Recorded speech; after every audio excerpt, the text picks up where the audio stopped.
Runecraft is a sacred power said to have existed since the dawn of mankind. The chosen ones born with Runecraft defied the natural order with supernatural might. They reigned as leaders of all things.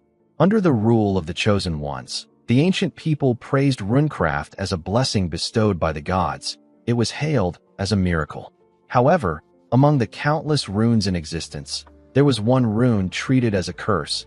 This was the Azura rune. The scene shifts, and we see a boy with the Azura rune on his back running. The boy was heavily injured, and he had several arrows sticking out of him. He was running away from some people. The people asked him to stop. After seeing that he had gotten far away from them, they asked him to never show his face in their town.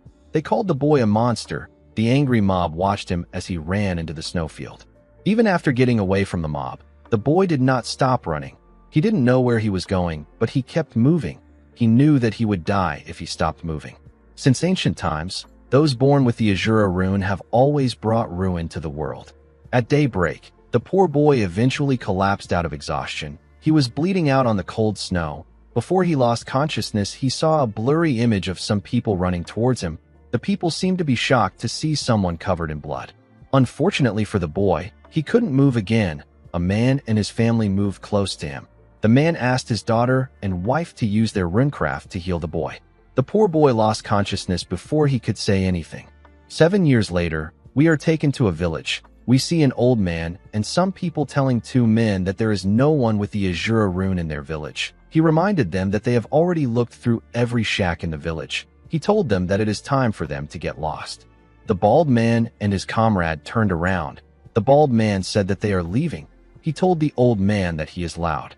After leaving the village, the two men went to report to their superior. The bald man informed him that there aren't any rune casters in the region. Their superior stretched out his hand and asked the bald man to move closer to him.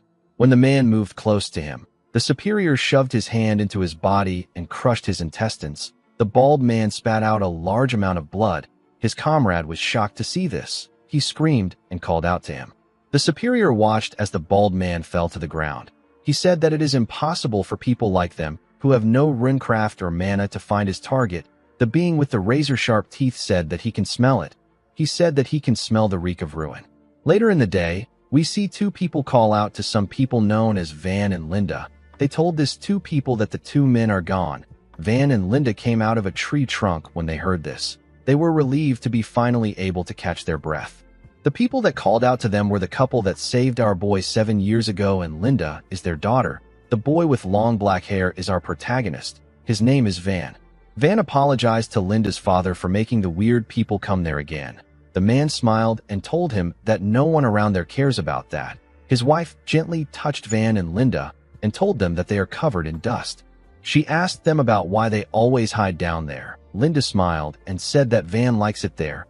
Van smiled and turned to the tree. He revealed to them that this is where they saved him 7 years ago. He said that this is his favorite place in the whole village. Linda's father placed his arm around his neck and called him a precious kid. He turned to his wife and asked her about how the wedding preparation is going. She informed him that she is done. She said that they will start as soon as the sun sets. Later in the night, we see everyone gather around a large campfire in the forest. They designed the trees with lanterns. Van nervously stood in front of the fire. He wore a headband made out of leaves. He was standing in front of Linda. The girl seemed to be very happy. Her father told the two of them that they are now husband and wife. He asked them to say their vows in front of everyone. Linda told the people that she will make sure her husband is dried and happy so that he will forget how to cry. The villagers began to cheer for her. Van apologized to them for putting them in a tough spot again today. At the villages Van passed through, plagues, wars, massacres, and disasters never ended. Wherever he went, the screams of pain and despair followed. The poor boy couldn't settle down anywhere. If the villagers hadn't taken Van in, he would have died 7 years ago. Our boy told the people that he is not certain if it is okay for them to accept someone with the Azura rune. The moment he said this, Linda gave him a heavy punch on his face and asked him to shut up. Van fell to the ground when he received the punch. Linda told him that they would have never accepted him if they were really scared of him. She revealed to him that they were actually worried when they first met him 7 years ago. However, when a real crisis hit the village, he protected all of them by himself. Linda told her husband that they already decided not to worry anymore. She smiled and assured him that they will get through any crisis that comes at them together like they did in the past. The villagers laughed and told Van that they will protect him for life. One of them said that he is too soft. He wondered about how he was going to handle a girl like Linda. Van stood up and faced his wife. Linda's mom told them that they need to finish the wedding. Van told the girl that he loves her. Linda told him that she loves him too. They gently kissed after saying this. Immediately they did this. The mysterious being appeared. He released his energy and said that he feels like crying. The moment he said this, a large explosion took place in the forest. When Van opened his eyes, he saw his hands covered in blood. When he raised his head up, Van saw something horrifying. The ground was filled with dead bodies. Everyone was covered in blood. Van fell to the ground and screamed out. He couldn't comprehend what was happening. He didn't understand why this was happening now. He was horrified to see the sea of bodies in front of him. He saw Linda's father, whose name is Partel, lying on the ground. He called out to her dead mother, whose name is Kara. Van did not know what to do. He stretched his hand out in fear. He said that he doesn't know what is happening. Immediately he said this. The mysterious being appeared behind him and greeted him. Van was shocked to hear his voice. The man gave him a punch that sent him flying. Van hit his body on the ground and slammed his back on a tree. The man dragged Linda's injured body on the ground and sang a song about Van hiding his Azura rune. He said that all hidden things will show eventually. Van asked him about who he is. He asked him about why he is doing this to them. The man told him that he doesn't need to know the reason. He told Van that he has business with him. He revealed to Van that there is someone who needs the true ruin of his Azura rune. He told him that he wiped out every nearby village thoroughly because survivors will be annoying to take care of. Van was shocked to hear this. The man assured him that this is nothing personal. He said that he is just doing what he was told. He asked Van not to hate him too much. Immediately he said this. He covered our boy with his energy. He revealed to him that this is a pocket dimension prison prepared for him by someone. He explained to him that 1,000 years or 10,000 years doesn't mean much in the prison. He told Van that he will let him out when the time comes. He asked him to wait and be good. He told Van that he actually doesn't know when the time will be. Van stretched out his hand, but the branches created by the man's energy held him down. He quickly turned to his wife. He saw Linda moving her mouth. She was telling him something. She gently smiled after talking to him. Van stretched out his hand when he saw her smile. Unfortunately for him, the pocket dimension prison wasn't going to let him go.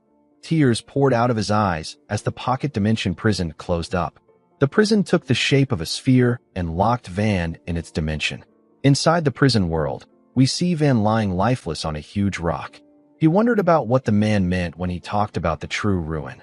Van always wanted to believe that there was more to his life other than a single rune. He realized that there was never a way out for him from the very start. He told himself that his very existence only brought ruin and death. He realized that there was never a way for him to escape this fate. He wondered if Partel, Kara, and Linda would have survived if he just accepted his fate a little earlier. For the first time in his life, he wanted to believe that things would be different. He wanted to try living a normal life. Van told himself that his vain hope and greedy wish killed everyone. Immediately he thought of this. Numerous spirits surrounded him from all angles. Van didn't move. He was too broken to do anything. He simply told the spirits that he was sorry. He said this thousands of times. He asked the deceased not to forgive him. Inside his head, Van wondered if a God exists. He wondered why God would inflict such a cruel fate upon him. He quickly realized that he is wasting his time. He wondered about what the gods could do for him now. He was quite tired. He was in so much pain. He was tired of life. He closed his eyes and hoped that he would die peacefully. The moment he did this, he remembered his wife telling him that it is not his fault. Even though blood was pouring out of her eyes, Linda still smiled and told her husband that she will love him forever. Van opened his eyes when he remembered this. He pushed himself up. His shirt tore apart and his hair grew longer. He disagreed with Linda and said that this is his fault. He opened his eyes, which had turned red, and asked himself about why he is searching for peace. He told himself that he is spouting nonsense. He couldn't believe that he wanted to end things and take the easy way out. He raised his head and screamed. He told himself that he cannot die yet because he still has something to do. With a horrifying look on his face, Van said that he still has to get revenge. He remembered the dead bodies he saw. He remembered people always telling him that the Azura rune invariably brings ruin. Van screamed and said that he doesn't care anymore. He said that no ruin can be worse than this. He remembered the man telling him that someone needs the true ruin of his rune. Van screamed and released a terrifying energy. He said that he will make the person feel the ruin by himself. He promised to show them what true ruin is. He remembered the village people and the family that took care of him. He asked them to give him a little more time. He promised to join them after he gets his revenge. In order to get his revenge, Van had to get out of this pocket dimension prison. He forced himself to stand up. The spirits in the prison materialized. They took the shape of monsters with numerous heads. They all charged at him at the same time. They told him that they are dead because of him. They asked him to die. Van released a dark energy. He promised to take his revenge even if it takes him 10,000 years. He swore with a face filled with pure hatred. The moment he did this, Van began to fight the demons. He used his hand and leg to damage and kill them. 200 years later, we see Van still fighting the monster. He was still tearing them apart after 400 years. 600 years later, we see the monsters take the shape of a huge, grotesque creature. It was a giant with thousands of heads. Van stood in front of this monster. He was still filled with pure hate. The boy who would walk the Azura path now danced in ruin. Although Van had gotten stronger, he still didn't know the true power of the Azura ruin. In the 999 year, we see Van charging at the huge, grotesque monster. The monster used its hand to slam our boy to the ground. Van stood up. He was covered in blood and filled with despair. Endless agony befell him. Yet the fire of vengeance in his heart did not go out. He charged at the monster. The monster raised its hands and smashed our boy's body on the ground. The entire dimension shook when it slammed Van to the ground. The monster raised its hand up. It was soaked in blood. Van was lying on the ground with his bones crushed. He was slowly losing consciousness. Our boy remembered asking Linda about her dream in a field. The girl told him that she wanted to become his wife and make her parents his in-laws. She said that she wants one son and one daughter. She stood up and revealed to him that she wants to get a home where he will always come back smiling. A gentle breeze blew and made the flowers move around her. Linda told him that she also wants to get a fence to keep him safe. She smiled and told Van that this is her dream. Van fully opened his eyes when he remembered this. The moment he did this, the true power of his rune got released. A crazy-looking demon smiled when this happened. Van screamed out in pain as his body pushed itself up. A dark energy got released from his body. His energy dragged some of the bodies on the ground and placed them on his body to create something. A huge explosion took place in the prison. When the smoke cleared up, we see Van in a new black armor. Our boy knew that this was the true power of ruin. The god of ruins, whose name is Azura, used the power of ruin to summon the armor known as Helms. Van walked forward. He realized that no one would have died in the past if he had this power. He clenched his fist and took a stance. He smiled at the monster like a crazy person. He raised his hand and punched the air. His punch pierced the monster's stomach and sent it flying. It slammed its back on the ground. Van jumped and clenched his fist. He covered it with his energy. He activated the first manifested armament. He activated a technique known as Annihilation Fist through the armament. To use Annihilation Fist, Van is given a gauntlet imbued with the power to annihilate matter at the particle level. The destructive power of the technique depends on the user's mana. Van gave the monster a bone-shattering punch on its head. The monster grit its teeth, but it was unable to withstand Van's attack. Our boy crushed it with his fist and destroyed the ground. A large-scale explosion took place in the prison. In the outside world, we see a woman begging 3 bandits to spare her. She told them that she doesn't have any money. The bandits had already killed her husband. Their leader bent down and told her that he will simply take a few organs. The moment he said this, Van appeared behind him. Our boy's body was covered with different black lines which were left on him by his rune. He told the man that he has something to ask him. The leader turned around when he heard this. Van asked him about the year they are in. The man was surprised to hear this. He stood up and smiled. He placed his hand on Van's head and called him a curious young man. He told him that they are in the 1500 year. He asked him about why he is asking. Van didn't answer him. He was trying to calculate the time he spent in the prison. The man's comrade moved behind him and raised his weapon. The leader nodded at him when he saw this. The man slammed his mace on Van's head. Unfortunately for him, his mace shattered. Our boy wasn't even bothered about him. He realized that only 5 years has passed in the mortal world. The man was shocked to see what happened. The other bandits were also shocked to see what happened. With a scary look on his face, Van turned to the man who attacked him. He turned to the other two and gave them heavy punches. The men were unable to move. Van covered his fist with his gauntlet. He moved past the men and gave them light punches. However, these blows were too much for them. The upper halves of their bodies got blown away. Only their legs fell to the ground. The last man knew that he was dead. Van turned and called out to him. The man quickly answered him. With a smile on his face, our boy told the man that he has a question for him. On the continent of Aten, countless kingdoms have been founded there with the power of runecraft since ancient times. Among these kingdoms, there is a kingdom praised as the greatest kingdom in the history of Aten. This kingdom is the Zoe Kingdom. The Zoe Kingdom has dominated the continent as a hegemony for many years. They relied on their overwhelming military strength. The scene shifts, and we see Van showing the man an image of the mysterious man.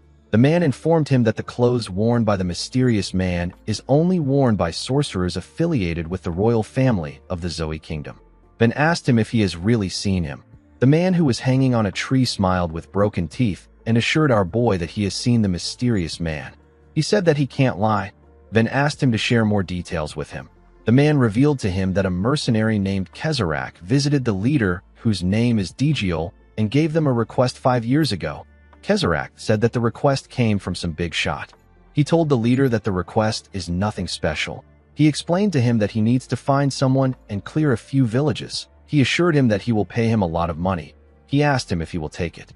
Although Kezarak said that it is a big shot, the bandits did not expect it to be a sorcerer from the Zoe Kingdom. There was no reason for them to refuse, so they accepted the request immediately. Since they were bandits, this wasn't a big deal for them. They easily cleared the villages and left no traces behind. The man said that it was tough for them to burn all the corpses because there were so many. He told Van that they were still able to take care of them. After they were done with the job, Kezarak paid them and left immediately. Van asked the man if there was a girl with short orange hair among the corpses. The man said that there was. He told our boy that the girl caught his eyes instantly. He said that her corpse was probably burned too. He said that it was a shame because she was so pretty. He told Van that she would have fetched a high price if she was sold as a slave. The moment he said this, our boy remembered his wife and his in-laws. The man realized something odd. He asked Van about how he knew about the girl. The moment he said this, Van gave him a bone-shattering punch. The scene shifts, and we are taken to the bandit den known as Digiol Mountain Hideout. We see the bandits beating up slaves and moving them to different places. They locked some kids up in a wooden cell. One of them said that the kids are quite fresh. Another one said that they have been very rebellious. He called them trash. Their comrade told them that they sell better if they are livelier. While the bandits were carrying out their usual operations, someone knocked on their gate. One of them quickly opened a small opening in the door. He saw the face of the man who received our boy's punch. The man said that he brought drinks. He asked the guard to open the gate quickly. The guard asked him about why he is so late. He told him that he has been gone for ages. He opened the gate and asked him if he brought back something awesome. The moment he said this, he received a punch from Van on his face. Our boy threw away the head of the man who he beat up earlier. He pushed the guard inside and crushed his head. The other guard raised his mace and swung it at Van. Our boy blocked it with his hand. The man swung his mace at Van multiple times. He called him a bastard and asked him about where he crawled out from. Van easily dodged his attacks and moved closer to him. He clenched his fist and covered it with his energy. He asked the man to shut up. He gave him a bone-shattering blow and destroyed part of their gate. The bandits all turned to the gate when they heard a loud sound. They saw Van walking towards them with the head and body of their comrades. He called them insignificant pests that have gathered to play bandits. He threw the head and body of their comrades in front of them. He asked them about where their leader is. He said that he wants to talk to him. The bandits took out their weapons. They wondered if our boy has lost his mind. One of them asked him if he knows where he is. A huge man wearing a fur coat asked them to step back. One of them turned to the man who turns out to be their leader and assured him that they can handle the situation. Digiol called him an idiot and asked him if he wants to lose his life. He said that our boy is a sorcerer born with runecraft like him. He asked his subordinate to step back. He asked Van to tell him what he wants from him. Van reminded him that he did a job for a sorcerer in the Zoe Kingdom 5 years ago. The meeting was arranged by a mercenary known as Kezarak. Digiol was impressed that Van was able to get this much information out of his subordinates. He asked our boy about what he wants. Van pointed at him and asked him to tell him where Kezarak is. He assured him that he will spare them if he does this. The man told him that he will tell his corpse where Kezarak is. Immediately he said this. He covered his hand with his energy and gave Van a very powerful punch on his face. The attack sent Van flying. Digiol told our boy that he should try hiding his magic power that is covered in killing intent if he is going to lie that he will spare them. The moment he said this, his body completely transformed. Digiol has the blade rune. It gives him the ability to cover his entire body with sharp and hard blades. The bandit told Van that he is going to die there. Our boy already knew that he couldn't get through to the bandits with a conversation. He stood up and glared at the man with a scary look in his eyes. Immediately he did this. Van appeared in front of Digiol in an instant.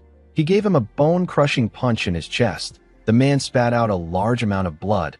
Van quickly gave him another punch. He asked Digiol if he is only this strong. The man grit his teeth out of anger. He called Van a bastard. He clenched his fist and swung it at Van. He asked him to die. Our boy easily dodged his attack by moving back. Digiol called him a rat bastard. He put his arms together and began to spin at a crazy speed. He fired his blades at Van.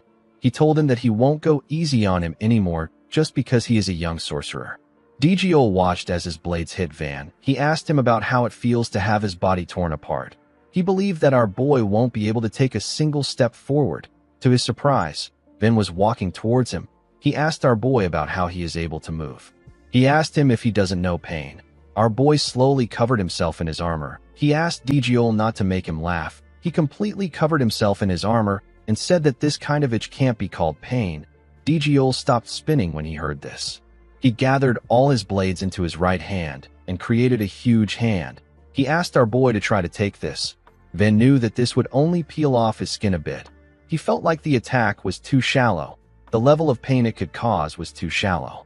The swamp of pain Van fell into wasn't this weak. He clenched his fist and thrust it at Digiol's fist. Unfortunately for Digiol, our boy's punch was just too powerful. His attack crushed his hand and destroyed his upper body. It destroyed everything behind him and tore through the forest. The impact of his attack cleared the sky. After he was done with Digiol, our boy turned around. He told the bandits that they need to pick up from where they left off. The men knew that they were dead. At sunset, we see several bodies lying on the ground. They all had a weapon sticking out of them. Van was sitting on the bodies. The last bandit alive informed him that Kezarak is in the Nordia Kingdom. Our boy asked him if he is certain. The man said that he is sure of it. He asked Van if he will spare him as promised. Van asked him if he promised to spare him. While shaking, the man told him that he did earlier. Van laughed and told the man that he was joking. The man nervously laughed. He said that he will take his leave. Van crushed his neck before he could move. With a scary look on his face, he told the man that he was joking when he said that he would spare him. He asked him about what he is laughing at. Later in the night, we see Van in new clothes. He was staring at something. He said that he would like to invade the Zoe Kingdom. He said that he will meet Kezarak even if it takes some time. He told the thing that he will confirm things by himself. He asked Linda and his in-laws to wait a little longer. He said that he created a little present to appease them. He asked them to manage the present even if they don't like his artistic sense.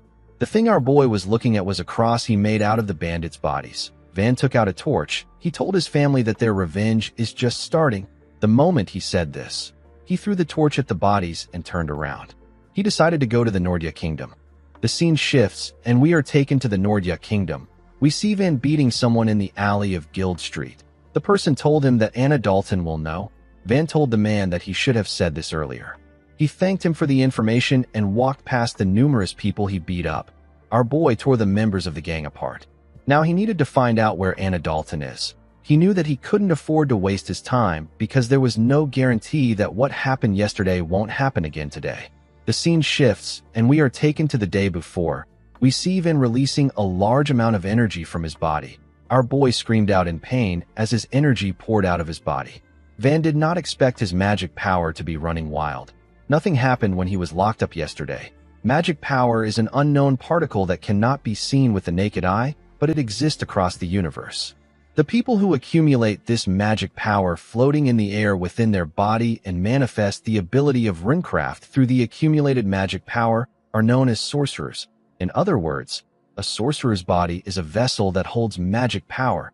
If this magic power runs wild within the sorcerer's body, the sorcerer could die. Ven knew that his body could explode if his magic power continues to run wild. He realized that he must seal his magic power to stop the rampage. He placed his hand on his chest and slowly dragged his magic power back into his body. He was able to successfully take it back inside him. He fell to the ground and began to breathe heavily. He did not think that he would almost die. The scene shifts and we are taken to the present. We see Ven thinking about how he now has a very small amount of magic power. He knew that he could experience worse things other than his hair burning if he continues to abuse his magic power. In order to gain full access to his magic power, our boy decided to find out why the rampage happened in the first place. He realized that he needed to manage the small amount of magic power he had. While he was thinking, someone stood in front of him. Ven asked the huge man to get out of the way. He said that he needs to pass. The huge man, whose name is Charlotte Jenny, told our boy that Madame Anna Dalton is currently using this place. He asked him to go back. Ven told the man that he should have said this earlier. With a scary look on his face, he said that he has found the right place. He gave Charlotte a punch on his face. The man spat out some blood and fell to the ground. Ven apologized to him and asked him to sleep for a while. He went into the building, which turns out to be a bathhouse. He saw 3 men wearing a blindfold standing in front of a big hot spring. The men were surprised to see him. The woman inside the hot spring also did not expect to see him. She wondered about what Charlotte was doing. She asked Ven if he won't get out. Ven carefully moved his hand. He told the woman that he is looking for a mercenary named Kezarak.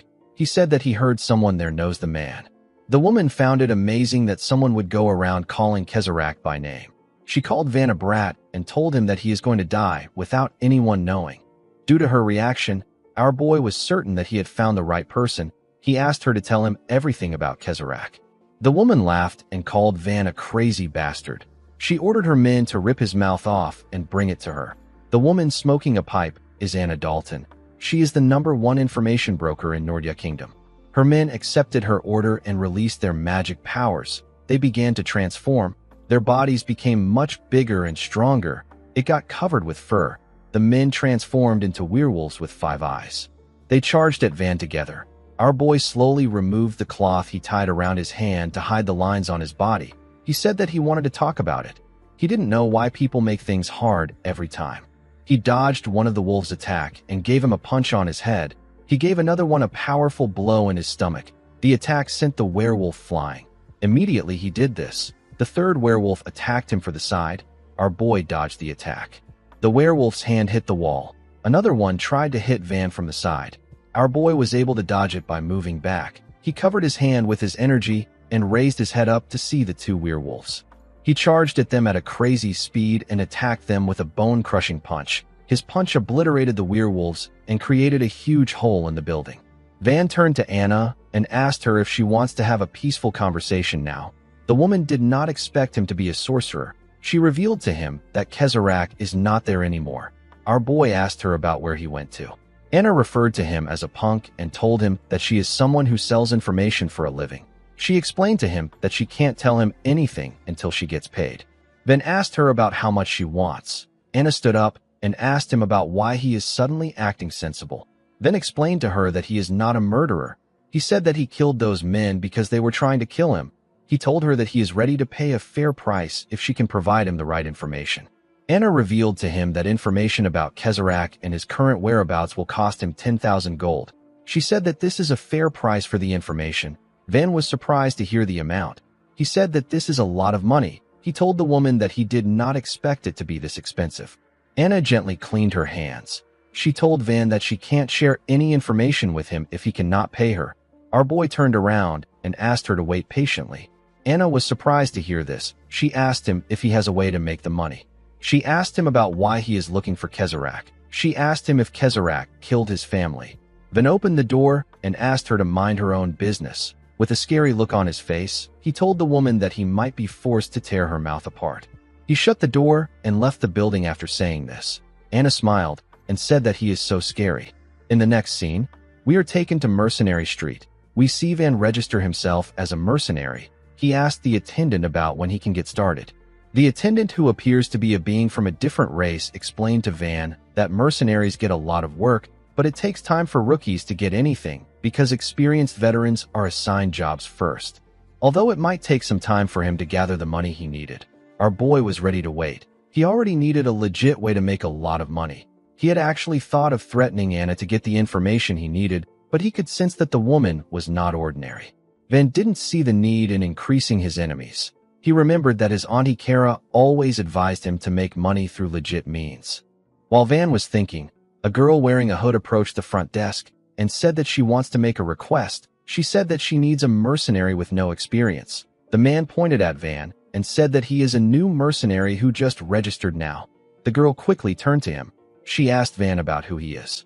Our boy told her that he is the rookie who just registered. The girl said that her request is simple. She took off her hood and showed her beautiful face. She told Van that she simply wants him to take responsibility for one night. This girl is Leon Audie. She is 18 years old. The attendant and Van were surprised to hear what she said. Our boy turned to the side and called her a crazy woman. The attendant advised her to go to a brothel if she needs such services. Audie told them that it is a misunderstanding. She explained to Van that she is trying to hire an escort.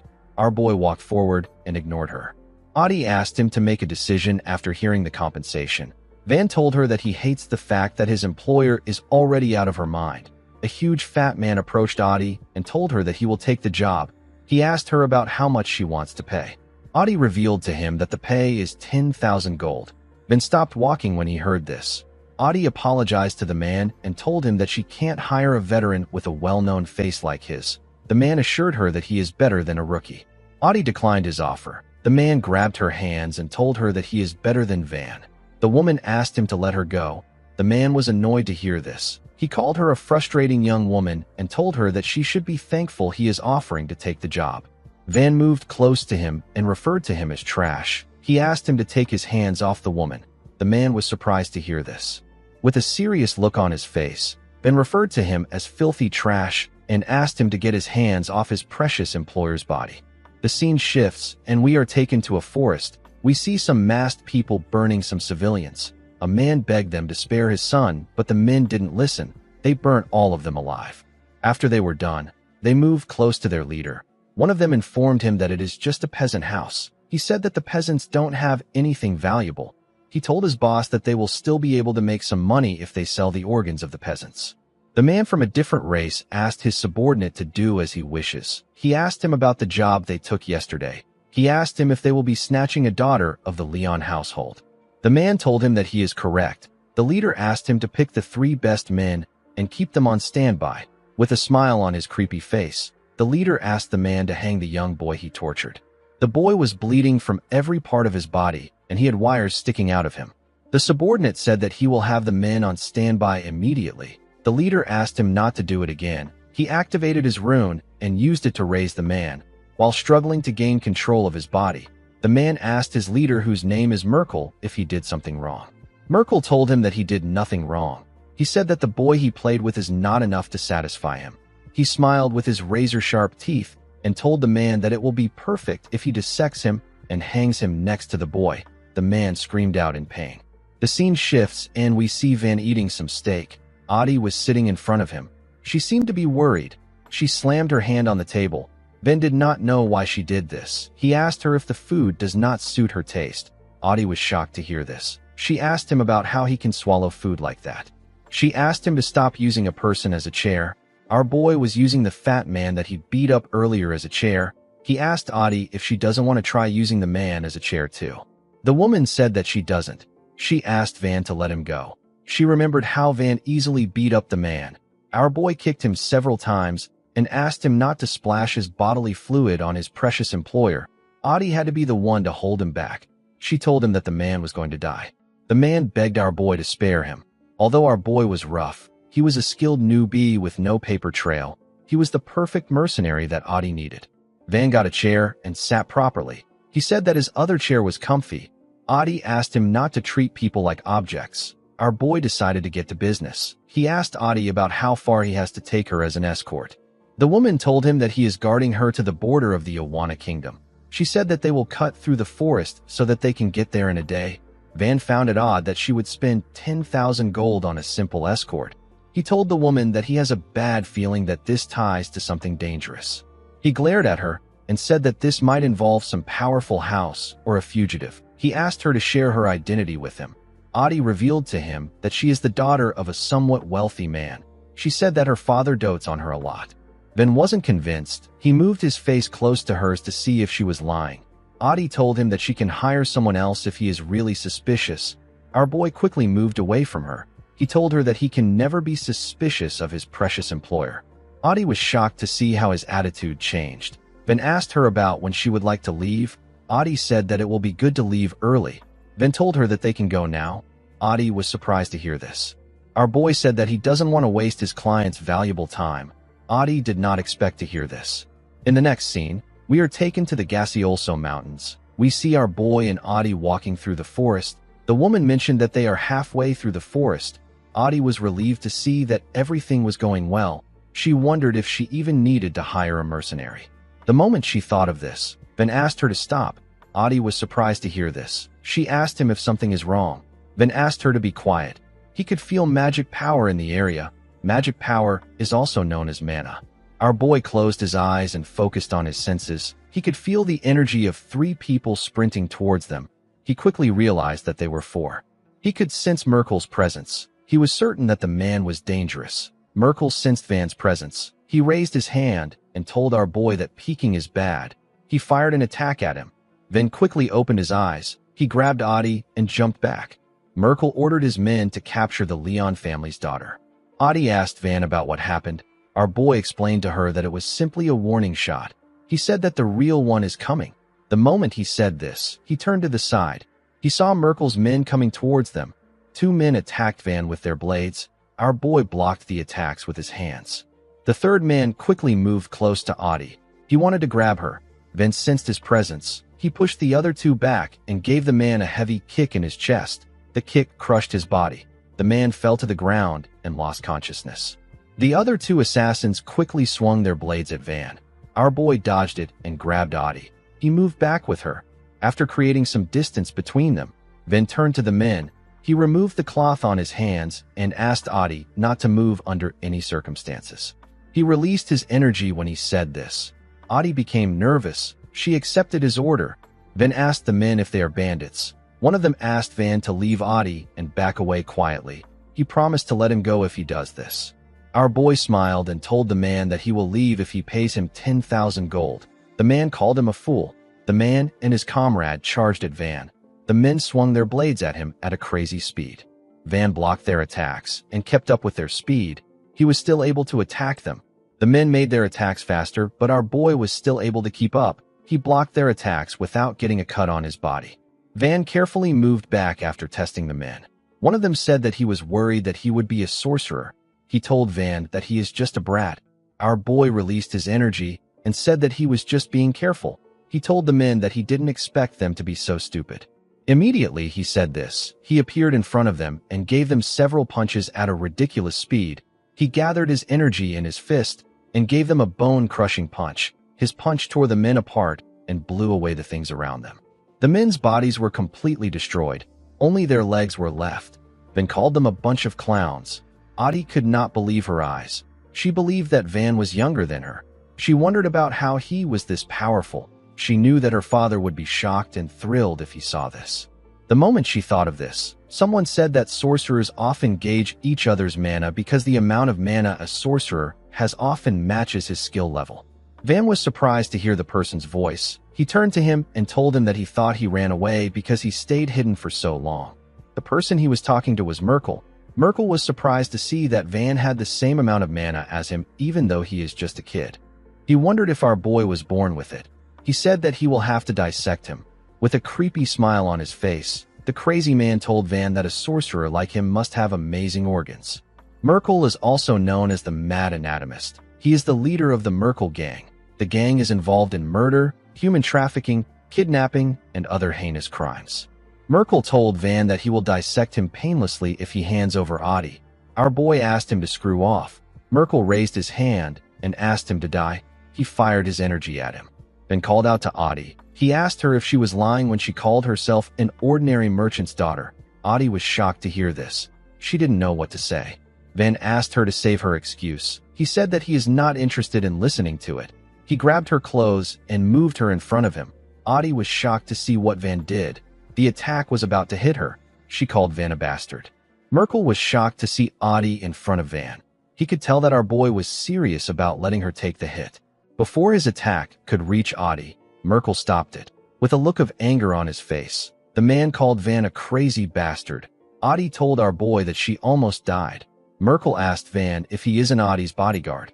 Audie called him a lunatic and reminded him that she is his employer. Van wasn't listening to her. He saw that Merkel twisted the direction of his attack in an instant. He realized that the man was a sorcerer that was skilled in manipulating mana. He understood that Merkel's goal isn't to kill Audie. He wanted to capture her. Van could not believe that Merkel wanted to take away his money. While he was thinking, Audie called out to him.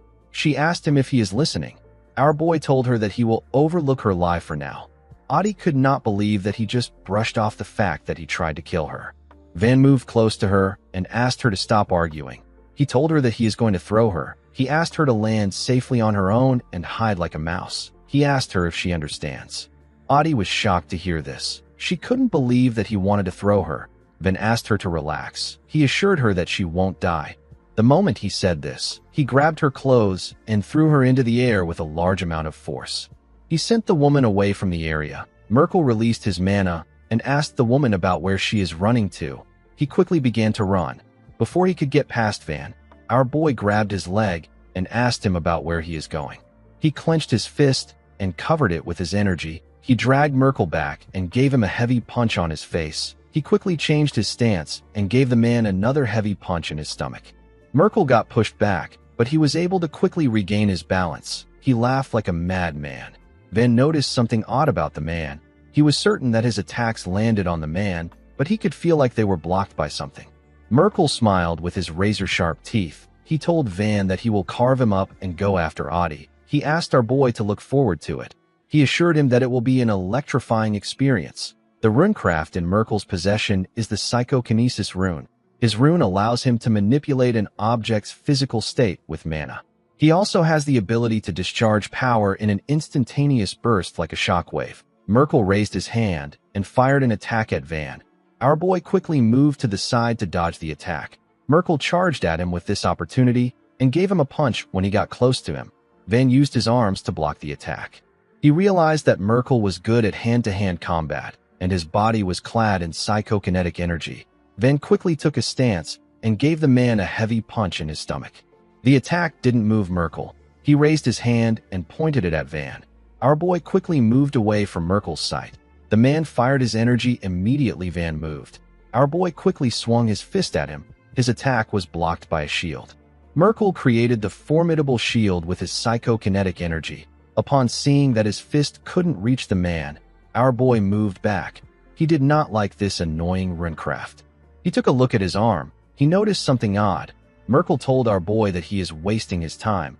He said that their mana may be at similar levels, but the abilities of their runes are worlds apart. Van wasn't really listening to the man. He was more focused on his arm. Merkel told him that he can take him in if he wants to work for him. He assured Van that he can earn several times the amount that Audie is offering him if he works for him. Van revealed to him that Audie agreed to pay him 10,000 gold. Merkel laughed when he heard this. He revealed to Van that they can get this kind of chump change by attacking 2 villages. He told our boy that he is getting paid a small amount for his skills. With a scary tone in his voice, Van asked him about what he means by attacking villages. With a smile on his face, Merkel said that he is involved in things like assassination, kidnapping, robbery, and human trafficking. He said that they do everything without asking questions and make a lot of money. He asked Van if he is interested. Our boy smiled when he heard this. He began to laugh like a crazy person. Merkel believed that Van was laughing because he liked what he heard. He said that he is such a good judge of character. Van released his mana. He told Merkel that he is laughing at himself for actually talking to him. The man was surprised to hear this. Van took a stance. He couldn't believe that he was actually having a conversation with a worthless vermin. With a scary look on his face, he told Merkel that he has decided to tear his limbs apart until he is unrecognizable. Merkel was annoyed to hear this. He called Van an insolent bastard. He couldn't believe that Van was acting like this when he offered him an opportunity. Before he could do anything, our boy appeared in front of him. He began to punch his shield. Merkel asked him about what he is doing. He reminded him that he said that he can't break his shield. Van didn't listen to the man. He made his punches faster. He began to slowly push Merkel back. His attacks gradually became stronger. His punches began to crack the shield. He was able to completely shatter it. Merkel was shocked to see this. Van gave him a punch on his arm. His attack blew away Merkel's entire arm. The man screamed out in pain. Van didn't give him the chance to rest. He gave him another heavy punch on his chest. His attack sent the man flying. He crashed on the ground. Merkel called Van an insolent bastard. He told him that he is no longer interested in his organs. He pushed himself up and told Van that he will pay the price for rejecting his mercy. Immediately he said this. He released his mana. He concentrated his mana into a triangle-shaped attack. He asked Van to be reduced to dust. He smiled and fired an attack known as Psychokinetic Blood Strike at our boy. The powerful energy got fired at Van at a crazy speed. It destroyed the things around them. Merkel was shocked to see that Van was still standing. He was certain that they had similar mana levels. He couldn't believe that Van stopped his psychokinesis with one hand. Our boy found it funny that Merkel thought that they had similar mana levels. He released his mana and called Merkel an idiotic bastard. Merkel instantly felt Van's horrifying mana. He couldn't comprehend what was happening. He couldn't believe that Van possessed such a ridiculous amount of mana. Van appeared in front of him in an instant. He asked him to fall to hell. He activated the Annihilation Fist and gave Merkel several punches before he could even react. He gave the man a bone-crushing punch and used it to tear a hole in his chest. Immediately he did this. Our boy picked up his cloth from the ground and wrapped it around his arms. He simply walked forward. The moment he did this, the ground and everything around Merkel got destroyed. A huge explosion took place in the area. Our boy didn't even bother to look back. He decided to fetch his employer. Runecraft can be used in different ways. It can grant users the power to arm their entire body with blades. Some people can transcend space and time, and others can even tear through land and cut mountains with their power. Runecrafts are supernatural forces that defy the divine order of the universe and surpass the laws of physics. Among all this runecrafts, the one called the Azura rune is labeled as the worst in history. However, due to the actions of the boy who wields the rune, a new history is being written on the continent of Aten. In the next scene, we see Van find Audie sitting next to a tree. Audie quickly stood up and moved close to Van. She asked him if he was crazy. She asked him to tell her why he would just throw someone away like that. Van slammed his hand on the tree behind her. Audie became scared. With a scary look on his face, our boy reminded her that she is hiding something from him. Audie became quiet. Van asked her not to worry about it. He said that he is not very curious. He asked the woman to give him the money she promised since he brought her to her destination safely. Audie quickly took out a bag full of gold and gave it to Van. She told him that there is 10,000 gold in the bag. Van turned around and told her that he is leaving. Audie called out to him. Our boy stopped walking and turned to her. The woman hesitated and said that it is nothing. Van walked forward and said that he is really leaving. Audie wanted to take our boy to her family, but she didn't want to drag such a young mercenary into the war. She felt bad about letting Van go. She turned around and decided to return to her family. The scene shifts, and we are taken to Anna Dalton's third residence in the Nordya Kingdom. We see Van throw the cash on the ground in front of Anna. The woman was impressed. She believed that Van had someone backing him. Our boy asked her to give him the information he requested for. Anna told him that she will only take half of his money. Van did not expect to hear this. Anna revealed to him that she failed to track down Kezerak. She said that the man is incredibly thorough. She told Van that she will tell him about Kezerak and anyone who might know where he is. Our boy asked her to tell him quickly. Anna asked him if he has ever heard of a mercenary group called Tease. Van said that he hasn't. Tease is a mercenary group that is involved in various crimes like murder, kidnapping, human trafficking, assassination, infiltration, and more.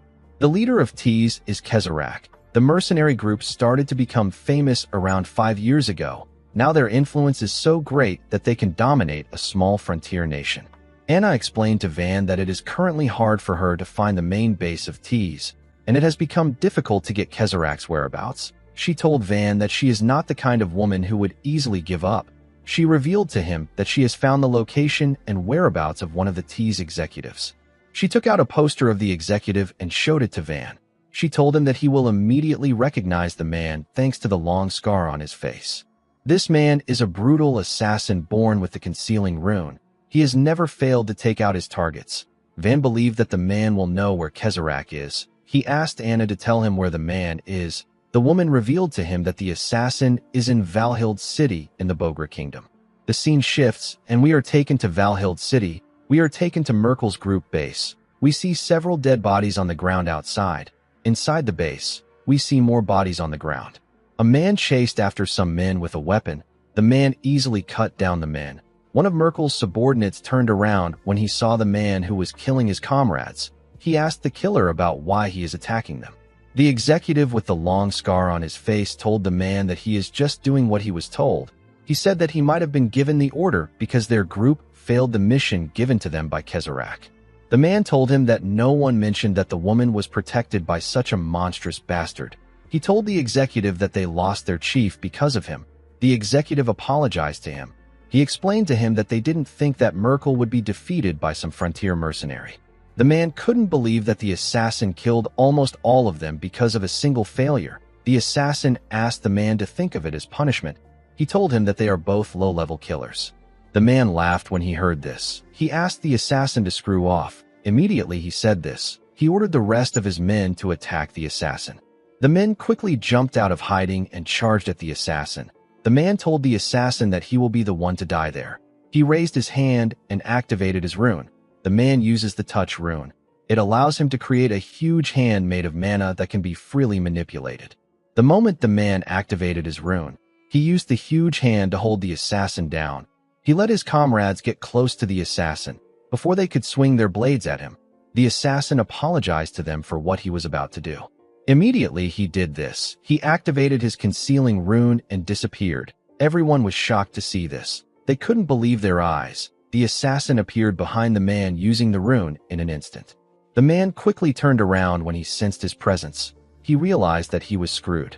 A while later, we see the assassin walk out of the building. He saw a man waiting for him outside. The man asked him if he has taken care of everything. The assassin asked the man if he cannot see that he is covered in blood. He told him that he can go inside to check by himself. The man said that he cannot do such a thing. He told the assassin that he must have handled it as clean as he usually does. The assassin asked him to get lost if he has confirmed everything.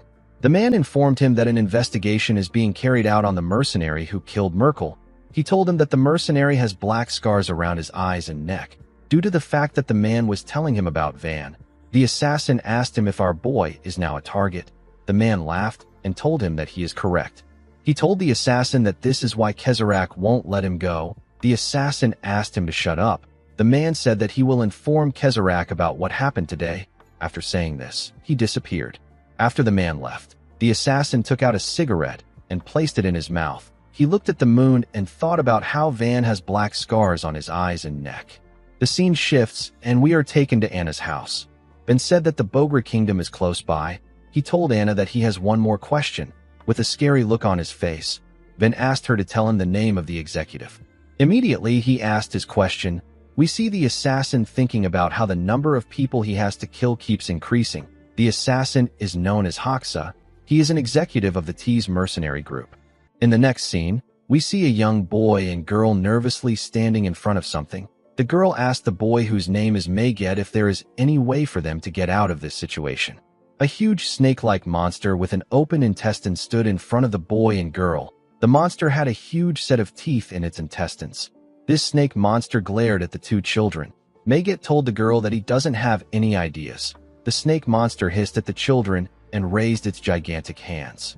Before the monster could crush them, someone charged at it. The person jumped and clenched his fist. The person turned out to be Van. Our boy tore through the monster's intestine with his fist. The monster was unable to react to his attack. Its body tore apart, and its flesh spilled out. The two kids were shocked to see this. The monster fell to the ground in front of them. Van wore a hood and moved close to the children. He asked them if they are all right. With a shaky tone in her voice, the girl told him that they are fine. She thanked him for his help. Van turned to the sky to see numerous flying monsters that were above them. He told the kids that the area is crawling with monsters. He advised them to leave immediately. The girl told him that she wants to repay him for saving them. Van asked her not to worry about it. The girl told him that they can't just let him leave. She asked him to join them for a meal. Megget agreed with her. He told Van that their shop is nearby. Van declined their offer. He told them that he is actually looking for a shop around the area. The blonde girl, whose name is Ofen, asked him about the name of the shop. She said that they know every shop around the area. Van revealed to her that he is searching for a tavern called the Blue Knight. He asked her if she has heard of it. The girl was surprised to hear this. She revealed to Van that this is the name of their tavern. Megget found it surprising that someone was searching for their tavern. He said that it is not a place people usually look for. Ofen asked him to shut up. She moved close to Van and introduced herself to him as the cook of the tavern. She introduced Megget as her younger brother. She referred to our boy as Savior and asked him about his name. Van told the girl that his name is Ban. Ofen asked him to follow them. In the next scene, we see Van and the kids arrive at the Blue Knight Tavern, which is on the outskirts of the Bogra Kingdom. Ofen waved to a boy she saw outside. The boy asked her about why they were gone for so long. He told her that they have already finished preparing all the ingredients. Two little girls moved close to Ofen and hugged her. Ofen apologized to the boy and informed him that they ran into a monster on their way back. The boy was shocked to hear this. He grabbed her shoulder and asked her if they are all right. Ofen assured him that they are fine. She told him that a kind person saved them. The boy asked her about what she means. Ofen turned to Van. She asked the boy to greet him. She introduced Van to the boy, whose name is Hosea. She revealed to him that our boy was on his way to their shop. Hosea was surprised to hear this. He asked her about why Van wants to come to the Blue Knight. Ofen asked him to shut up. Our boy went into the well-maintained tavern with the kids. Ofen asked him to seat anywhere he likes. Van asked her if the place is run by kids. The girl turned to him and told him that they actually live there. Van curiously asked her about what she means. Ofen revealed to him that they are not a real family. She said that they came from different kingdoms. She said that the little girls, whose names are Lily and Ein, lost their parents in the war. Hosea's village got destroyed by monsters, and Megget's family were killed by mercenaries. These children should have been dead a long time ago, but they were saved by a man. The man was the one who brought them there and took care of them. Ofen said that the man is the owner of this tavern and their first savior. She wondered about where he was. Hosea said that the owner is probably sleeping because he got back from work late yesterday. Ofen said that she will wake him up. She asked Van to make himself at home. As she walked towards the stairs, she wondered why their savior was sleeping when they have a visitor.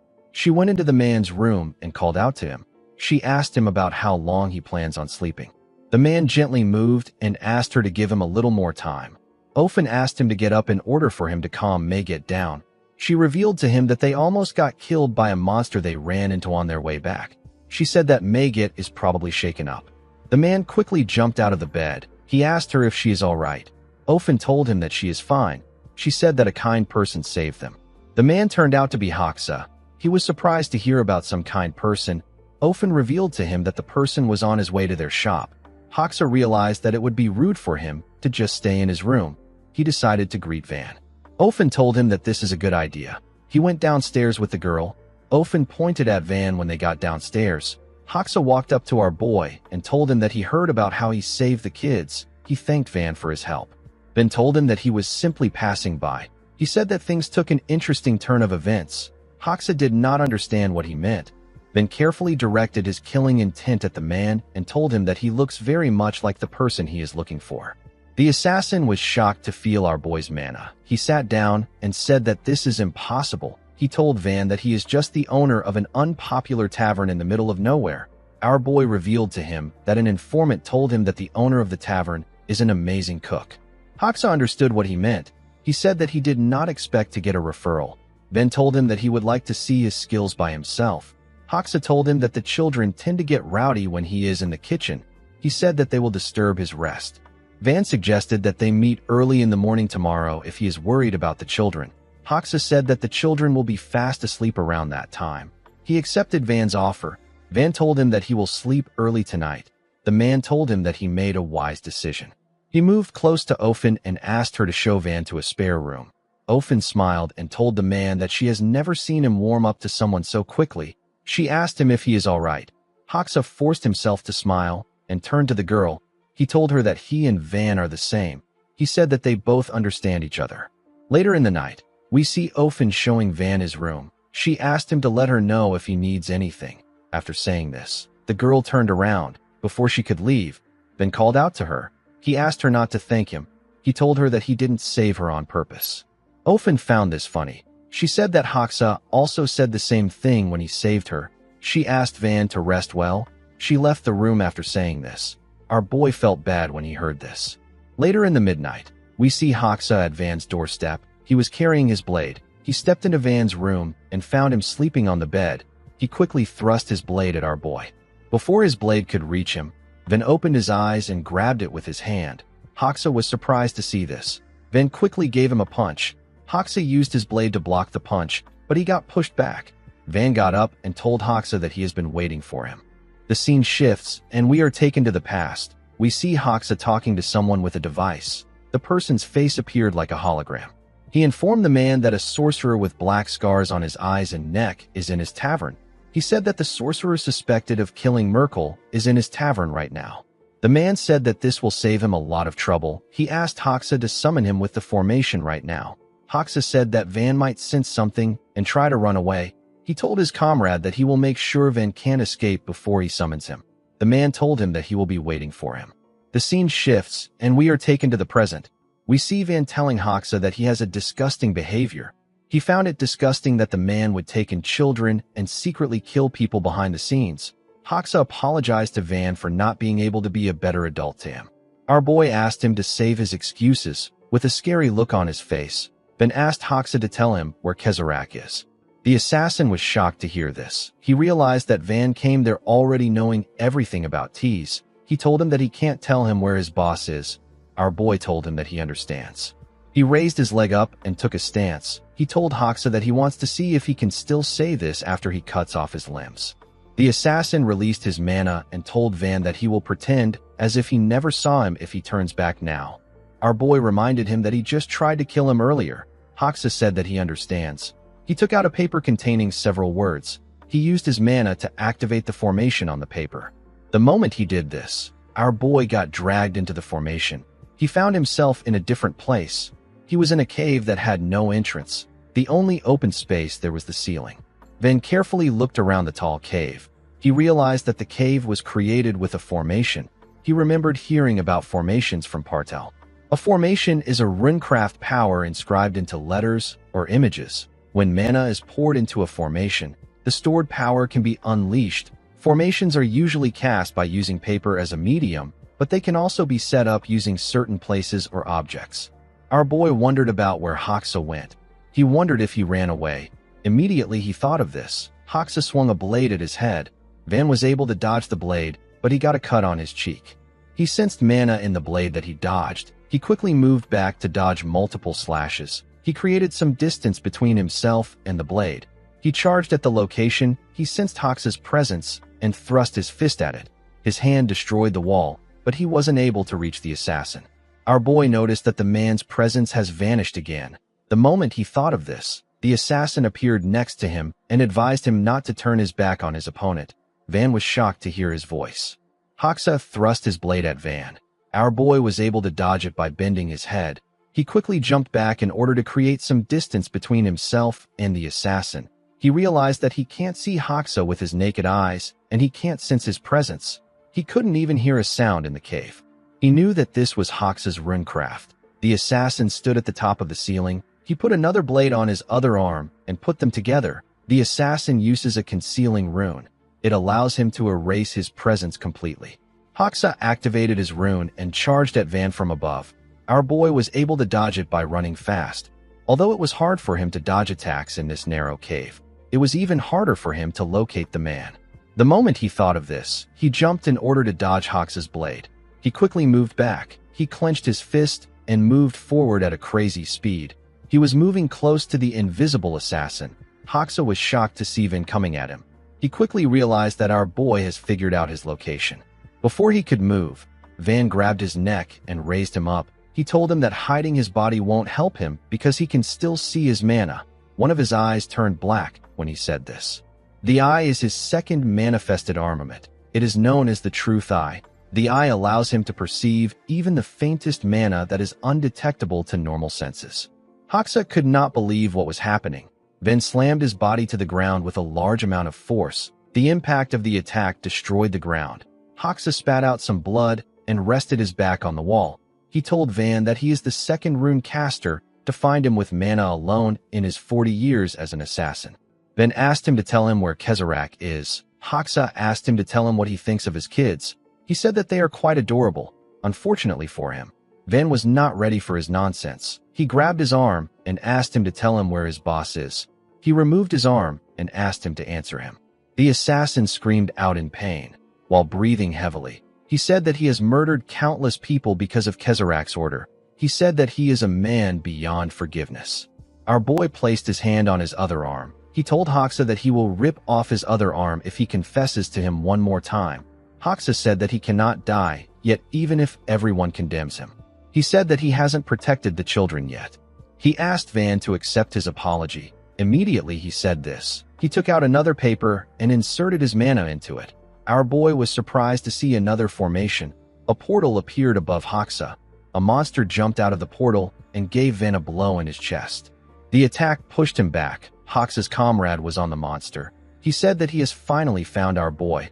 Van gently cleaned the blood on his lips. With a menacing look in his eyes, he called out to the man and asked him if he cannot see that they are talking. Van noticed that he was bleeding in his stomach. He realized that the monster's claw went into him. The man carefully looked at Van to see if he was his target. The fact that our boy was able to drive Hoxa to this point convinced him that Van is the one who killed Merkel. Hoxa pushed himself up. He advised his comrade to be careful. He informed him that Van found him with his rune. He said that he can't even guess his level as a sorcerer. The man was impressed when he heard this. He did not think that someone so young would be this powerful. Van called out to the man. He asked him if he is willing to answer his questions. The masked man asked Hoxa about what our boy is talking about. Hoxa revealed to him that Van asked for Kezerak's location. The man laughed and apologized to Van.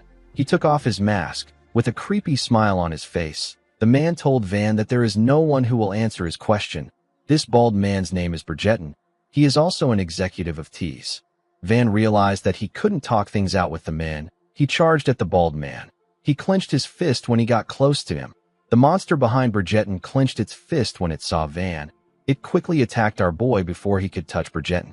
Van was able to block its attack with his fist. Immediately he did this. Hoxa appeared behind him. Our boy quickly turned to see the man. Hoxa swung his blade at him. Van jumped to dodge the man's blade. The monster's fist hit the ground when Van went up.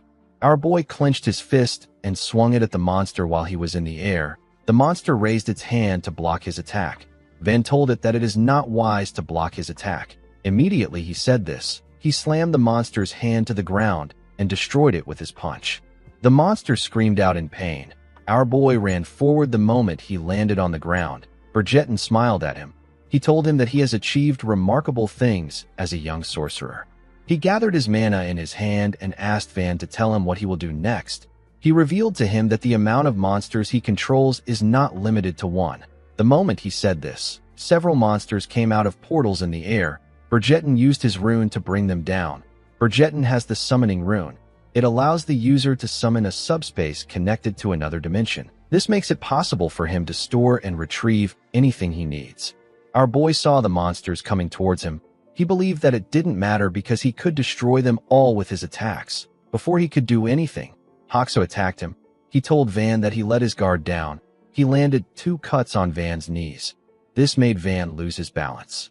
The huge monsters fell upon our boy and pressed him down. Van was unable to move. The monsters held him down with their bodies. Bridgeton moved close to him. He was amazed to see that Van was all right.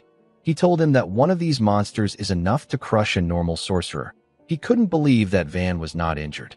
He asked him about the type of rune he uses. He asked him if it is body enhancement. Van told him that he is the only one allowed to ask questions. He advised the man to give him the answer he wants. Bridgeton smiled when he heard this.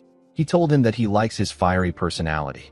He offered to make Van an assassin of T's assassination squad. With a creepy smile on his face, he raised his hand and activated his rune. He told Van that he has to first make him his slave. Bridgeton has another rune known as the Domination Rune. It is a rune that allows the user to invade a target's inner world. The user will destroy the existing version of the person and reshape their identity into whatever they wish. Van was shocked to see that the man had 2 different runes. Bridgerton quickly placed his hand on our boy's head. He told him that he will soon be reborn. The moment he said this, Bridgerton found himself in a world covered with red clouds. Even the ground was red. The man wondered about where he was. He quickly realized that he was in Van's inner world. Bridgerton had turned countless monsters and sorcerers into his slaves with his domination rune, and he has never failed before. He believed that he would always be able to take over his opponent's mind no matter how strong they are. When the man turned around, he saw a huge demon carrying a huge sword. The demon was smiling at him. Other demons appeared around the man. They stood on opposite sides and held flags and weapons. It was an army of demons. Bridgerton always believed that he would win, but he didn't know that he had come across someone he shouldn't have met. A boy who was neither living nor dead. A boy who survived with nothing but vengeance on his mind and endured 1,000 long years in a deep and dark abyss of pain. In the middle of the demon army, something with long hair came down from the sky. The thing moved close to the sorcerer. He was horrified when he looked into its eyes. He couldn't even run. This demon looked like the Azura rune on Van's back. The demon smiled at the sorcerer. Bridgerton didn't think that he would meet this kind of thing in someone's inner world. He didn't know the kind of world that Van had created in his mind after suffering for so long. The demon stopped smiling at the man. Its head became bigger. It manifested thousands of faces. Bridgerton became terrified when he saw this. He got devoured by the demon. He quickly got dragged back to reality. He began to breathe heavily. While he was struggling to catch his breath, Van called out to him. He released his mana and told him that it is quite rude for him to peek into someone else's mind. Bridgerton was shocked to hear this. He called our boy a monster. Van dragged his hand out and gave the man a punch on his chest. Bridgerton screamed out as blood gushed out of his hand. Hoxa couldn't believe what was happening. He couldn't believe that Bridgerton's brainwashing failed. Van raised the monsters on him up and said that one sorcerer locks people in a strange cage while the other one peeks into others' secrets. He told the men that they are quite unpleasant. He threw the monsters up and gave them a life-crushing punch. He destroyed every single one of them with this earth-shattering punch. His attack destroyed the cave and threw the sorcerers out of the dimension. They were sent back to reality. They landed outside the shop. Hoxa and Bridgerton got slammed to the ground. Van was thrilled to see that the formation was broken. Hoxa tried to stand up, but he was too injured. He spat out a large amount of blood. Van took a look at Bridgerton. He saw that the man has already passed out. He decided to question Hoxa. He grabbed the assassin by his hair. Hoxa screamed out. Van told him that this is his last chance. He asked the man to tell him where Kezarak is. Hoxa didn't say anything. Van could tell that the man wasn't going to give him an answer. He stood up and told Hoxa that he doesn't need to give him an answer if he doesn't want to. He covered his hand with his energy and told the man that he will make him speak. Before Van could do anything, Ofen screamed and asked him to stop. She and her other siblings ran in front of Van and asked him to stop. They asked him not to kill Hoxa. The assassin was shocked to see this. He asked the children about what they are doing. Ofen begged our boy to spare their savior. Van explained to her that he doesn't plan on killing Hoxa yet, but he might die during the interrogation. With a scary look in his eyes, Van asked the kids to get lost if they don't want to die too. Hasaya charged at our boy and hit him in the leg. He asked Van to stop. Ofen called out to the boy when she saw this. The boy held Van's hand. Van asked him about what he is doing. He asked him if he is not going to let him go. Hasaya begged Van to leave them alone. Hoxa begged his children to run away. The children told him that they are not leaving him. Van was annoyed to see what was happening. He asked the children if they are joking with him right now. He pushed Hasaya to the ground and took a stance. Ofen called out to her brother when she saw this. With a scary look in his eyes, Van told the boy that he will kill him first if he is prepared to die. Hasaya quickly raised his hands up. Before Van could do anything, Bridgerton raised his hand up and released some energy. Van quickly turned to him. The sorcerer activated his summoning rune and used it to open a portal that released a monster's claw-like tentacles. Van quickly put his hands together to protect himself. He didn't think that Bridgerton would still be alive. To his surprise, the tentacles avoided him. Van did not expect this. He instantly realized that Bridgerton wasn't aiming for him. He was aiming for Hoxa and the children. The monster used its claw-like tentacles to stab Hoxa and his kids. Van quickly charged at Bridgerton. The sorcerer smiled at our boy. He knew that he wouldn't reach him. He used his summoning rune to place himself in his own world before Van could reach him. Our boy was only able to feel his mana. Inside Bridgerton's dimension, we see him resting on a huge floating rock. Since he has killed Hoxa and the kids, the man was certain that there was no way Van would gain information about Kezerak. He took a look at his arm and said that he went through a lot because of Van. He couldn't believe that there was a sorcerer who had such a terrifying inner world. He knew that he had to report this to Kezerak immediately. The moment he thought of this, someone tore space open and stepped into his dimension. Bridgerton instantly knew who it was when he felt his energy. His body got covered with sweat as he turned around. Van placed his hand on the man's head. With a nervous look on his face, Bridgerton asked Van about how he got into his dimension. Our boy revealed to him that there was a tiny passageway in space leading to his dimension. He explained to Bridgerton that he injected his mana into the space and forcefully tore through it before it could close. Van told the sorcerer that he should have properly locked his door. He said that he is sick of dimensions. Bridgerton knew that he was screwed. Van asked him not to worry. He told him that he doesn't intend to kill him yet. He told Bridgerton that he has to answer his questions since he has killed Hoxa. He assured him that he will take him out in a month's time. Immediately he said this, Van's head transformed into a horrifying creature with several heads. He asked Bridgerton to stay there for a bit. This ability is the third armament. It is known as Gluttony's Pocket. It allows the user to devour living creatures that possess mana. The only limitation is that it can't devour creatures who possess more mana than the caster. The heads morphed into a gigantic head. The head used its tongue to grab Bridgerton. The man screamed and said that he doesn't want to go back into Van's world. He begged our boy to forgive him. Unfortunately for him, he got swallowed. After he swallowed the sorcerer, our boy's head slowly returned to normal. He stepped out of Bridgerton's dimension. He noticed that Gluttony's Pocket consumes a lot of mana.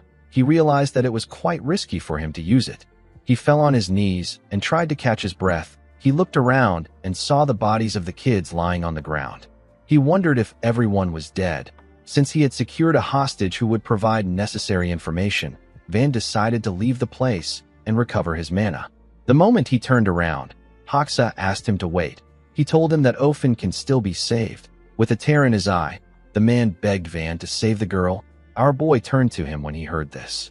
In the next scene, we see a man standing over Hoxa's body. The man said that a fierce fight took place in this place. His comrade picked up Bridgerton's arm and told him that Bridgerton lost his arm. The man couldn't believe that someone killed two executives of Tease. He said that the attacker is insane. He asked his comrade, whose name is Mongo, if he can find the culprit. Mongo said that he can. He said that he can still smell something even though it is faint. He said that our boy was there until yesterday. The man wearing an eye patch summoned some men known as Raven. The men came out of his shadow. The man ordered them to report the situation to Kezerak. He said that he will track their culprit with Mongo. The men accepted his order. The man turned to Hoxa and wondered if this is the end he wanted so badly. He said that it is an empty and meaningless end. The scene shifts and we are taken to the mountains. We see Ofen open her eyes and scream. When she raised her head, Van asked her if she is finally awake. The girl asked him about where they are. She quickly turned to him and asked him about Hoxa and the kids. Van revealed to her that everyone else died.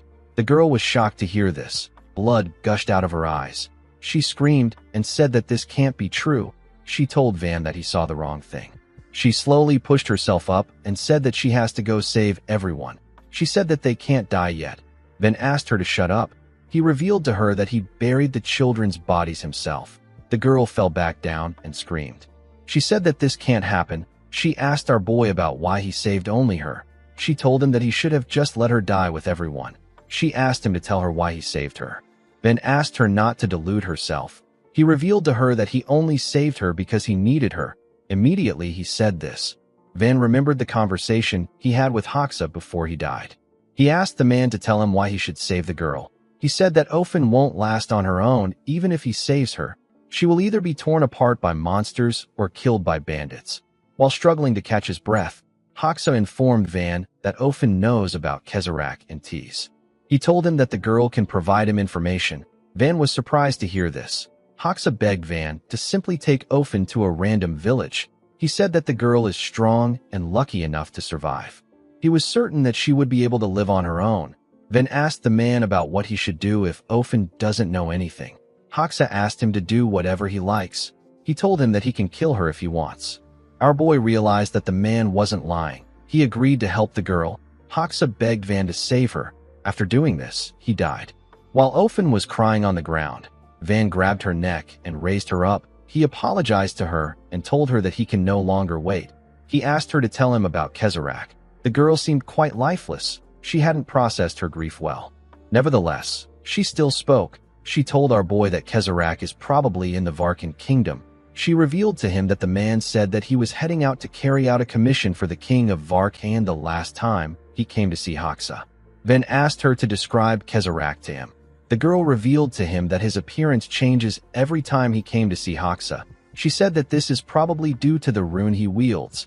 Van asked her if she knows anything about Kezerak's rune. Ofen said that Hoxa once told her that Kezerak is a sorcerer born with a rare set of 3 runes that are counted among the continent's rarest. Van did not expect the man to possess 3 runes. He knew that Kezerak was going to be hard to deal with. He let go of the girl and told her that they have no time to waste. He said that they will talk on their way. Ofen asked him about where they are going. Van revealed to her that he made a deal with Hoxa to take her to a safe village. He told her that this is also his way of repaying her for the information. Ofen was shocked to hear about the deal Hoxa made on her behalf. Van turned to her and asked her to get up. He told her that they are leaving immediately. The girl quickly got up. She stepped out of the cave with Van. She used her hand to block her eyes from the sunlight. Immediately, her eyes adapted to the sunlight. The girl saw something shocking. She saw a huge rock in front of the cave. Van reminded her that he buried the kids. He said that he buried them under the rock. Ofen asked him about why he chose this enormous rock. Our boy said that he doesn't want monsters to disturb their graves. He said that the children did nothing wrong. He told Ofen that he will let her say her final farewell. Ofen walked up to the rock and placed her hands on it. Tears filled her eyes as she rested her head on the boulder. While crying, she remembered how she and her siblings stood next to Hoxa while he was bleeding on the ground. A man seemed to have beaten up the assassin. The man was from Tees. The man asked Hoxa if he escaped from Tees only to babysit kids. He asked him if he will return to his beautiful assassin form once he kills the kids. The man turned out to be Kezerak. Hoxa begged Kezerak to forgive him. He begged him not to kill the kids. Kezerak turned around and told Hoxa that his missions will be doubled from now on. He asked the assassin to never try to run away if he wants to keep playing orphanage director. After Kezerak left, Ofen asked Hoxa if he is fine. Hoxa smiled and apologized to the kids. He said that he looks pathetic. He hugged them and asked them not to worry. He assured them that he will protect them. Megat told Hoxa that he smells like meat. The man laughed out loud when he heard this. The kids also laughed. Ofen remembered Hoxa showing her the name of the tavern after he opened it up. He asked her if she likes the name. Ofen told him that it is terrible. Hoxa asked her if it is really so bad. The girl remembered how she played with her siblings in their peaceful environment. Although they were not a perfect family, they still managed to make things work. Ofen scratched her bare hands on the rock. She was filled with so much rage. She asked Van if he intends to kill Kezerak. Our boy said that he does. With a look of anger on her face, Ofen asked Van to take her along. She said that she wants to tear the bastard apart. In the next scene, we see a man sniffing the ground. The man turned out to be Mongo. Mongo told his comrade that Van was just in the area some hours ago. He looked at the huge rock and said that Van's scent is very strong around there. His comrade said that this is good news. He said that they will soon meet the one they are searching for. In the next scene, we see a man walking up the stairs. The man went to a door and knocked on it. He went inside and told the person inside that he came to report something to him. The person turned out to be Kezerak. Kezerak rested on his chair without his shirt. He told the man that he already knows that Merkel's gang failed. He referred to Merkel as trash and said that he carefully nurtured trash who only involved himself in back alley crimes. He said that he is disappointed that Merkel gave him such an ungraceful ending. The man informed Kezerak that Hoxa and Berjedin are also dead. Kezerak sat upright when he heard this. His subordinate informed him that they don't know who is responsible. He said that Mongo and his brother are both pursuing the trail. Kezerak told his subordinate that more graceless variables keep ruining things. The man asked him if this is the work of the Ethos Order who have been tailing them for some time. Kezrak said that it is possible, but the situation feels different. He said that this feels like it is something else. He told him that a foreign third party is intervening. Immediately he said this. He took out a scroll and burned it. Since their culprit took out Hoxa and Bridgeton, who are 2 out of the 10 executives, Kezrak asked his subordinate to tell Mongo and Tomoto to stand by even if they find the culprit. The scroll he burnt turned into a portal. Kezrak told the man that this is a critical moment. He told him that they can't afford any more disruptions. The man bowed his head and asked his lord if he should resolve the issue himself. Kezrak told him that there is no need for him to also get involved. Immediately he said this. Kezrak made clothes appear on his body. He told the man that he is heading to the Varkan kingdom right now. He told him that he will leave every petty issue that comes up entirely to him. The man said that he will remember this. The scene shifts, and we are taken to the Varkan kingdom. Someone welcomed Kezrak to the castle. Kezrak asked him about where the king is. The man informed him that the king is waiting for him. He asked him to go in. Kezrak and the man walked forward. He and the man stepped inside the king's courtroom. Kezrak bowed his head to the king and asked him to forgive him for the discourtesy of arriving late to the meeting. The king laughed and asked him not to worry about it. He asked him if he has completed the job he gave him. Kezrak informed him that the core sorcerers of the Aran kingdom have been eliminated just as he desired. He told the king that he can rest easy now. He asked him for the promised payment. With a smile on his face, the king told Kezrak that a problem has arisen. He said that their kingdom is ringed by steep mountains and their resources are pitifully lacking. The one land where they could gain diverse resources was lost in the recent war against Aran. Kezrak reminded the king that this is why he entrusted his organization with the task. He reminded him that he asked them to eliminate the key sorcerers of Aran to prevent further losses and reclaim the land that was taken. The king told Kezrak that the T's mercenary group handled the task splendidly. Kezrak asked him about what the problem is. The king stood up from his throne and said that even if he took such actions in pursuit of greatness, it is still normal business among nations. With a disgusting look in his eyes, he asked Kezrak if he knows what will happen if word spreads across the continent that he involved a mercenary group that is infamous for engaging in dirty and vile work into his business. He told the sorcerer that just thinking about it gives him a headache. Immediately he said this. A large amount of warriors came out and the door of the courtroom got locked. Kezrak asked the king if he wants to kill him to erase all traces of his work. The king smiled like a deranged person and told him that there was never any payment promised to him. He said that he spent a lot of money to make his courtroom match that of the Zoe kingdom. Instead of panicking, Kezrak laughed. He laughed like a crazy person. The king asked him if he is going mad before his death. Kezrak released a small amount of energy. He told the king that he is not shocked to see that someone as graceless as him doesn't have anything in his treasury. He said that he was far too complacent. The king advised Kezrak not to struggle. He told him that his resistance will be futile. He explained to him that he has other people beyond the 30 finest sorcerers of Varkan that are gathered there. He revealed to him that he has soldiers stationed in every part of the castle. The king laughed like a crazy person and told Kezrak that he is actually paying him. He explained to him that the money he used to hire the sorcerers there is enough to cover his fee. Kezrak told the king that it is too late. He told him that he brought back the memory he hates the most.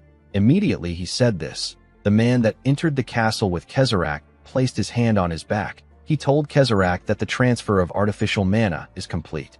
Kezrak released his energy and said that royalty in small kingdoms and mighty empires are no different in the way they behave. He snapped his finger after saying this. He told the king that his kingdom is finished. He told him that he will take his kingdom as payment. To the king's surprise, nothing happened after Kezrak said this. He laughed and asked the man if he is joking with him. Immediately he said this. A light shined behind him. When he looked outside, he saw that the sky had changed colors. A ridiculously huge statue came out of the sky. The statue began to descend from the sky. The sorcerers in the room quickly ran towards the king.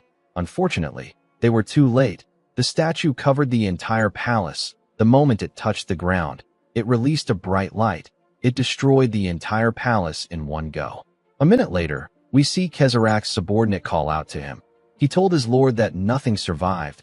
He said that everything was wiped clean. Kezrak picked up something from the ground and said that things that aren't clean are never beautiful. He picked up the king's crown and carefully looked at it. His subordinate told him that he will guide him to his next destination. Kezarek suggested that they walk this time. He looked at the sky and said that today is particularly beautiful. This overpowered monster with black hair and silver glasses is the leader of Tease. The scene shifts, and we are taken back to the time Ofen asked Van to take her with him. She said that she wants to tear Kezarek to shreds. Van turned around and told the girl that she is out of her mind. Ofen told him that she can't just continue living her life as if nothing happened. Van told her that she would be better off spending the rest of her days in peace. He explained to her that he has no intentions of protecting her. He told her that he might even kill her by himself if she gets in his way. The girl asked him to do as he likes. She said that she doesn't care. Van walked forward and told her that he is heading to the Varkan kingdom. He asked her if she is really planning to follow him. Ofen asked him to kill her anytime she gets in the way. Van told her that they are leaving right now. Later in the night, we see Tomoto and his brother looking at Van and Ofen from a distance. Tomoto was happy to see that they had finally caught up to Van. Mongo reminded his brother that Kezarek ordered them to wait quietly. Tomoto smiled and told him that this is their chance. He said that they can capture Van and offer him to Kezarek. He told Mongo that this is their chance to repay Kezarek for taking them in. He asked him if he likes this idea. Mongo told his elder brother that he will do as he says. Tomoto was happy to hear this. He released his energy and said that they will keep tailing Van until they find a clear chance to kill him. Mongo told his brother that he understands. As they walked through the forest, Van noticed something odd. He asked Ofen to tell him the amount of times they have walked past a certain huge tree. The girl said that this is their third time. Van said that they must be lost. Ofen wondered if they are in a certain forest. She told herself that this is impossible. Van asked her if something is wrong. Ofen revealed to him that Hoxa told her a story about a certain forest when she was little. Hoxa told her that the mountain where they opened their tavern used to be a monster's lair. The entrance of this lair is called the Moor Forest. If a person steps into the Moor Forest, they can never get out. Van asked her if she is saying that they have wandered into the Moor Forest. He told her that the forest is nothing more than a ridiculous superstition. Ofen told him that the story is quite true. She said that there are countless monsters living in the Moor Forest. Immediately she said this. The tree next to him opened its multiple eyes and turned to him. Van was surprised to see the monster. Ofen quickly covered her mouth to stop herself from screaming. The tree monster smiled and raised its hand. Before it could crush Ofen, Van grabbed her and jumped out of the way. The monster's fist crushed the ground. Van threw Ofen aside when he landed on the ground. He clenched his fist and appeared in front of the monster in an instant. He swung his fist at it. The monster tried to block his attack with its branches, but it couldn't withstand Van's strength.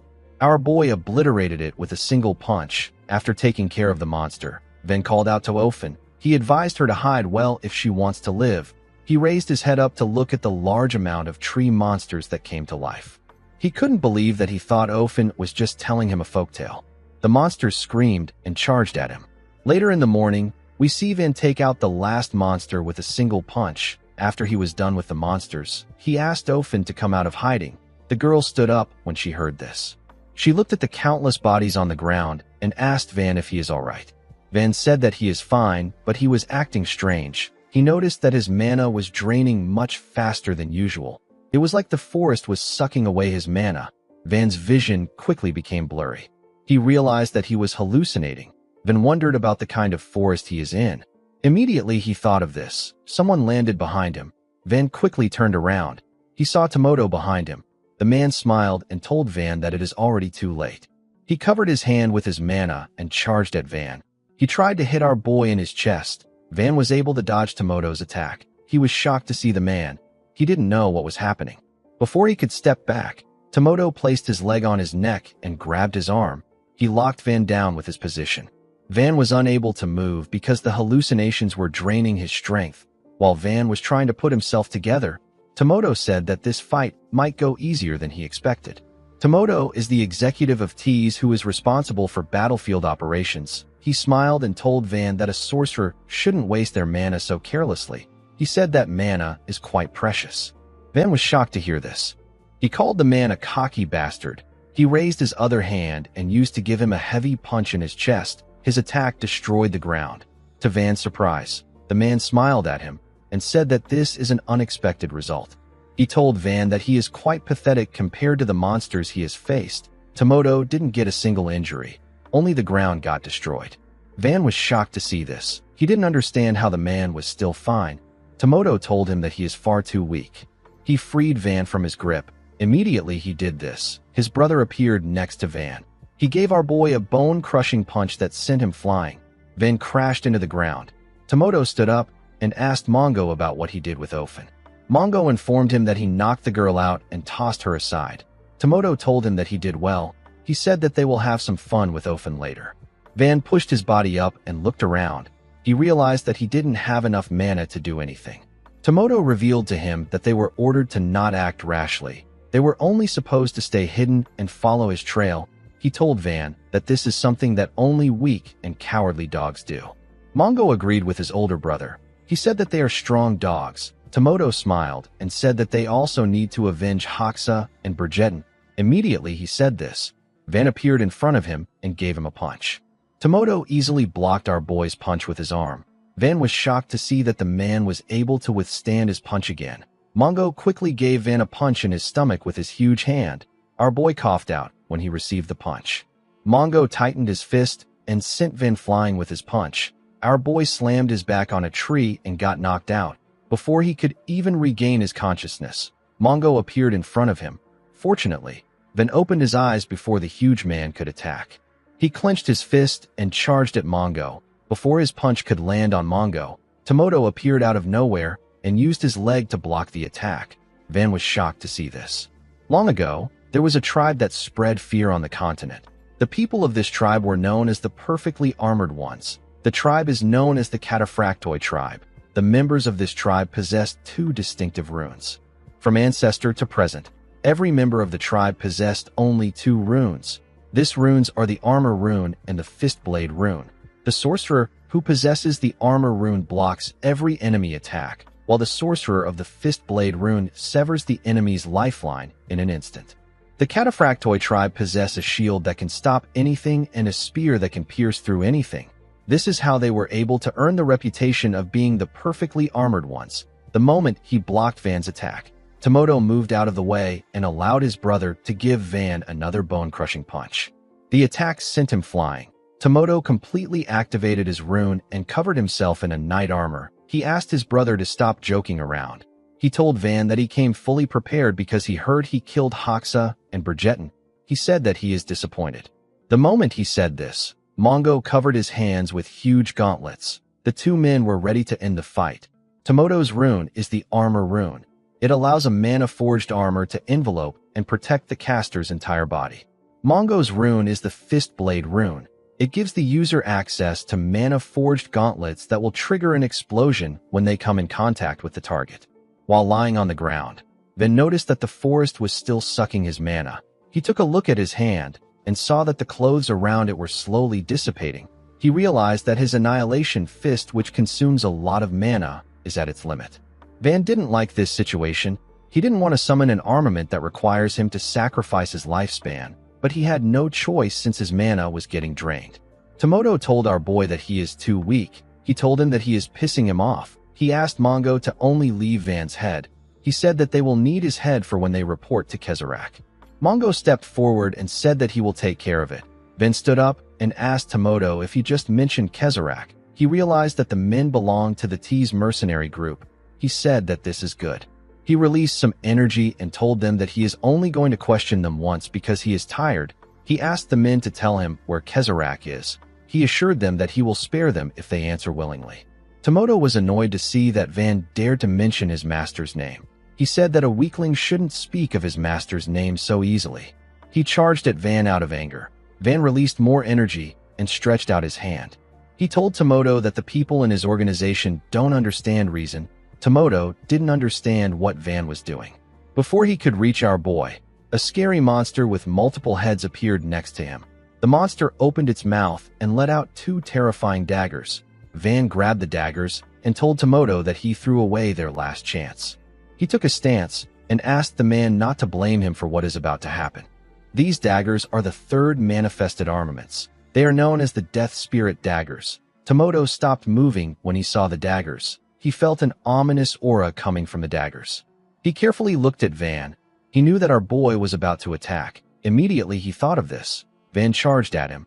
He swung his daggers at Tomoto's leg. The daggers cut through the armor and landed a cut on the man's leg. Tomoto was shocked to see what happened. He couldn't believe that his mana armor got pierced. His brother appeared behind him and swung his fist at Van. Our boy easily dodged his attack by jumping back. Before moving back, he landed a cut on Mongo's arm. Mongo informed his older brother that he got hurt. Tomoto recalled that our boy was dying a moment ago. He found it odd that he was now energetic. He didn't understand the kind of rune Van was using. He apologized to our boy for underestimating him. He told him that he was mistaken about him. He released more mana and charged at Van with his brother. He told our boy that nothing has changed. Van raised his daggers when he saw the men coming at him. He appeared next to Tomoto and swung his dagger at him. He landed a cut on his thigh. He moved past Mongo and landed several cuts on him. He was able to tear them apart and move past them in an instant. Blood gushed out of the brothers' bodies. Tomoto quickly turned around and called our boy a filthy rat. To his surprise, Van was no longer behind him. The man asked Mongo about where Van is. Our boy appeared in front of Mongo. He kicked the huge man in his leg and made him lose his balance. He moved his dagger beneath Mongo and got ready to stab him.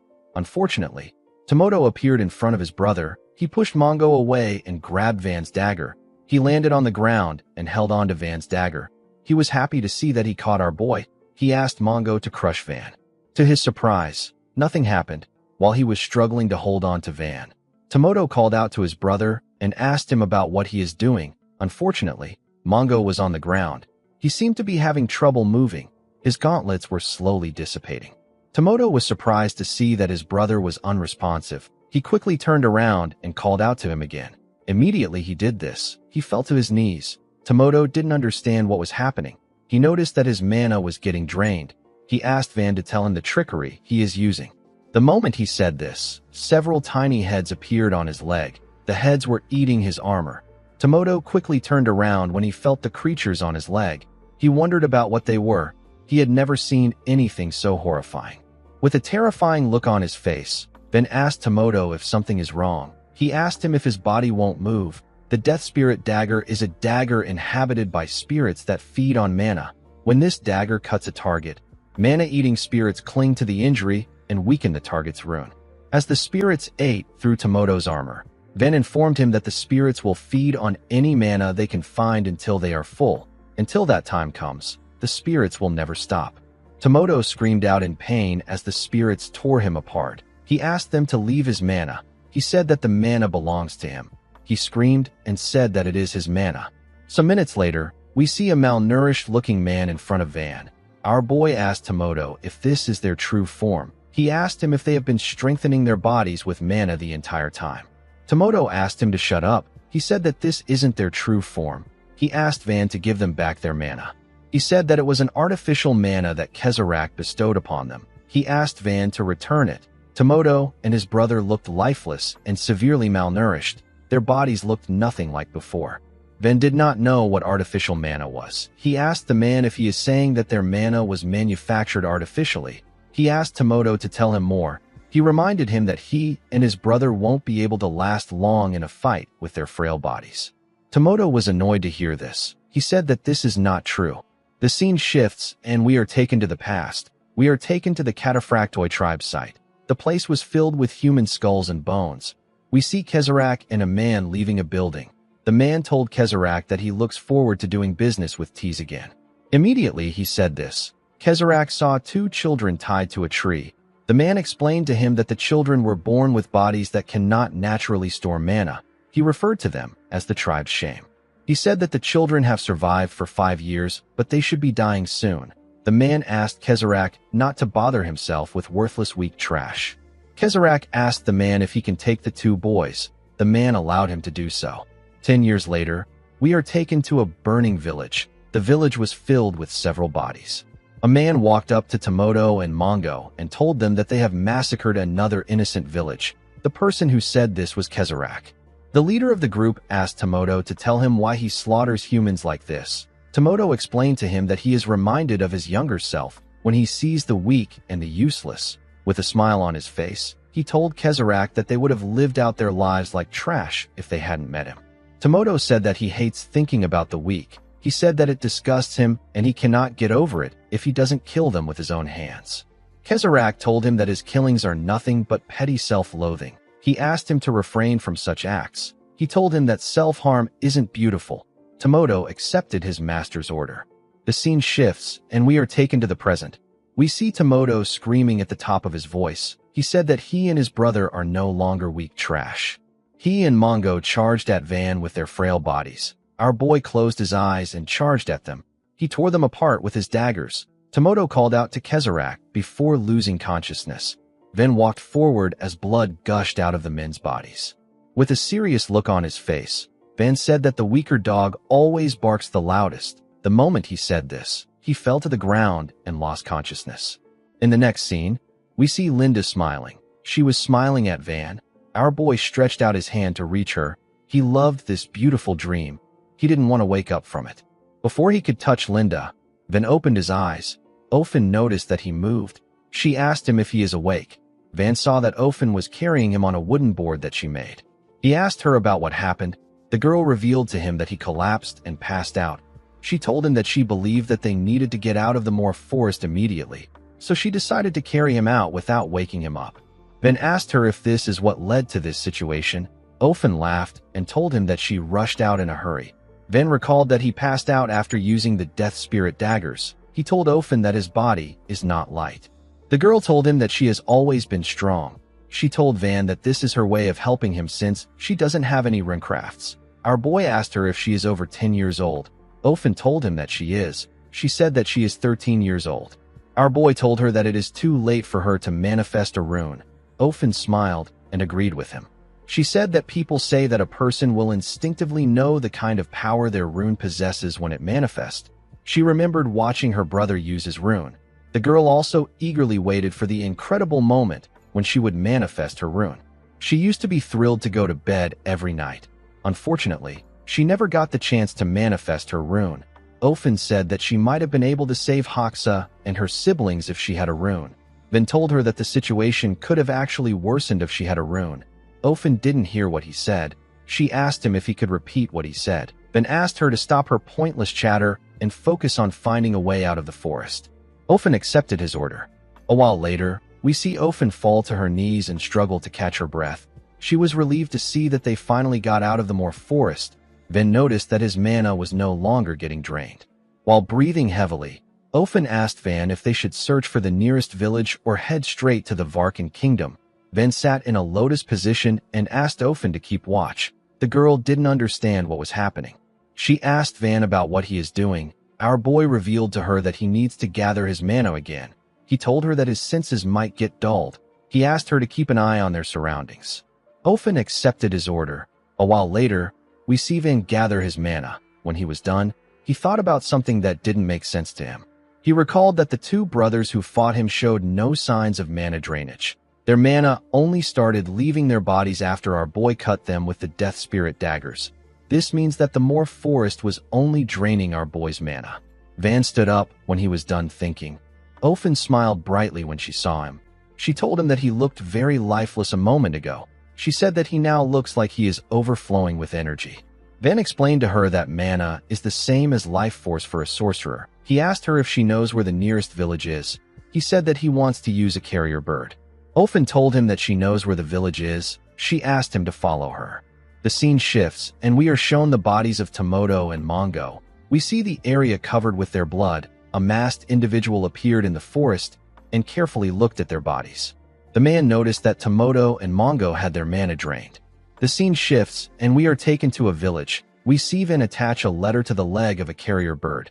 Immediately he did this. The bird flew away. Ofen asked our boy about who he is sending the message to. Van told her that it is going to an information broker that he knows. He said that he needs intel on artificial mana and Kezarak's runecrafts. Our boy wanted to know if the leader of Tees truly has 3 runes. He said that Kezarak won't be an easy opponent. Ofen asked him if it is really a big deal to possess 3 runes. Van explained to her that it is extremely rare to possess 2 runes. He said that he didn't think that a sorcerer could even have 3 runes. Ofen told our boy that he really knows a lot. since Van is young and incredibly strong. Ofen asked him if he is a noble. Our boy asked her to stop. He told the girl that he only answered her question up until now as payment for saving him. He told her that he is not of noble birth. He suggested that they drop the small talk. Ofen nervously told him that she understands. Immediately she said this. Someone in the tavern asked his friend if he is saying that a mercenary from Tees is inside the tavern right now. Van and Ofen were shocked to hear this. They quickly turned to the table of the three friends. The man who said that someone from Tees is there asked his friend to lower his voice. He asked him if he has lost his mind. His friend apologized to him. He said that he was so shocked. He asked the man about how he knows about the mercenary. His friend reminded him that he is a local. He told him that he hears different things. He advised the man to avoid making eye contact with the mercenary for no reason. Immediately he said this. Van appeared next to him. He asked him if he just said that someone from the Tees mercenary group is there.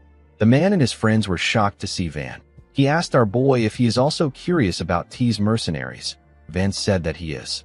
The man placed his hand around Van's neck and dragged him close to himself. He laughed and said that our boy is at the age where he should be curious about this kinds of things. He moved his head close to Van and asked him to listen carefully. He said that he will only explain once. Van quickly used his hand to cover his nose when he smelled the man's breath. The man advised him not to make eye contact. He revealed to Van that the man behind them is a member of the Tees mercenary group. Van carefully turned around to see the mercenary. He stood up after hearing what the man told him. The man was surprised to see this. He asked him about where he is going.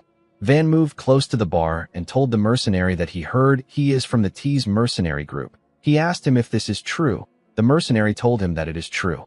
He turned to Van and asked him if he wants something from him. The mercenary turned out to be Kezarak, the leader of the Tees mercenary group.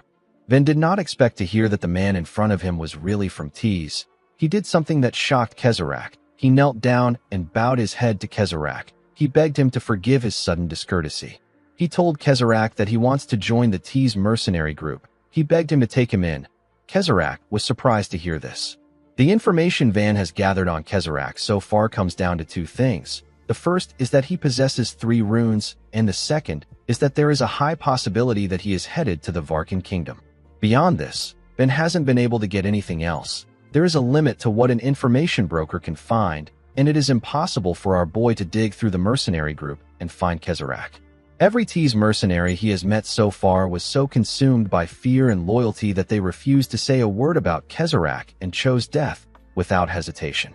There is only one informant in our boy's hand, but it will take him at least a month to get anything out of Bridgeton. Since Van has reached a dead end, he decided to use his last option to obtain information. He decided to throw himself to the Tees mercenary group as bait. He told Kezarak that he is nothing special. He said that he is a poor kid from an ordinary family. He told him that he was fortunate enough to be born with a rune, and he has worked hard to become a sorcerer. He said that the only way for a commoner to rise in this world is through mercenary work. He told Kezarak that he would like to join the prestigious Tees group. Our boy wondered about how Kezarak will react to his offer. Kezarak carefully looked at him. He knew that mana is the same as life force for a sorcerer. A person can learn many things about a sorcerer through their mana. They can learn about their physical exhaustion and even their emotional shifts. Just a moment ago, Kezarak sensed the mana that Van was releasing. He could feel the overwhelming killing intent that our boy possessed. Even within the Tees mercenary group, there is no one that gives off a killing intent like this. What was more shocking to Kezarak was the overwhelming mana that Van possessed. The man recalled that he has met countless noble heirs from many kingdoms. Among those around the same age as Van, there are only 3 people who possess the same amount of mana as him. Kezarak couldn't believe that Van called himself a boy from a poor and ordinary home. He knew that no poor boy could possess this type of killing intent and mana. He saw our boy as a graceless boy. He wondered if he was trying to infiltrate Tees by lying to him. He wondered about what he should do with Van. He told him that he needs to take the entrance test. Van was surprised to hear this. He asked the man if he is serious. He was surprised to see that Kezarak accepted his request without a hint of doubt. Kezarak stood up and reminded Van that they are not a royal army. He said that they are simply a mercenary band. He asked our boy if he was expecting some grand procedure. Van asked him about what he should do for the test. Kezarak told him that it is simple. He explained to him that he simply needs to have a brief personal interview with their leader. He asked Van if he will follow him. Our boy was shocked to hear that he could meet Kezarak this easily. Of course, Kezarak was lying. He was the one who personally recruited each and every mercenary in Tees. The man only had one thing that he was curious about. He wondered about the identity of the boy in front of him. He didn't know if Van was a plant from another mercenary group or a royal assassin sent to kill him by another kingdom. The situation between Kezarak and Van was like a chess match. No one knew which move to make. Kezarak wondered if Van was a knight of the Ethos Order. He knew that the organization likes hounding him. Van was also confused by what was happening. No matter how he thought about it, the situation seemed strange. If Kezarak was someone that he could meet this easily, then the extreme vigilance of the Tees members doesn't make sense. Although Kezarak wasn't aware of Van's identity, he was certain that our boy was after him. He could tell that Van didn't know that he is the leader of Tees. He wondered if this is just an act to make him drop his guard. Van wondered if he should refuse Kezarak's offer. He reminded himself that this entrance test could be a trap. Kezarak knew that Van's goal is to infiltrate Tees ranks. He was certain that our boy wouldn't turn down the entrance test. Although he didn't like it, Van knew that he couldn't let this golden opportunity slip away. He told himself that he won't have to go all the way to Varkan if the man in front of him is telling the truth. Kezarak realized that he had to make a decision right now. He could either lure Van back to his base and uncover who he is, or he could kill Van right there. Our boy got up and told Kezarak that he will do anything to join the Tees mercenary group. Kezarak told him that his leader is outside. He asked Van to follow him. He assured him that he will let him meet his leader right away. Van and Kezarak walked towards the door. Ofen was surprised to see her savior walking towards the door. She remembered that Van asked her to sit tight and wait. She noticed that our boy was walking with someone. Ofen instantly recognized the person's beard. She was shocked to see who it was. She remembered Kezarak asking Hoxa to tell him why he disgraces himself with this unsightly orphanage farce. Van and Kezarak stepped out of the tavern. Kezarak's subordinates were surprised to see him with someone. Kezarak turned to the masked man and introduced him as the leader of Tees. The moment he did this, Ofen ran out and called out to Van. She told him that the man wearing glasses is Kezarak. Immediately she said this, the masked man realized something. He quickly informed Kezarak that the guy next to him is the sorcerer who killed Hoxa and Bridgeton. Kezarak and Van quickly turned to each other. Kezarak used his rune to drag out stone statues from the ground and used them to block Van's powerful punch. Van moved past the statues and clenched his fist. With a look of anger on his face, he called Kezarak a bastard and told him that he has finally found him. He gave the man a bone-shattering punch in his chest. Kezarak only got pushed back. He was able to block Van's attack by creating a huge rock in front of his chest. The rock absorbed the attack. Kezarak told our boy that his punch was beautiful. He said that Van is definitely out of Hoxa and Bridgeton's league. He asked Van if it wasn't enough for him that he killed Tees executives. He couldn't believe that our boy was now trying to infiltrate the group. He asked him about his true identity. He asked him if he is a knight sent by the Ethos Order. Van asked him to shut up and listen carefully to what he is about to say. He reminded Kezarak that he connected a sorcerer from the Zoe Kingdom to the Djiol Mountain stronghold 5 years ago. With a look of anger on his face, Van asked Kezarak to tell him where the sorcerer is now. Kezarak was surprised to hear this. He asked Van about how he knows about this event. Before he could say anything else, Van charged at him and thrust his fist at him. Kezarak quickly brought out an incomplete statue from the ground and used it to block our boy's attack. Van told the man that he is the one who will ask the questions. He told him that he must provide the answers that he wants to hear. Kezarak realized that our boy was not sent by the Ethos Order. He apologized to Van and told him that he doesn't see any reason to answer his questions. Van told him that he understands. He said that he already knew that he wouldn't give him an answer if he asked nicely. He told Kezarak that he wants to see if he will still say this after he crushes his limbs. Immediately he said this. He clenched his other fist and swung it at Kezarak's waist. The man brought out a hand from the ground and used it to block Van's attack. Van was shocked to see this. Kezarak told our boy that he has beautiful eyes. He released his mana and told him that he has a beautiful talent. He said that it is sad that they met this way. The moment he heard this, Van turned around. A huge stone fist came out of the ground and hit him in the back. The attack sent him flying. Kezrak released some mana from his fingers and told Van that he still has a long way to go. Immediately he said this, several stone fists came out of the ground. Different stone statues came out of the ground. The statues carried different weapons. When Van came out of the ground, he saw the statues kneeling in front of Kezrak. Our boy quickly charged at Kezrak.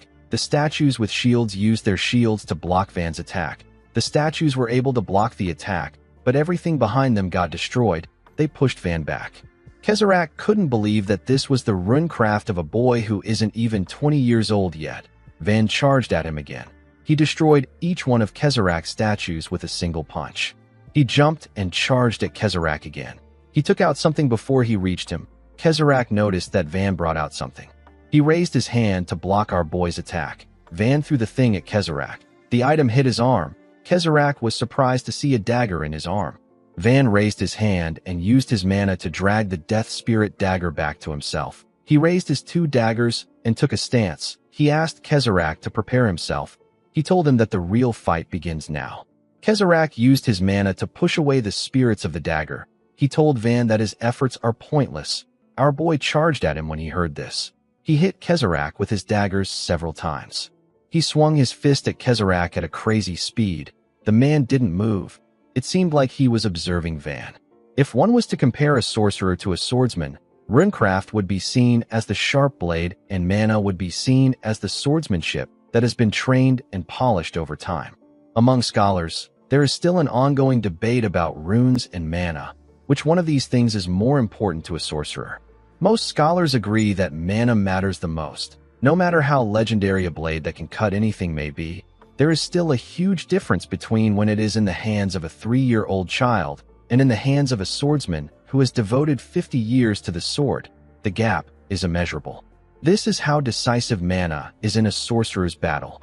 Kezrak caught Van's fist and told him that he is wasting his time. He explained to Van that he cannot hurt him with the amount of mana he has right now. He advised him to give up. Immediately he did this. He brought out 2 huge boulders from the ground and used them to attack Van. The attack sent our boy flying.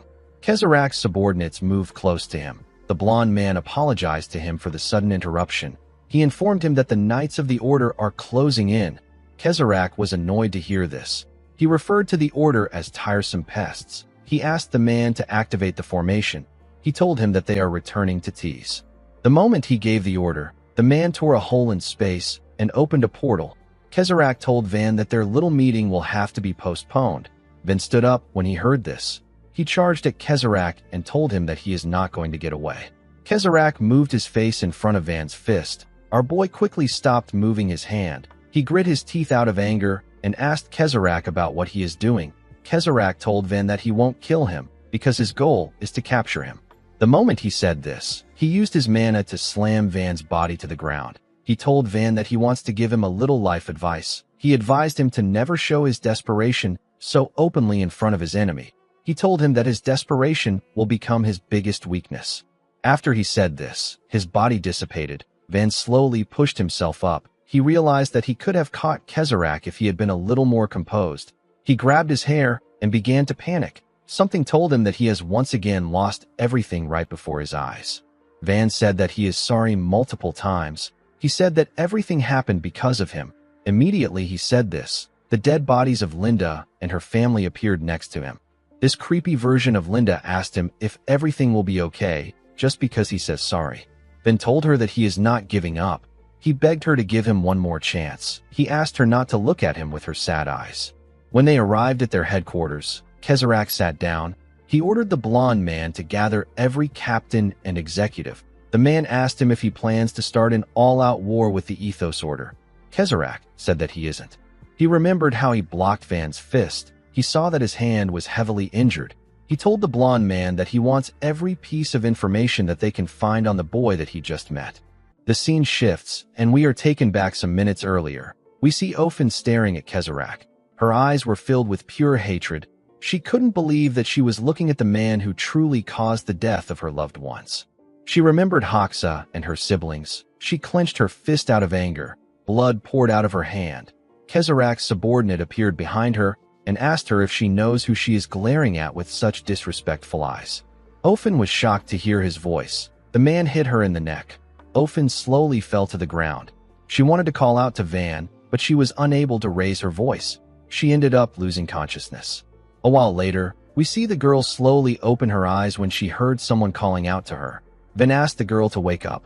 Ofen quickly raised her head up. She was surprised to see her savior next to her.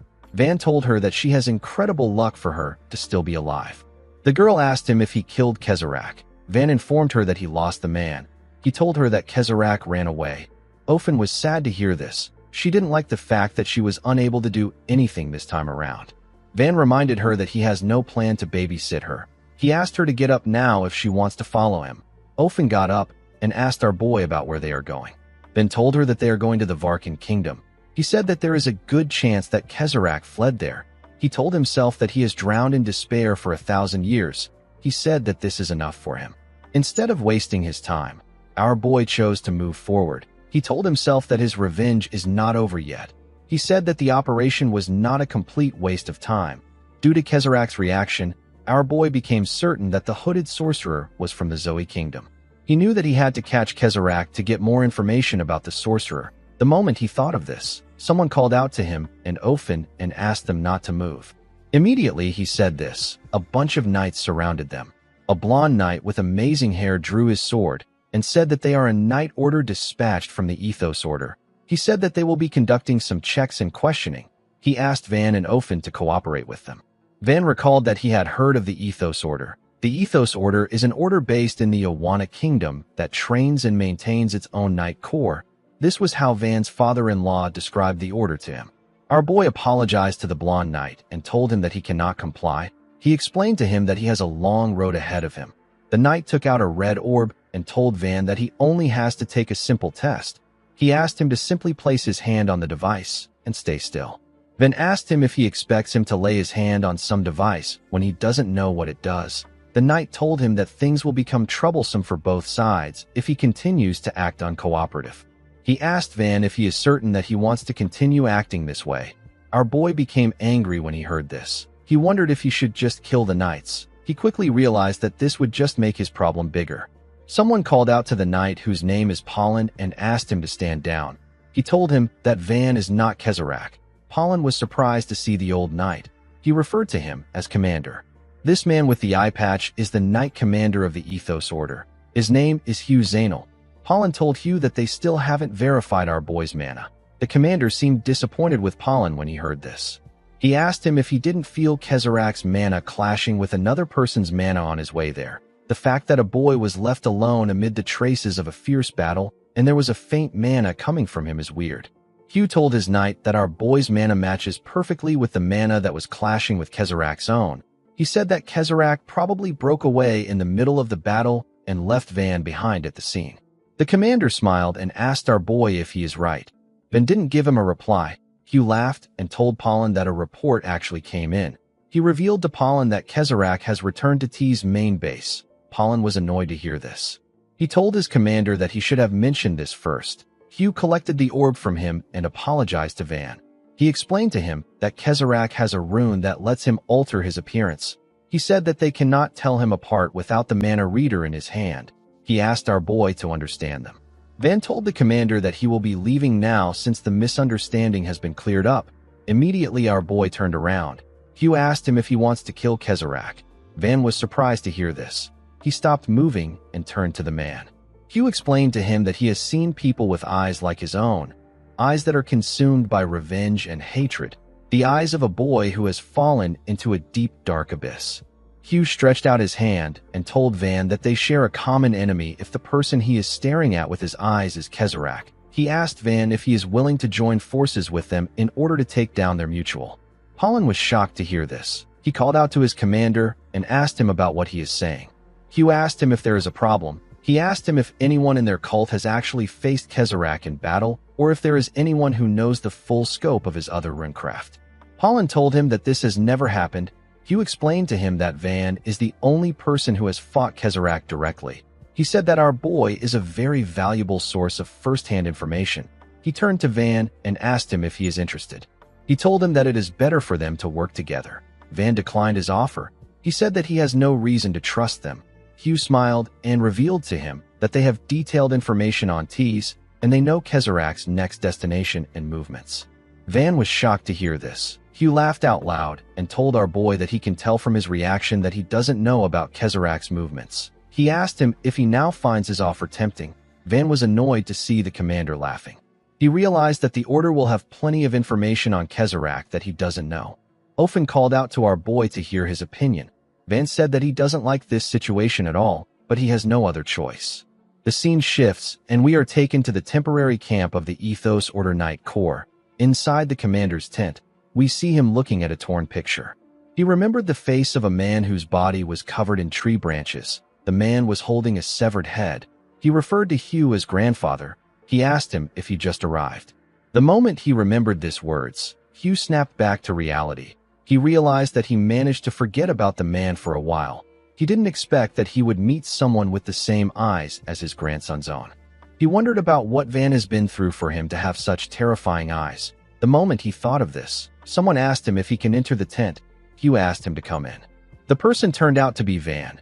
Our boy told the commander that he heard he asked for him.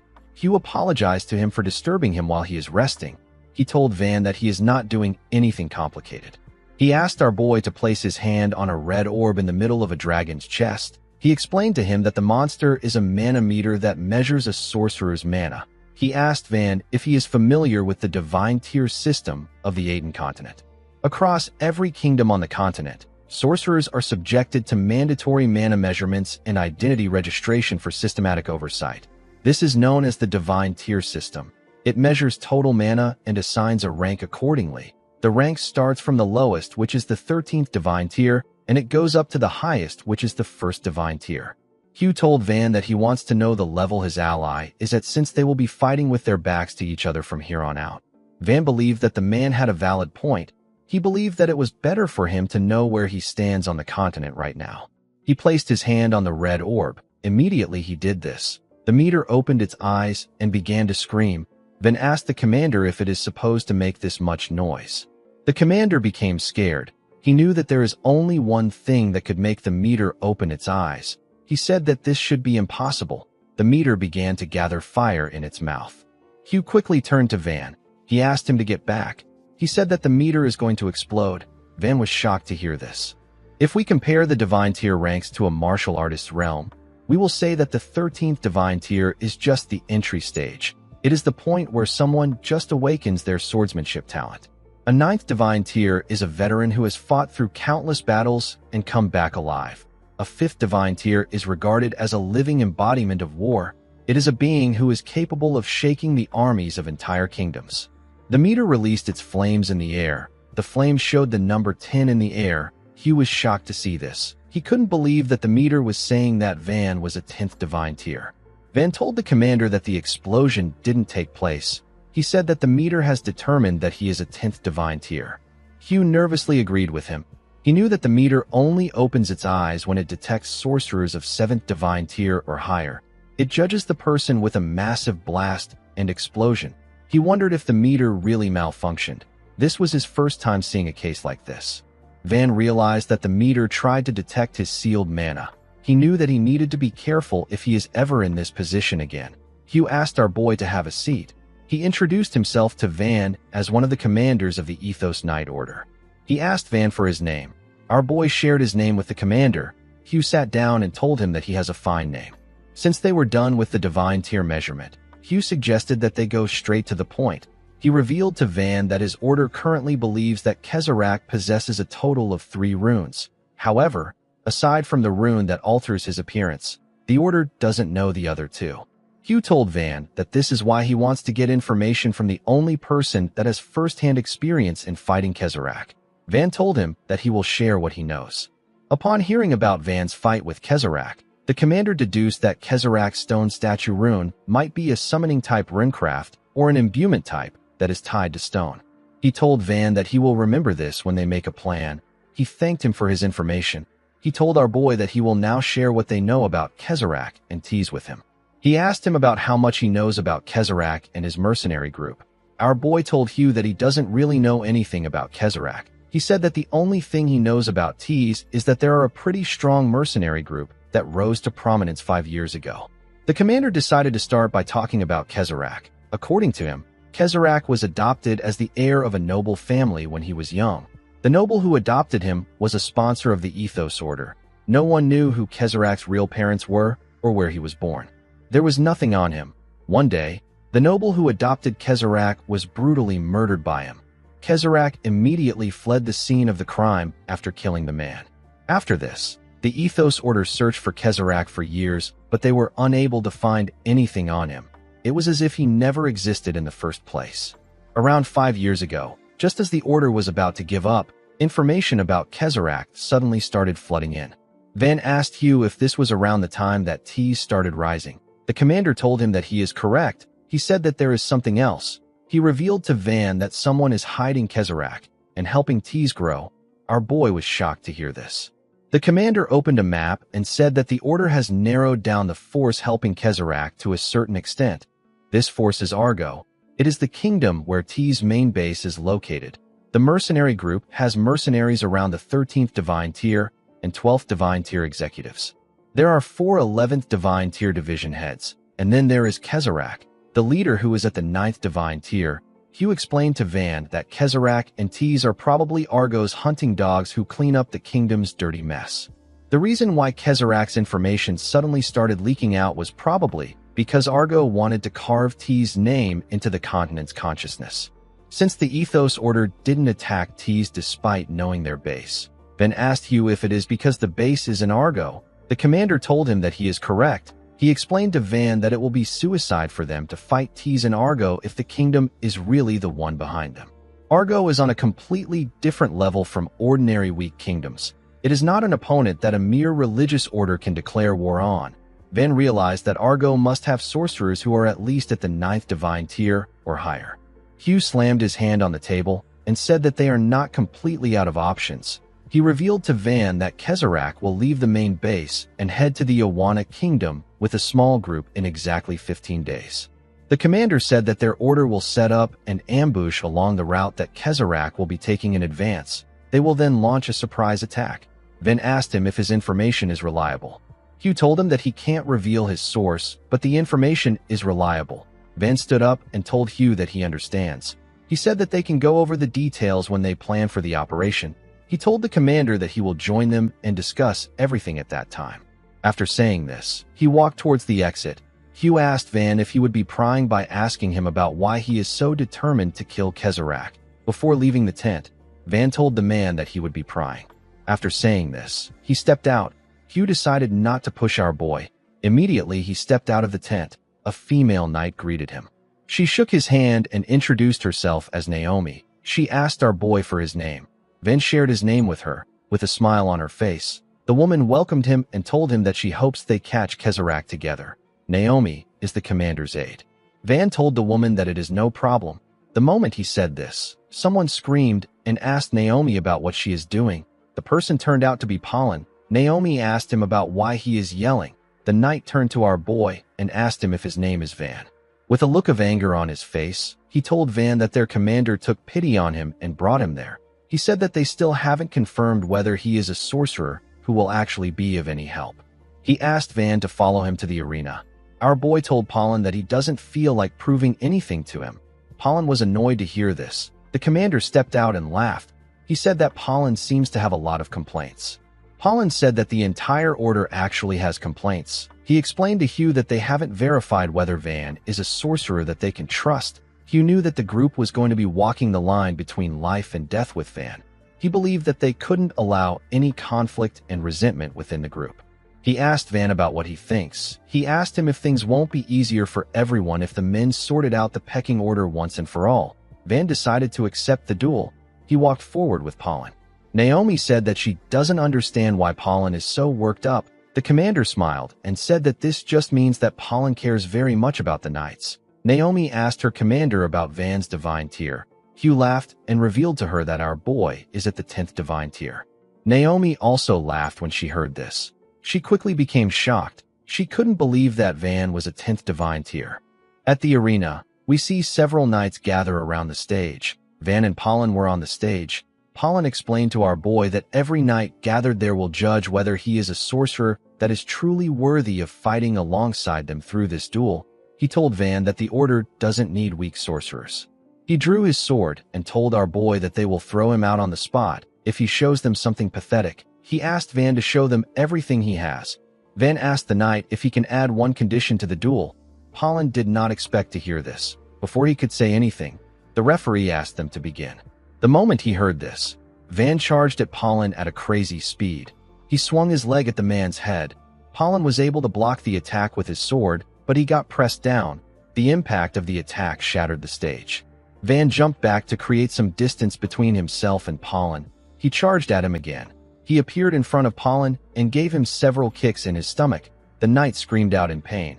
He wasn't even able to react to the attack. Van gave him a bone-crushing kick in the head. He told Pollen that he wants him to shut up and live quietly if he wins the duel.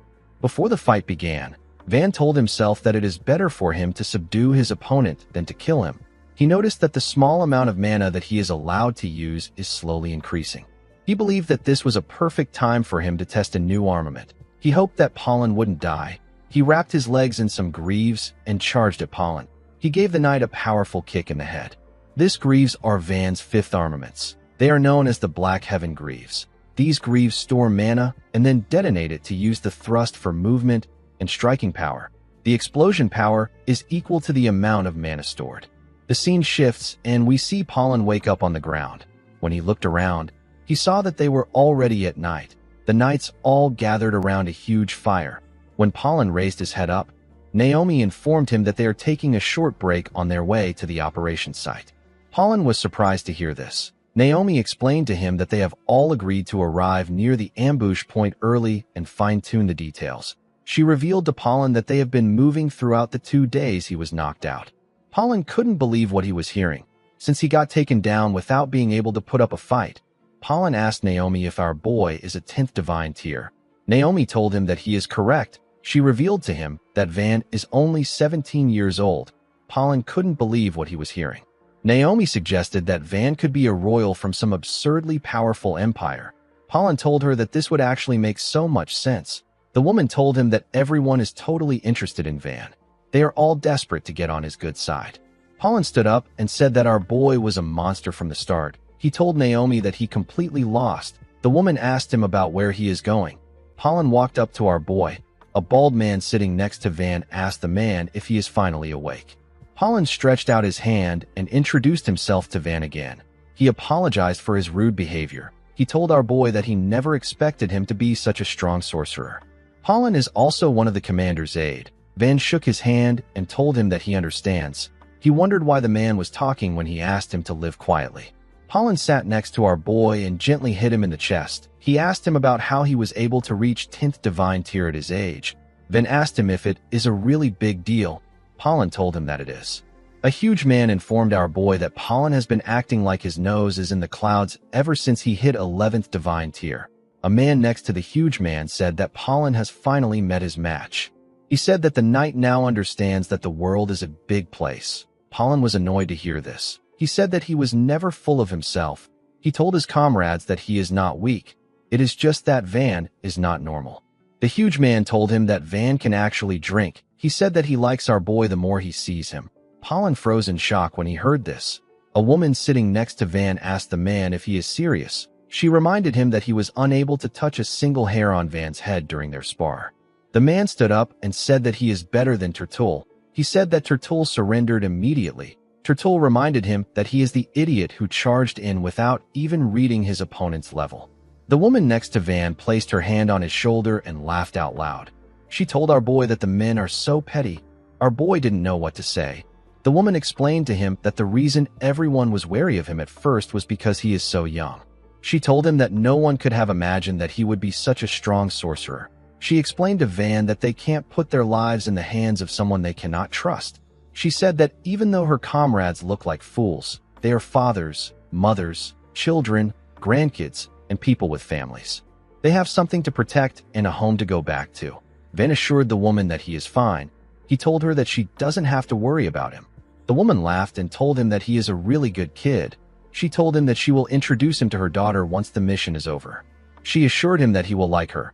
One of the men turned to a woman known as Selena and asked her about what she said that she wanted to do after this expedition.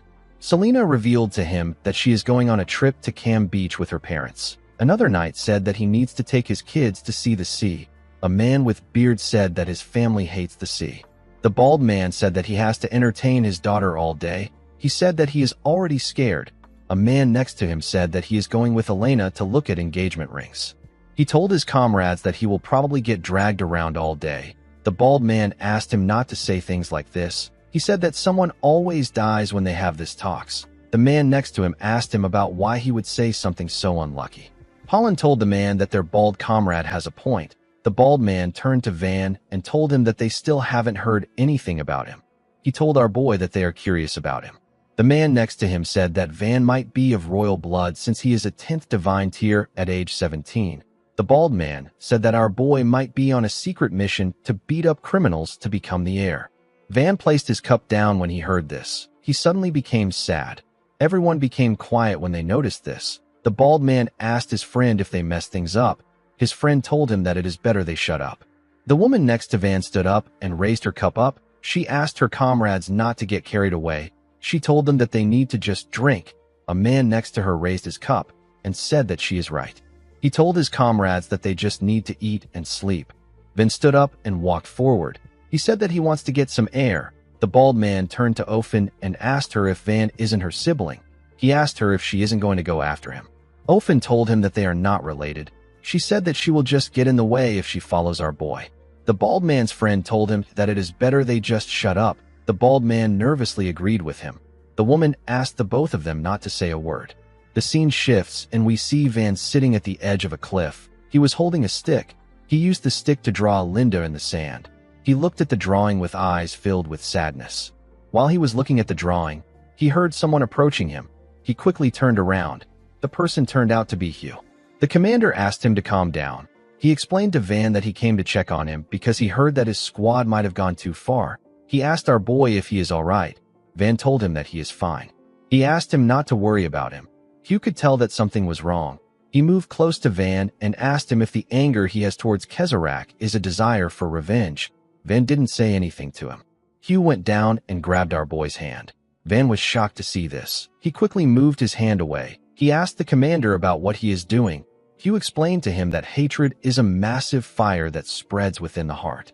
He told him that this fire might feel like it is making him stronger, but once the flame burns out, all that is left is a heart reduced to ashes. Van didn't respond to the man. He simply stared at him. Hugh pat him on his back and told him that he hopes he doesn't end up burning his own heart to nothing. He turned around and slowly walked away. He asked Van to pull himself together. He told him that they have to move early again tomorrow. He advised him to get back into his tent and rest. After the man left, Van raised his head up to see the moon. He focused his attention on the moon. At the camp, the bald man whose name is Turtul slowly moved away from the group. His friend called out to him and asked him if he is heading to bed. Turtul told his friend that he is simply going to the bathroom. As he walked forward, Turtul called his friend an idiot and said that his mouth is always the problem. He told himself that he needs to apologize to Van when he gets back. The moment he said this, he saw something in front of him. He bent down to get a better look at a stone statue. He wondered why something like this was here. Immediately he thought of this. The stone statue extended its body at a crazy speed and crushed the man's head. It was a swift death. Someone walked forward and said that it is natural for something like this to happen when they are drinking right before an important mission. The person said that the foolish knights of the Ethos Order will learn a lesson with their lives. He said that they will understand how cruel the price of carelessness can be. The person who said this was Kezarak. The leader of the mercenary group brought all his subordinates to ambush the knights of the Ethos Order. The scene shifts, and we are taken to the headquarters of the T's mercenary group. We see an amputated man on the ground. The man seemed to have been tortured. Kezarak told him that he has become an unbeautiful mess. He asked him not to worry. He told him that even his screams will sound beautiful once he is placed inside a statue. The man asked Kezarak to tell him how he figured things out. Kezarak's subordinate placed the man inside a mechanical bull. Kezarak asked the man if they have already figured out who is backing T's. He told him that he underestimated the intelligence network of their backers. Kezarak sat down and picked up a glass cup. As someone filled his glass, He told the man that he is genuinely grateful to him for making sure that the Ethos Order received a false tip about him heading to the Owana Kingdom in 15 days with a small group. The man was shocked to hear this. He asked Kezarak if it was all a trap. Kezarak told the man that he has done his job. He asked him to rest. Immediately he said this. His subordinate closed the mechanical bull. A fire got lit inside the bull. The spy was shocked to see this. He screamed and begged Kezarak to save him. Unfortunately, no one listened to his plea. As his body got incinerated, Kezarak said that his screams are quite beautiful. The scene shifts, and we are taken back to the present. We see an injured Turtul walking towards the group. The man asked his comrades to save him. His friend was shocked to see what happened to him. He and a woman ran to Turtul. He asked Turtul to tell him what happened. He said that they need to stop his bleeding. Turtul told them that they need to be careful. The woman asked him about what he means. The moment she asked her question, Kezarak removed his shape-shifting rune and slowly revealed his face. He told the woman that she needs to be careful of him. Turtul's friend was shocked to see this. A loud explosion instantly took place in the area. The other members of the Ethos Order were shocked to hear the sound. Kezarak walked out of the shadows with his body covered in blood. He was holding the head of Turtul's friend. His comrades were behind him. He ordered them to kill everyone. He said that he wants them to take out everyone. The members of Tees quickly charged at the knights. The knights were shocked to see that they were being ambushed. They quickly put themselves together and charged at the mercenaries. The knights fought with all their strength, but the mercenaries were overpowering them with their runes. The knights were getting pushed back. The commander ran out in his armor when he heard the commotion. He asked his knights about what is happening. Pollen informed him that they are being ambushed by Tees. He told him that they need to retreat. Hugh didn't understand what was happening. He wondered about how the mercenaries knew about their position. He quickly realized that he had entered a trap. Pollen didn't understand why his commander wasn't giving them any orders. He told him that they don't have time to waste. Hugh told the man that it is already too late for them. He explained to Pollen that the spy they planted in Tees must have gotten exposed. He said that the information about Kezarak heading to the Owana Kingdom was a trap to lure them in. He told his aide that Tees must have already surrounded the entire area if they were the ones who set the trap. While screaming at the top of his voice, Hugh told his subordinates that they won't be saved by blindly running away. He said that they can't let this situation turn into a total annihilation no matter what happens. He ordered Naomi and Pollen to retreat to the south and report the situation to the Order. Pollen asked him about what is going to happen to him and the rest of the squad. The commander said that they will be moving north to buy them as much time as they can. He asked his subordinates to break through the encirclement and go straight to the Order once they get the chance. Pollen told his commander that this is too reckless. He told Hugh that they will all be dead before reinforcement arrives. Hugh called out to Pollen and released his energy. He told the man that he is counting on him. Pollen was shocked to hear this. He understood what his commander was trying to say. He clenched his fist out of anger and turned around. He ran into the forest with Naomi. Hugh turned to one of his men and apologized to him. He explained to him that he will need to stay behind because he is not the fastest person. The man with the scar on his head asked his commander not to say this. He asked Hugh to tell him who will stay with him if it isn't him. This man is another one of Hugh's aide. His name is Alberto. Hugh told his subordinate that he is always reliable. He drew his sword and cleared his throat. While screaming at the top of his voice, Hugh ordered his knights to get into a scythe/slash formation. The knights instantly composed themselves and got into the formation. They all pointed their blades at their enemies. Their bodies seemed to be covered with Hugh's mana. The commander told the knights that they have one goal. He said that they need to break through the enemy's center and get out of this encirclement. He told his men that death is not an option. He told them that they are all going to go back home alive. The knights became fired up when they heard this. They charged at their enemies with their commander. The scene shifts, and we see Pollen and Naomi running in the forest. Before they could get far, two people landed in front of them and destroyed the ground. Pollen quickly stopped Naomi from moving forward. One of the mercenaries said that Kezarak was right about some knights running in the opposite direction. The man with a weird hair and mustache called Pollen and Naomi sneaky brats. His comrade, who looks like a monster, asked them if they're trying to run away after getting everyone worked up. The man with the weird mustache is a division head in the mercenary group. His name is Mach. The other man is also a division head. His name is Parkle. Naomi recognized the two division heads. She asked Pollen about what they are going to do. Pollen told her that they have no choice but to fight. Parkle asked them about what they are whispering about. The moment he said this, his hand transformed into hundreds of hands and grew bigger. He used his huge hand to hit Pollen. Pollen coughed out loud. The attack sent him flying. Naomi was shocked to see this. She called out to her comrade. Monch instantly appeared behind her with two bodies. He asked her if she is ignoring him. The woman quickly turned around. Monch and his clone took out their weapons and swung it at the woman. Naomi instantly drew her sword and used it to block the attacks. Unfortunately, she got pushed back and she lost her balance. Monch told her that she is pathetic. He thrust his weapon at her and asked her to die. Before his weapon could touch her, it got stopped by someone.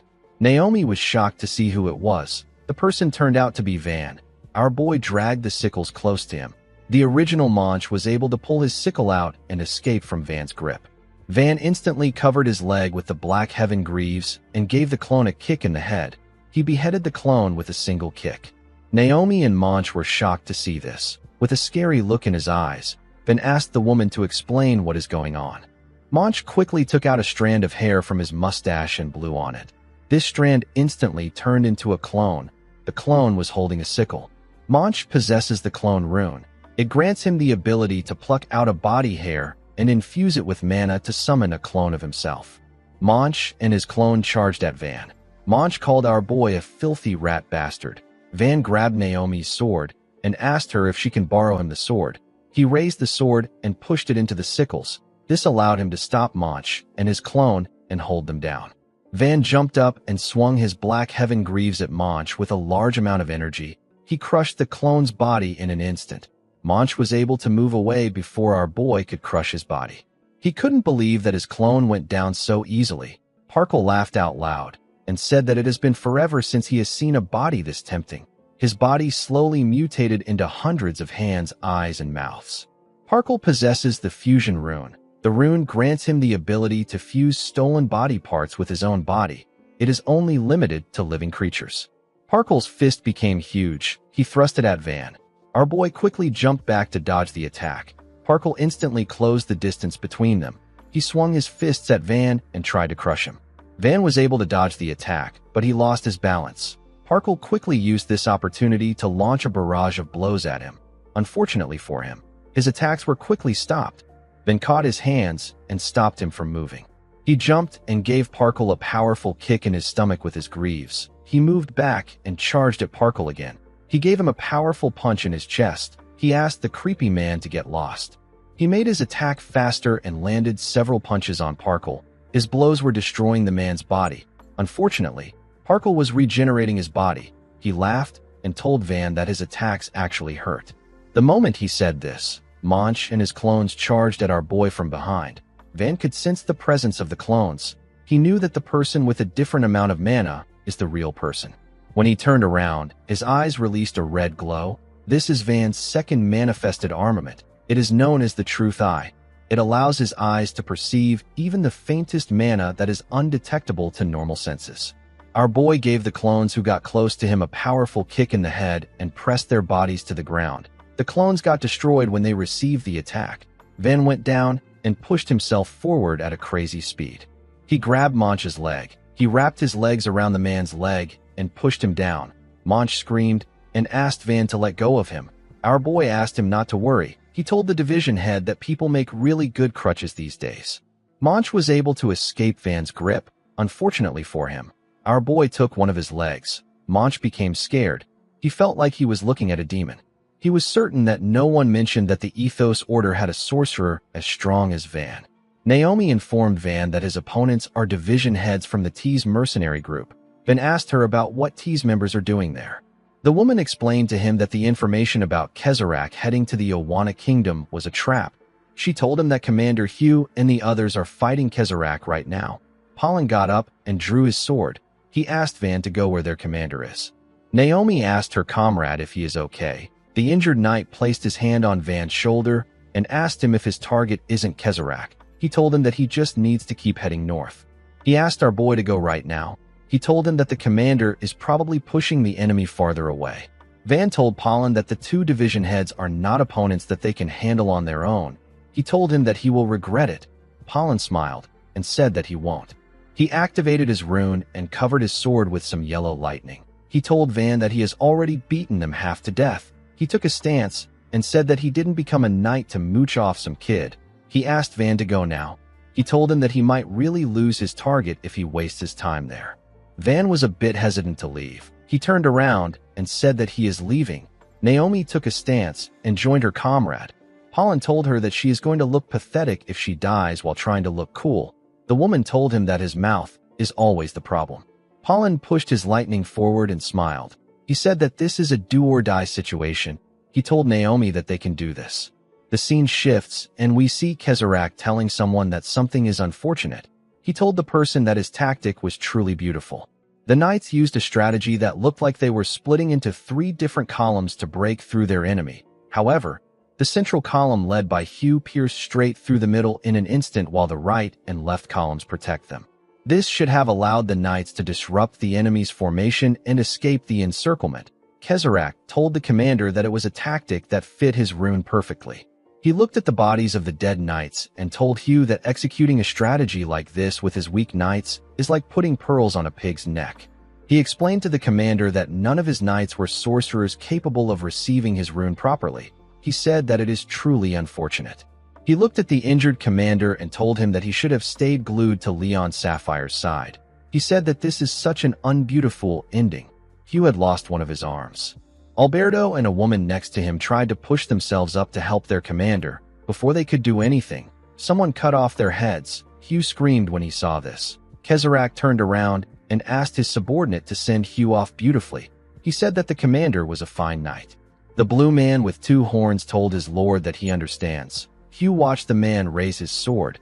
He looked the man in his eyes. He didn't flinch even when he saw the man's sword coming close to his neck. Hugh closed his eyes. He looked as if he regretted something. Before the man's sword could touch the commander, a huge monster-like vehicle hit him and sent him flying. The commander was shocked to see this. Kezerak was also shocked to see this. When the monster landed on the ground, we see Van on it. The monster looked like a bike created by our boy. Van referred to Kezerak as his self-proclaimed life mentor and told him that he didn't expect to see him so soon. The vehicle laughed out loud when it heard what Van said. The scene shifts, and we are taken to the past. We see Van place his hand on the ground. Although it was faint, he could feel mana coming from the north. He could feel Kezerak's mana. He realized that Kezerak was way too far for him to catch up. He knew that he had one thing that would help him catch up in one shot. He just didn't like the thing because it was loud. He activated his rune and opened a portal. Something slowly came out of the ground. The creature laughed and said that it has been ages since it smelled the crisp air. It fully came out of the portal and greeted its master.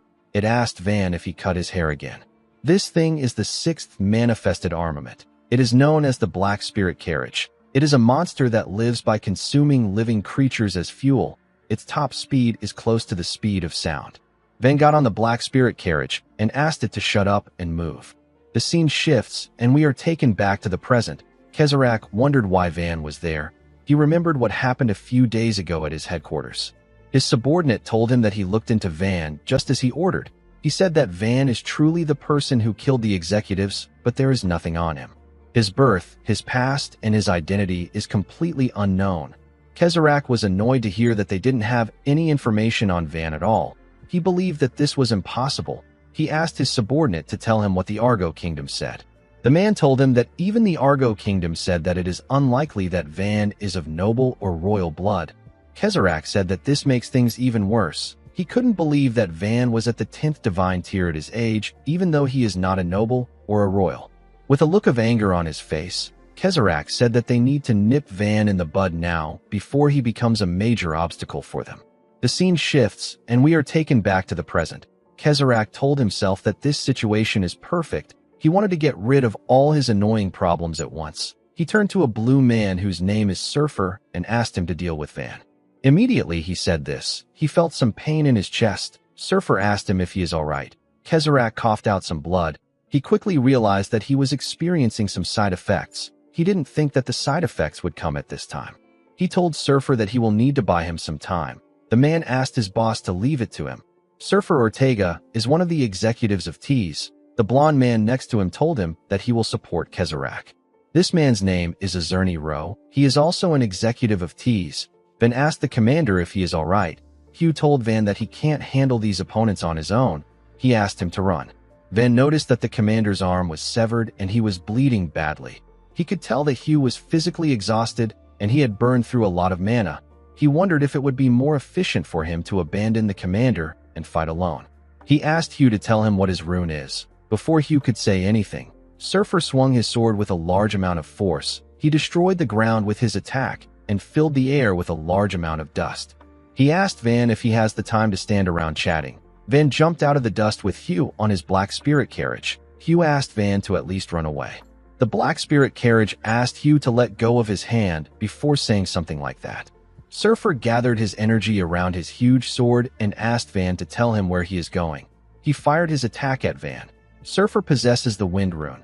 It allows him to freely manipulate natural wind or generate artificial wind using mana.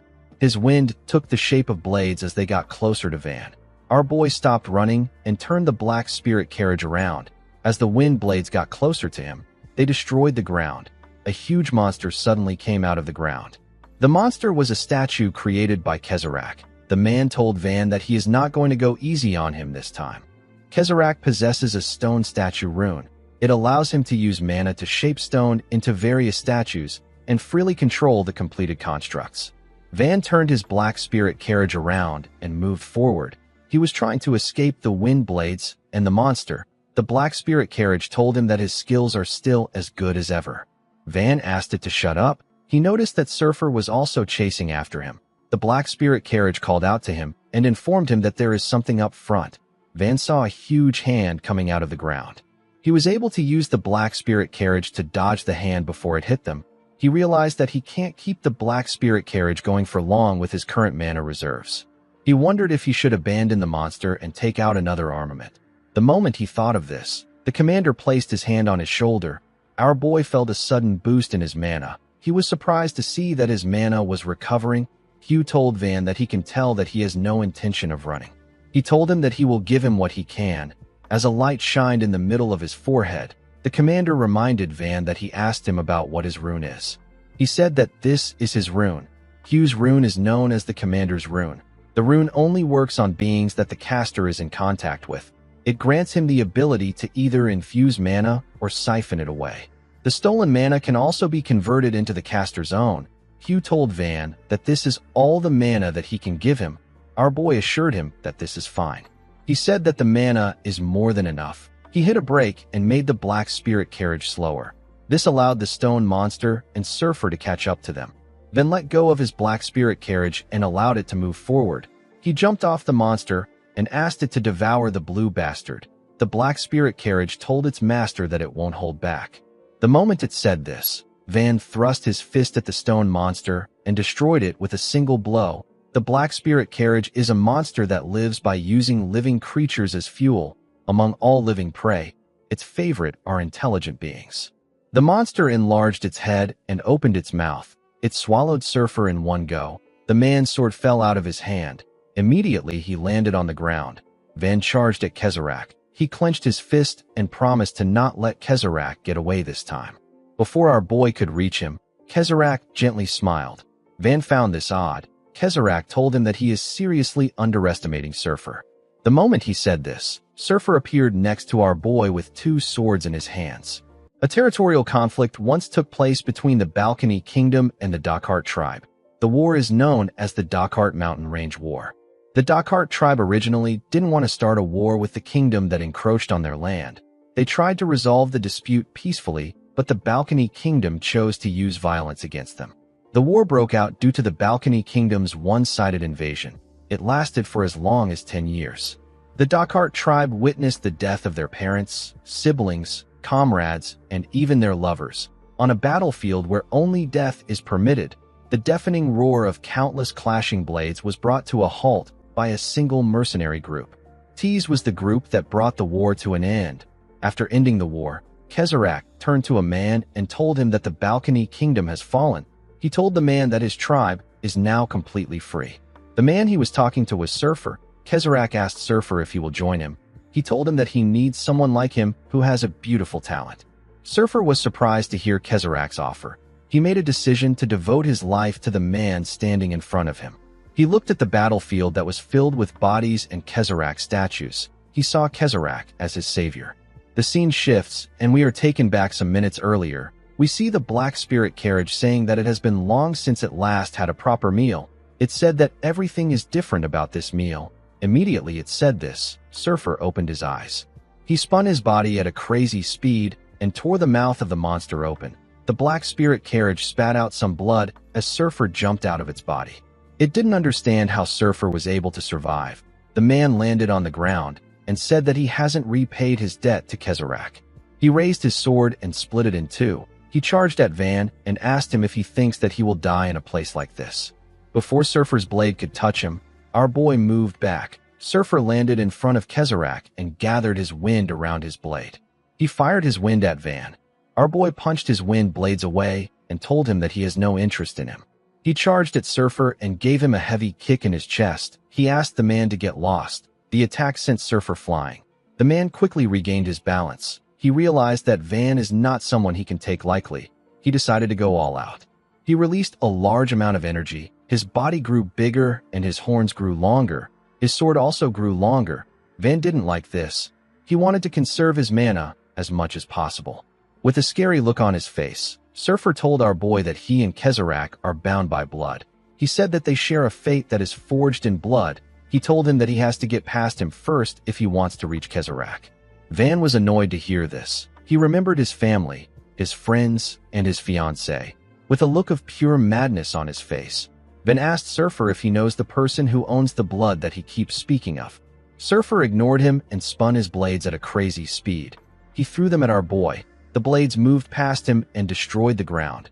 Surfer put his hands together and placed them on the ground. The moment he did this, several tornadoes erupted from the ground. Surfer grabbed his blades and told our boy that there is nowhere left for him to run. He charged at him with his spinning blades. He pushed our boy back with his spinning blades. Van could barely dodge his attacks. As he pushed Van back, Surfer said that Kezerak will bring this age of chaos to an end. He said that Kezerak is a great man destined to usher in peace. He asked Van if he really believes that a nobody like him could ever harm Kezerak. As he spoke, a large amount of wind gathered around his body. His body began to spin at a crazy speed. He destroyed everything around him. This technique is known as the heavenly dance of the wind rune. Surfer told Van that he will be torn to pieces and scattered in the wind. Our boy instantly understood that he couldn't conserve his mana against an opponent like Surfer. He clenched his fist and gathered his mana in his hand. Because of his seal, he could only use a small amount of mana, so summoning a complete armament was impossible for him. However, now that the commander was supporting him and his mana was fully replenished, Van was able to summon his armament in its complete form. He took a stance and summoned the body liberation of the Annihilation Fist. His mana covered his arm.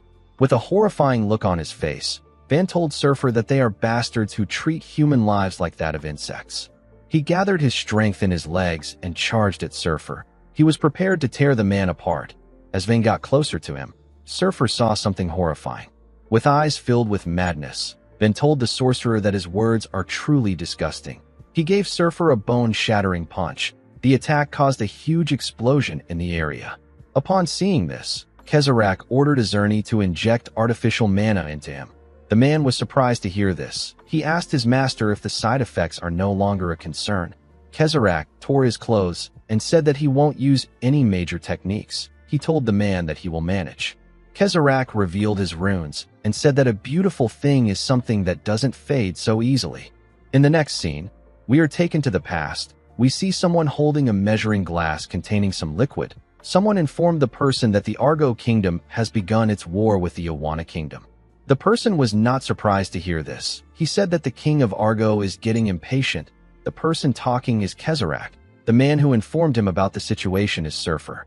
Surfer told Kezerak that the king wants the artificial mana to be completed as soon as possible. While staring at a huge test tube, Kezerak said that he also wants this. He told Surfer that they need to complete the artificial mana if they want the world to be a beautiful place. Surfer looked into the test tube to see Azerni. The man had several cables sticking out of his body. Surfer asked his lord if this is the artificial mana storage dummy that he developed. Kezerak told him that it is. He said that the dummy's name is Azerny. He told Surfer that Azerny will be his first masterpiece.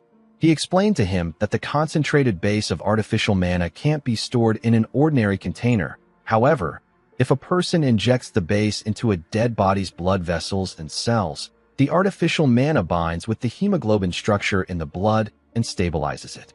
As he spoke, Kezerak pressed a button and opened the tank. He let Azerny out.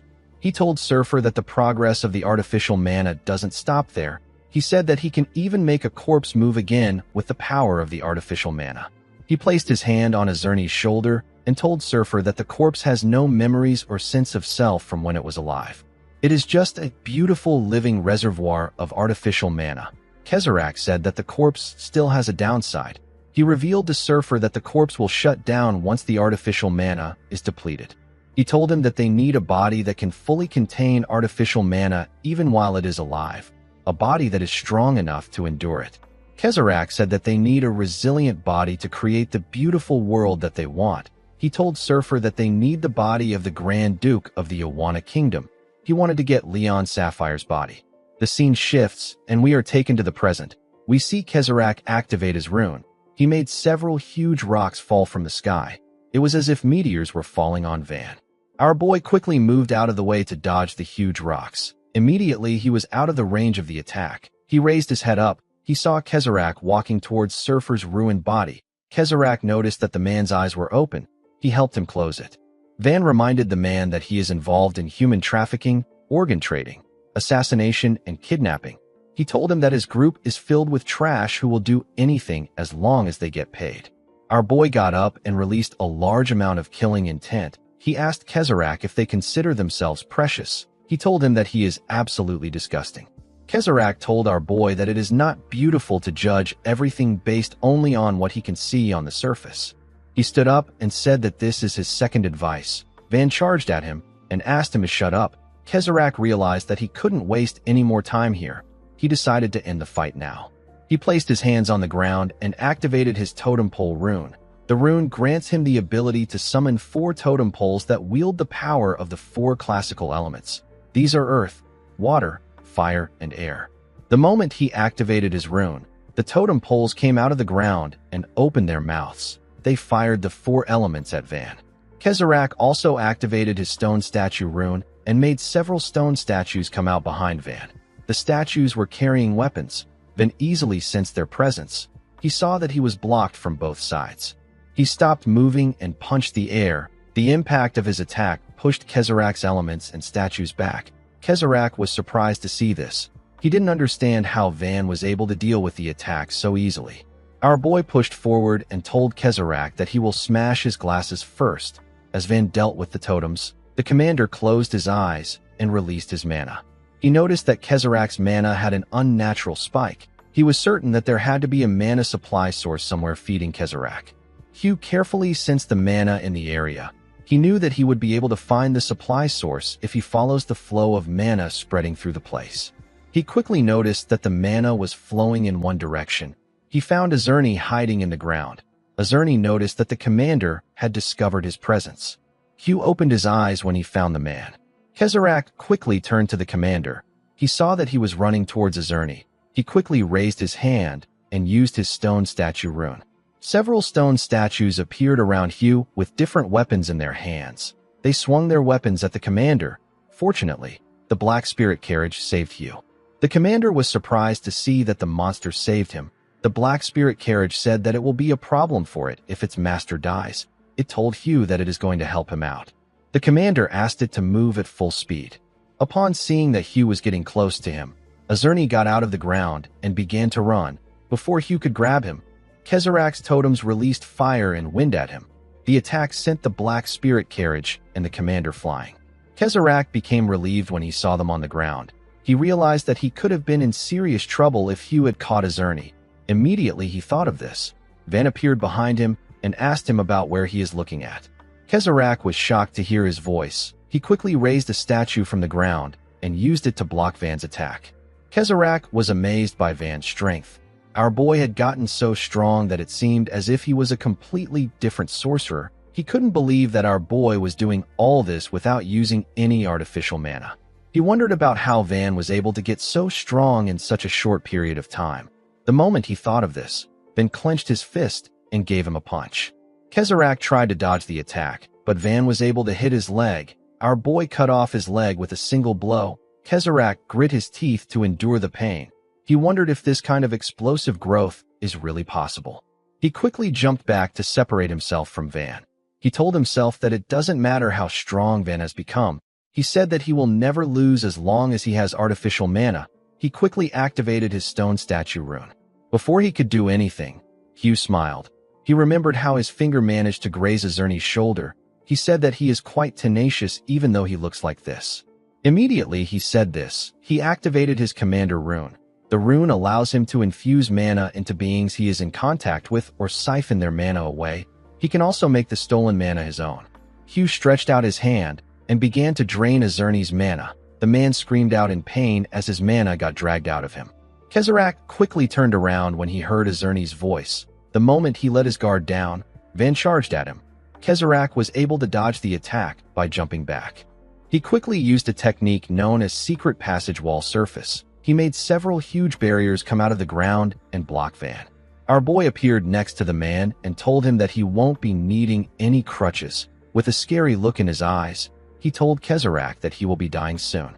On the other side of the forest, we see Pollen and Naomi breathing heavily. Naomi said that Monch can't regenerate anymore. Pollen asked her if she is certain. The woman said that she can't sense any mana from them. She told Pollen that they are definitely dead.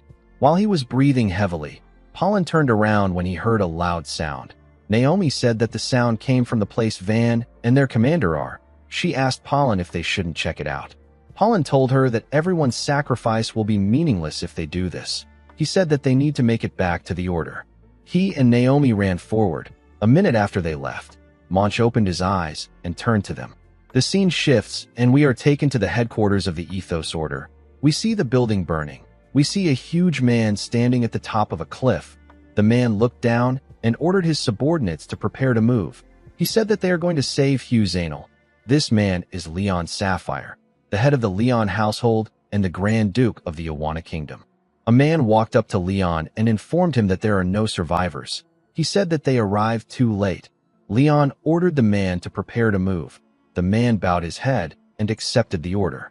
The scene shifts and we are taken back to Van. We see our boy give Kezarak a powerful blow in his chest. The attack sent him flying. Van moved close to Kezarak and picked him up. He asked him to tell him everything he knows about the sorcerer from the Zoe Kingdom. Kezarak smiled and called Van an idiot. He asked him about who he is talking to. The moment he said this, his disguise began to slowly fade away. The person Van picked up wasn't Kezarak. It was Azerni. Kezarak had used his rune to change the man's image. Before Van could do anything else, Kezarak activated his rune and made a huge stone fist come out of the ground. The stone fist hit our boy and sent him flying. As Van slowly got up, Kezarak slowly came out of the ground. He told our boy that he will give him one last piece of advice. He advised him never to let his guard down no matter how trivial the ability may seem. Van realized that when Kezarak raised the barrier, he hit himself and threw his subordinate out as bait. He stood up and told Kezarak that he has an amazing survival instinct. Azerni turned to Kezarak and begged him to take away the last of his artificial mana. Kezarak placed his hand on the man's body and told him that he did a good job. Immediately he said this, he drained Azerni's remaining artificial mana. The man's energy was completely drained out of him. Kezarak's body became bigger. He activated his stone statue rune and dragged the earth to his body. He made an armor with multiple arms and a huge hammer out of the earth. This form was made with the combination of all his runes. Kezarak told Van that he didn't expect him to force him to summon the Elemental Colossus. He told our boy that he acknowledges him. The Elemental Colossus is created when Kezarak summons a giant stone golem that wields the power of the four elements and merges with it. Hugh was shocked to see that Kezarak was using 3 runes at the same time. He knew that the mana needed for this is insane. With Kezarak's artificial mana, his power easily surpasses 9th divine tier. Kezarak hit his hammer on the ground and released a large amount of fire on Van. Van had to jump back to dodge the fire. He quickly charged at Kezarak again. He thrust his fist at the man when he got close to him. Kezarak swung his huge fist at Van and blocked his attack with ice. He raised his hand up and created several boulders in the air. He made the boulders rain on Van. Our boy had to quickly move back to dodge the boulders. Kezarak appeared behind our boy and used his fire hammer to hit him. The attack sent him flying.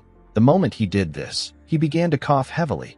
When he looked at his hand, he saw that it was filled with his blood. He realized that the side effects were starting again. He knew that he had to end the fight quickly. He told Van that it pains him to crush a talent as beautiful as his own. He said that it can't be helped. Van pushed himself out of the ground and told the man that he is funny. He asked him if he believes that he is winning.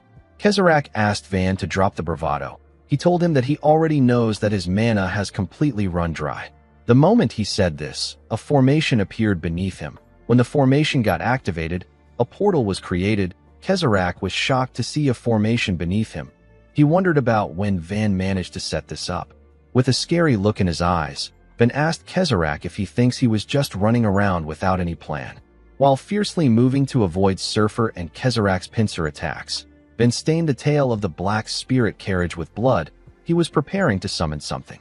The countless corpses scattered across the battlefield and the blood soaking deep into the earth were more than enough to serve as sacrifices.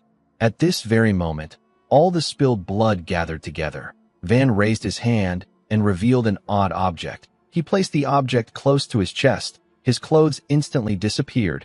A large amount of eerie mana began to gather around him. Kezarak was shocked to see this. He noticed that he was in another world. He realized that this wasn't a formation. It was a rune art.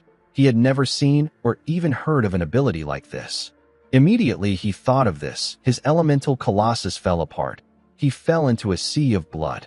He was shocked to see that his artificial mana was completely gone, then landed on the ground in a long red robe. His hair grew longer, and the object that he took out was on his chest.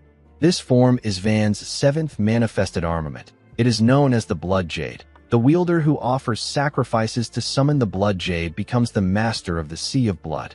With a terrifying look in his eyes, Van told Kezarak that he is the only one allowed to use mana in this Sea of Blood. The man couldn't believe what he was hearing. He had never heard of an absurd ability like this. Before he could do anything, he felt something in his hand. When he looked down, he saw several undead beings in the ground. One of them was eating his hand. Kezarak screamed and asked our boy about what is happening now. He quickly drew his hand out and jumped back. His body hit something before he could even run. When Kezarak turned around, he saw more undead beings. They all smiled at him. One of them asked him about where he is going. Kezarak instantly recognized the armors the undead beings were wearing. He realized that they were knights of the Ethos Order. He entered the Sea of Blood and began to run. The undead beings moved their grotesque body and chased after him. They surrounded him and asked him about where he is going. Kezarak screamed as the undead knights grabbed him. They told him that he will come with them. Kezarak begged them to let him go, then summoned a huge spear and said that this is an ugly sight. He told Kezarak that he brought it upon himself. The moment he said this, he gathered a large amount of mana into the spear and told the mercenary that he should have just left him alone. He threw the spear with a large amount of force. The spear hit Kezarak directly in his chest. After this happened, the pool of blood slowly started to shrink. Kezarak got pushed out of the dimension. His body looked lean. The man noticed that his mana and his blood were drying up. He wondered if this was the power of Van's rune. Our boy walked up to the wounded man. When Kezarak saw him, he said that he remembers the Djiol mountain hideout. He said that they wiped out a small village in the Azraon Mountains. He told Van that he connected the Djiol mountain bandits to a certain man for the cleanup of the village. He said that he was told that there were no survivors in the village. He realized that Van was a survivor. He now knew that our boy came to find him for revenge. Van asked him to tell him everything he knows about the sorcerer from the Zoe Kingdom. Immediately he said this, he got a small headache. He carefully touched his head. Kezarak looked at the sky and said that people love to say that there is nothing more pointless and empty as revenge. He said that people are wrong. He believed that this was just the nonsense of hypocrites who have never stood in the Avengers' shoes. He said that a person feels something that nothing else in this world can give them when their revenge succeeds.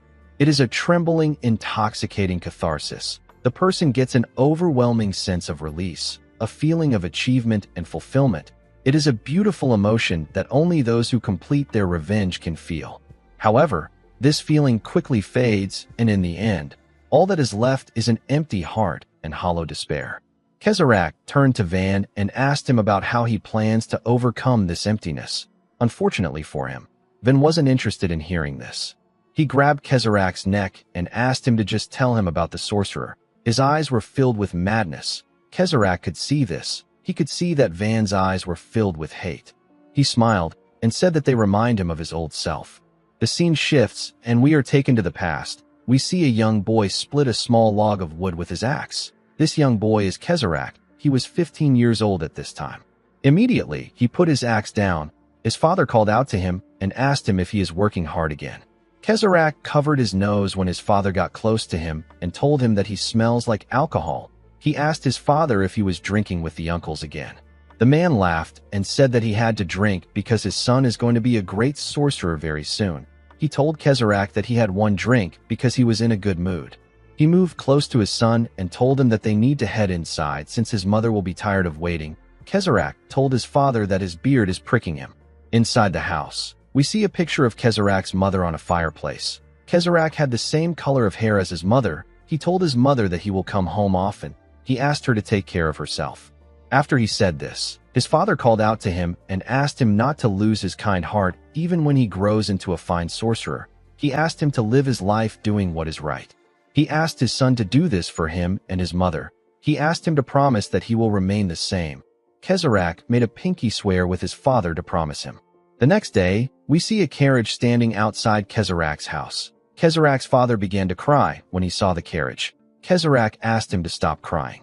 The man said that it feels like he just saw him toddling around yesterday. He said that he cannot believe that his son is entering the military academy as the runner-up. Kezarak asked his father about where his tough look from yesterday disappeared to. The coachman asked Kezarak to get in the carriage. He told him that he will be late for his entrance ceremony if he doesn't leave soon. After his son entered the carriage, the man asked him not to forget their promise. He asked his son to stay healthy. Kezarak smiled and asked his father to take care of himself. As the carriage moved forward, the man waved to his son and told him that he will live long enough for him to make it big and buy them a house in the capital. Kezarak laughed and told his father that he will come home often. After the carriage left the area, the man cleaned his tears. He couldn't believe that he was crying in front of his son. The moment he thought of this, he noticed that someone was behind him. When the man turned around, he saw two huge men. The men were dressed like knights. The scene shifts, and we see the coachman take Kezarak to the entrance of a mansion. Kezarak told him that this isn't the military academy. The man asked him to come inside for a moment. When Kezarak entered the mansion, someone welcomed him. He told him that he has been waiting for him. He grabbed Kezarak's hand and told him that he heard that he has a rune that lets him change his appearance into anything. He asked Kezarak if this is true. The boy nervously said that it is. He asked the man if this is the military academy. The man smiled and told Kezarak that he canceled his enrollment. He told the boy that he is going to be adopted as his son and assist him instead. Kezarak was shocked to hear this. With a creepy smile on the man's face, he said that his beautiful artistic inspiration isn't what it used to be. He told Kezarak that he will become the perfect muse with his ability. Kezarak told the noble that he doesn't really understand him. The man said that peasants truly can't understand words. He ordered his subordinate to bring something. The man threw someone in front of Kezarak. The person turned out to be his father. The noble asked someone to hold Kezarak's father down. He said that he is struggling again. He told Kezarak that he simply needs to help him for 10 years. He assured the boy that he will forge a certificate saying that he graduated as the top student in his class and allow him to go free after 10 years. As he spoke, someone held Kezarak down. The man told the boy that he can become a proper sorcerer and spend the rest of his life happily with his father after he provides the services he needs. With a creepy smile on his face, the noble told Kezarak that he will tear his father's limbs apart and shove it down his throat if he dares refuse. The boy was horrified to hear this. He asked Kezarak to decide quickly. Kezarak's father asked him to run. The boy asked the noble if he will only help him for 10 years. The noble smiled and said that he is the archbishop of the Ethos Order. He said that a promise like this is easy for him to keep. Kezarak said that he will do it. The man told him that he made a wise choice. He said that they will sign a contract and throw away his ugly clothes. He ordered someone to bring Kezarak a dress. Kezerak's father hated this. He begged his son to leave. Kezerak asked his father not to worry. With tears in his eyes, he asked his father to wait 10 years for him. The man didn't know what to say to his son. During winter, we see some maids gossiping about the scars on someone's body. One of them said that the noble adopted Kezerak as his son, and yet he puts him through every kind of sadistic torture imaginable and calls it art. The maid's friend asked her to keep quiet. She said that their master might hear her. As they spoke, we see Kezerak looking at his reflection in the mirror. His body was covered in scars and his hands and legs were held together with shackles. Kezerak didn't have any clothes on. He only wore an underwear and a mask. At this point, he was 25 years old. Kezerak went to the noble's door and knocked on it. When he went inside, the man asked him about who let him in. He asked Kezerak to get out. Kezerak informed the man that today marks the 10 years that they agreed upon. The man ignored Kezerak and turned to his guest. He apologized to him and said that one of his slaves is causing trouble. His guest told him that it is fine. He asked him not to mind him. He smiled and asked the noble to continue his little talk. The guest turned out to be the man who imprisoned Van in the pocket dimension. The scene shifts, and we are taken back to the present. We see Kezerak tell Van that this was his first meeting with the sorcerer from the Zoe Kingdom. He revealed to Van that the man's name is Akratos. Our boy was shocked to hear the name of the sorcerer. The scene shifts, and we are taken to the past. We see Kezerak remembering that the archbishop harassed him again. It was unbearable for him, but he believed that he will be able to see his father again if he could endure the pain for 8 years. At another time, a bunch of other people who look like the archbishop visited Kezerak and harassed him. Every day was hell for Kezerak, but he told himself that he will be able to see his father again if he could just hold on for 5 more years. Kezerak often got tortured by terrible people. His days were filled with nothing but pain. He believed that he would be in less pain if these people just tore his limbs apart. However, he only had 1 more year to see his father. He told himself that he needs to endure for the sake of his father. Kezerak used his own blood to write that he will finally get to see his father when the day comes. The 10 years were complete, and his happy life was about to begin. Kezerak told himself that his new life will start now. He laughed like a deranged man as he said this. After meeting the archbishop, he followed him and Akratos somewhere. As the archbishop guided Akratos, he apologized to him for causing trouble over a single slave. Akratos placed his hand around the man's shoulder and asked him if he knows the amount of information that he has sold to the Zoe Kingdom. He laughed and told the archbishop that it is fine. The man thanked him for this. He turned to Kezerak and asked him to consider himself lucky. He told him that he would have beheaded him on the spot if Akratos found him even slightly irritating. When they arrived at a door, Akratos asked the archbishop if this is the room where he keeps his favorite exhibits. The man told him that he is correct. Kezerak asked the man if his father is there. The archbishop opened the door and laughed. He asked Kezerak if it has been 10 years since he last saw his father. Kezerak ran into the room and called out to his father. He told him that he has waited 10 years to see him. Immediately he said this. Kezerak saw something horrifying. His father was begging someone to kill him. The poor man had been transformed into a huge, grotesque creature. He had several long tubes sticking out of him. The archbishop laughed like a lunatic and asked Kezerak to tell him what he thinks. He said that this is a masterpiece he spent 10 whole years creating. He said that it is his most beautiful work. Kezerak fell to his knees when he saw his father. The crazy man smiled when he saw the look in his eyes. He said that his beautiful artwork is complete. He asked Kezerak if he knows how hard it was for him to keep his father alive in this state without letting him die. Kezerak lowered his head and began to cry. He asked the man to tell him why he did this. He reminded him that he promised to let them go if he endured for 10 years. The archbishop told him that he wasn't lying. He told Kezerak that he can go home with his father now that the artwork is complete. He told him that he is not certain if his father can go anywhere in his current state. Kezerak raised his head and told the archbishop that he will kill him. He charged at him. Before he could touch the man, a knight jumped out of hiding and slammed his head to the ground. The archbishop referred to Kezerak as a slave and asked him to know his place. He asked Kezerak to stop crawling and change into how he was last night. He said that he can't stop this excitement right now. With eyes filled with anger, Kezerak assured the man that he will kill him. The archbishop began to hit his head when he heard this. Kezerak told him that he will kill him no matter what happens. Immediately he said this. Someone attacked the knight with a powerful stinger. The attack sent the man flying. The person who attacked him was Akratos. The sorcerer smiled and said that it has been a while since he smelled hatred that was this thick. He moved close to Kezarok and asked him if he would like him to help him with his revenge. The archbishop was shocked to hear what Akratos said. Akratos told Kezarok that he will become his slave if he helps him. He asked him if he is okay with this. Kezarok said that he doesn't care about this. He raised his head and told Akratos that he will give him everything he has as long as he can get his revenge. The archbishop quickly told Akratos that he can handle his slave himself. Akratos ignored him and told Kezarok that they have a deal. He used his stinger to create a huge spiky rock and pushed it into Kezarok's back. He asked Kezarok to endure the pain. Kezarok screamed as the rock got pushed into him. He got up and released huge spiky rocks from his mouth and legs. The archbishop turned to Akratos and asked him about why he is suddenly doing this. Akratos laughed and asked him if this is sudden. He told the archbishop that he is seriously hilarious. With a smile on his face, he asked the archbishop if he knows why he came all the way there. He revealed to him that their king believes that a filthy pervert like him is just getting in the way. He told the man that he came there to kill him. He laughed and told the archbishop that he didn't do anything because he was thinking about the most delicious way to kill him. The archbishop was shocked to hear this. He ran towards the door and called out to his guards. Akratos revealed to the archbishop that he already sealed off the sound of the entire room.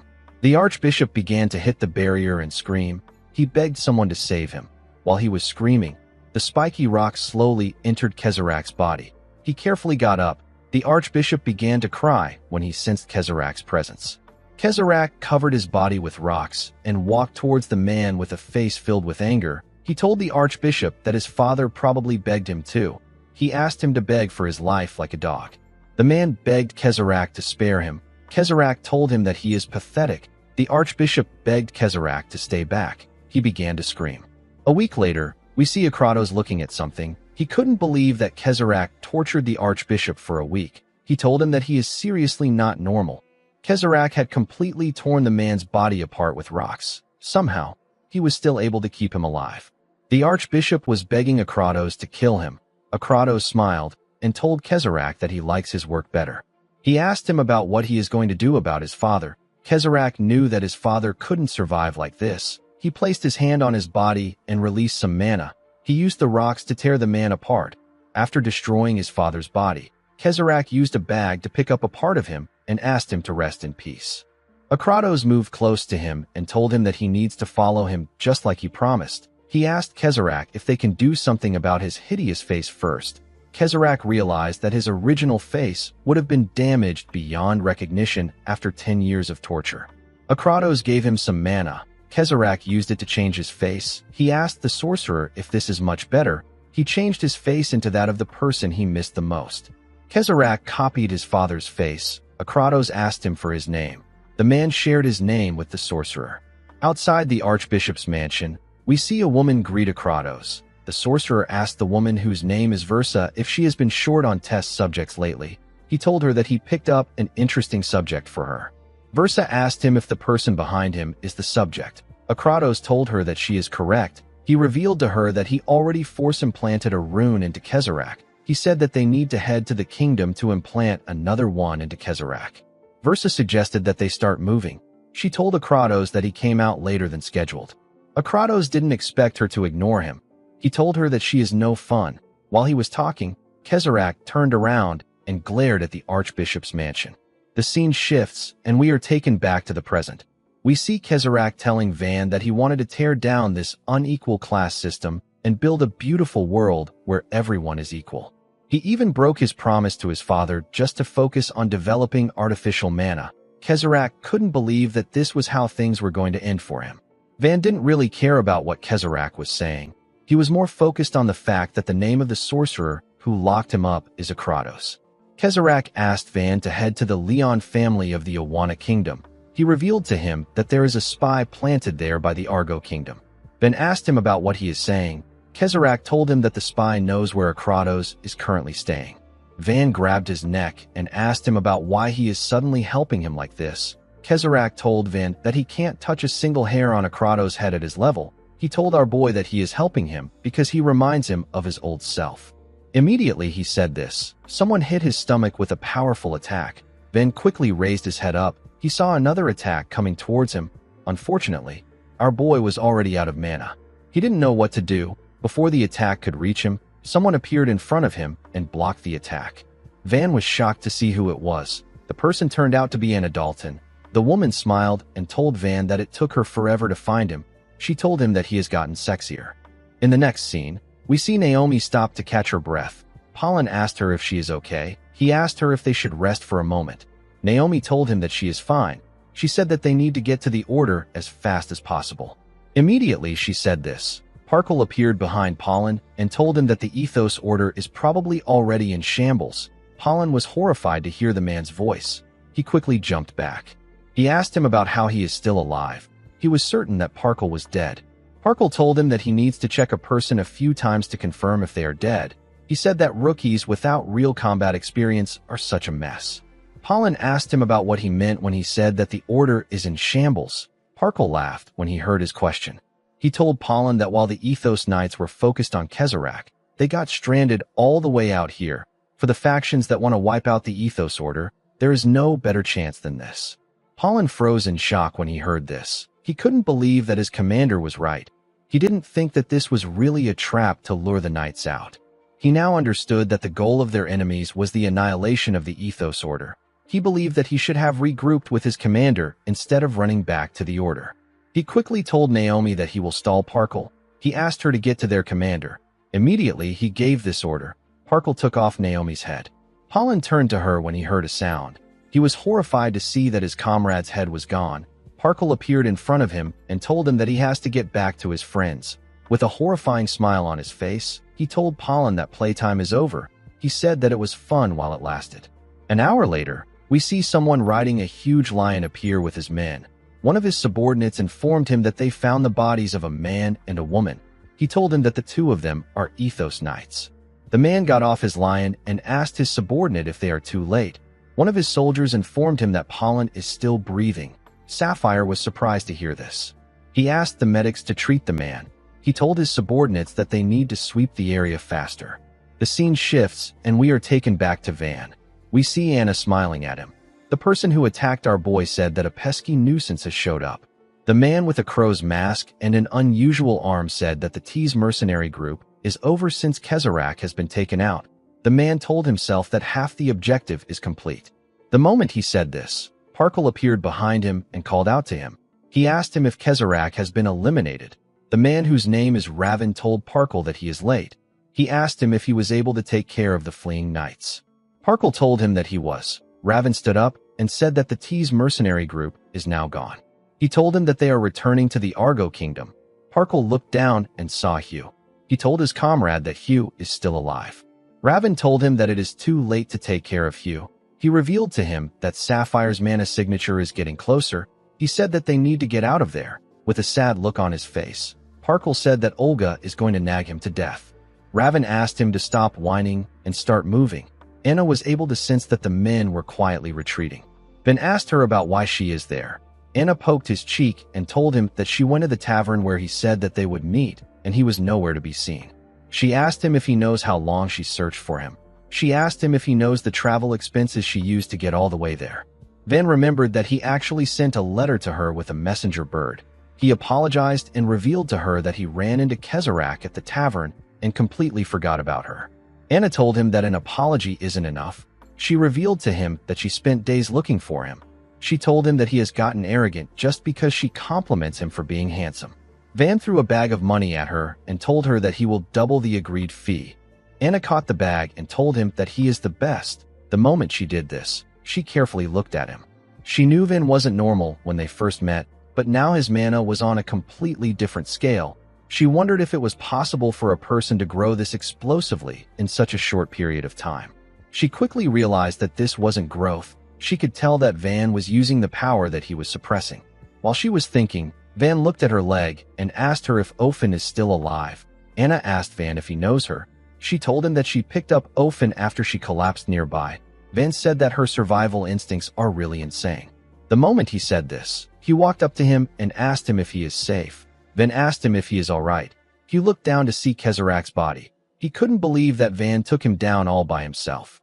Our boy told him that he was only able to do this thanks to his help. Hugh asked him about the kind of monster he was riding. Van revealed to him that it was a rune-summoned creature.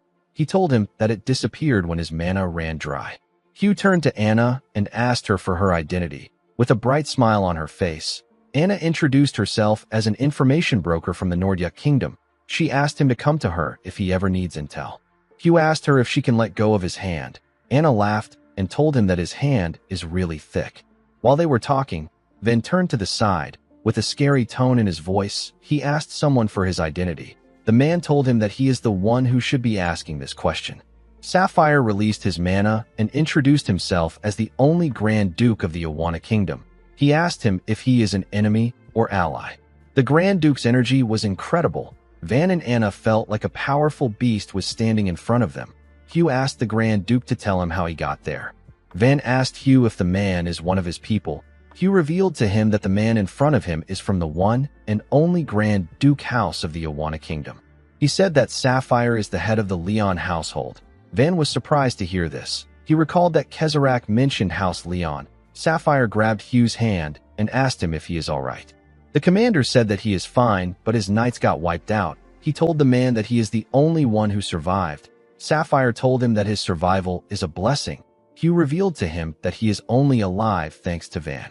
He told him that our boy took out Kezerak and 2T's executives. Sapphire was shocked to hear this. He couldn't believe that someone as young as Van managed to do this. He told Van that he is his benefactor if he managed to save Hugh's life.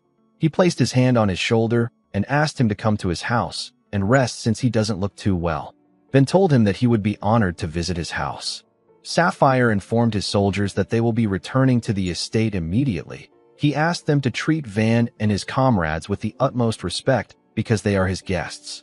As they slowly turned around, the Grand Duke told his soldiers that the Argo Kingdom's sorcerers may still be lying in ambush nearby. He asked them to stay alert. While he was talking, Kezerak's body slowly turned into dust. The wind blew away his body. The scene shifts, and we are taken to the palace of the King of Argo. We see Raven and Parkle enter the palace. Parkle asked the skeleton about where Olga is. The skeleton informed him that she arrived earlier and went to the audience chamber. Parkle and Raven went into the audience chamber and bowed their heads to the king. Raven apologized to the king for the delay. He revealed to him that they carried out his command and wiped out the T's mercenary group. The king tapped his finger on his throne and stood up. His body was covered in snakes. There were a bunch of snakes at his feet. Even his hair was filled with snakes. The king told Raven that he ordered them to bait the Ethos Order, kill Hugh Zainal, and erase the expendable T's mercenaries. No one said anything. With a menacing aura, the king asked Raven to give him a reason why he failed to assassinate Hugh. He told him that his reason must satisfy him. A female sorcerer with some moon tattoos on her face told the men that they are pathetic for failing to kill a single sorcerer. This woman is Olga. She is a sorcerer of the Argo Kingdom. A green-haired man laughed and told the men that they infiltrated Awana and wiped out the entire Ethos Order by themselves. A woman next to him laughed and called the men pathetic, incompetent trash. Raven told the king that the entire failure lies with Olga and her squad. The green-haired man was surprised to hear this. The woman next to him called Raven useless trash. Raven revealed to them that they did not inform them that the Ethos Order had another sorcerer that was even more troublesome than Hugh. The man was talking about Van. He remembered how Van fought Kezerak and his subordinates. He told his king that Van held off Kezerak and T's by himself. He said that our boy was the one that threw the entire plan off course. He revealed to Olga's squad that the Grand Duke whom they were supposed to be keeping in check arrived at the battlefield. He asked them about how Sapphire managed to get to where he was. He said that this was the greatest cause of his failure. The king asked him to stop. Raven and Olga quickly went on their knees and told the king that they have committed a crime worthy of death. The king sat on his throne and told his subordinates that they need a body strong enough to endure the side effects of artificial mana if they want to make it perfect. He said that they need a body comparable to a superhuman. The body that best meets these conditions is Sapphire's own. To claim his body alone, the Argo Kingdom has endured years of war against Awana. The Awana royal faction, which was their greatest obstacle, has already been eliminated. Once the Ethos Order has been destroyed, There will be no one left in the kingdom that is capable of protecting Sapphire. A man got up and asked the king if one surviving sorcerer can make much of a difference.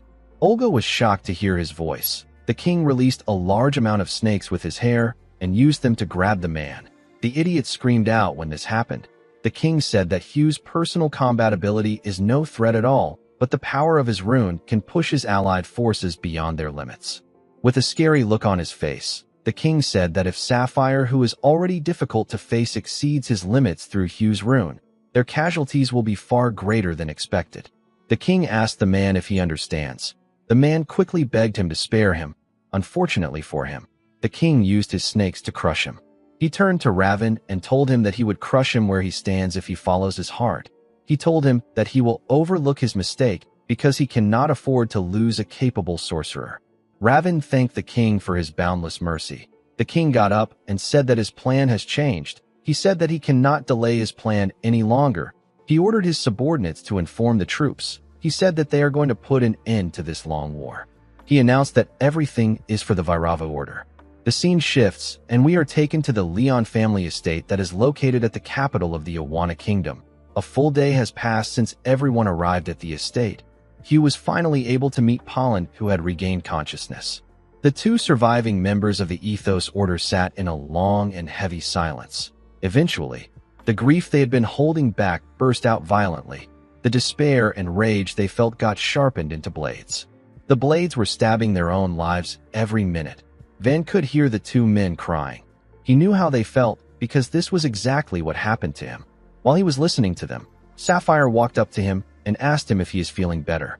Van told him that he was able to fully recover thanks to the healers. Sapphire was amazed by our boy's terrifying recovery speed and mana.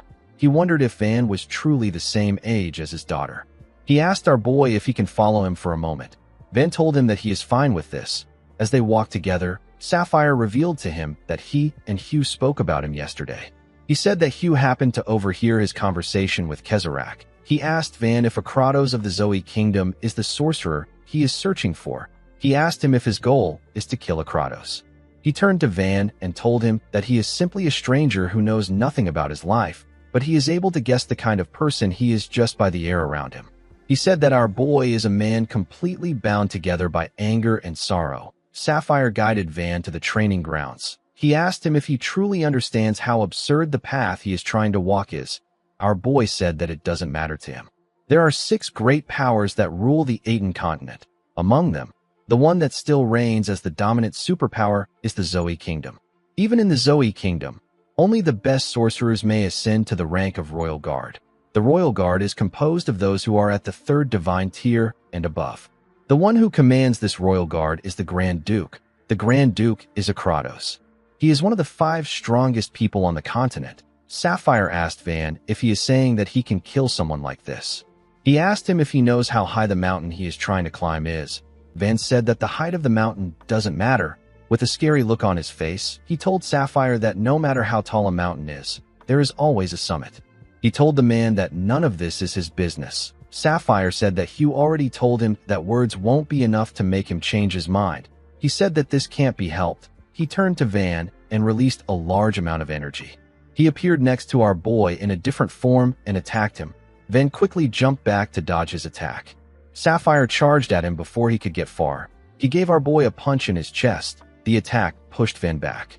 Van got up and asked the man to tell him what he is doing right now. Sapphire released more energy and told Van that he is apologizing in advance. He said that he needs to see for himself if our boy truly has the strength to stand against the Zoe Kingdom alone. He asked Van to allow him confirm this right here and right now. Van charged at him when he heard this. He covered his hand in his energy and gave Sapphire a punch. Sapphire was able to dodge the attack. Van reminded him that he asked him to stop sticking his nose where it doesn't belong. Sapphire told Van that a person starts meddling more when they get old. He asked our boy to humor him. Immediately he said this. He used his 2 fists to punch Van in the stomach. The attack sent our boy flying. He crashed into the wall. Sapphire realized that he got too heated. Van pushed his hand out of the rubbles and got up. Sapphire was relieved to see that he was fine.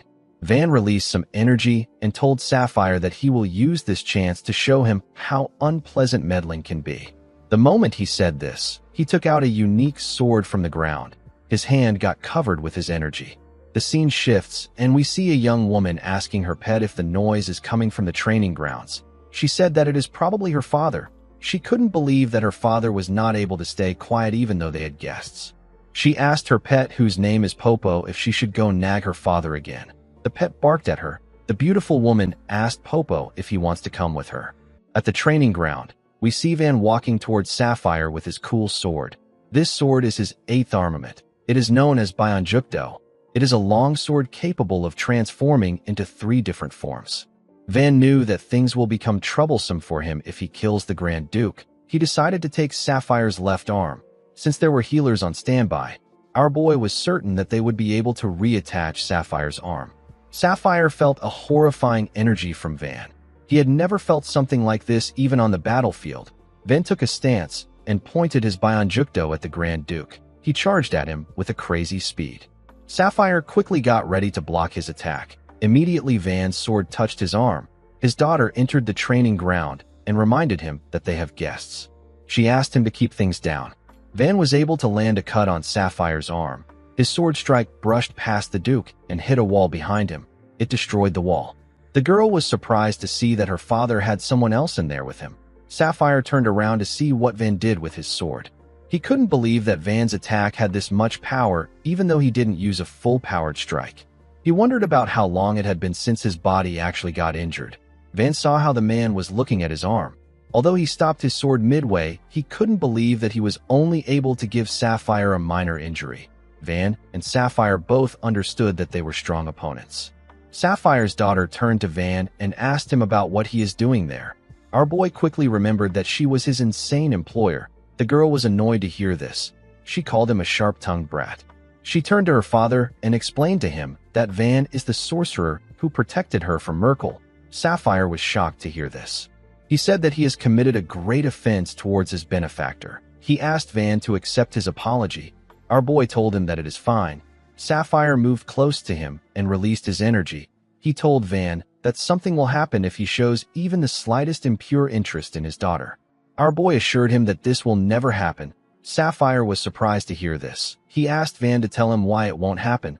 Van asked the man to tell him what he wants from him.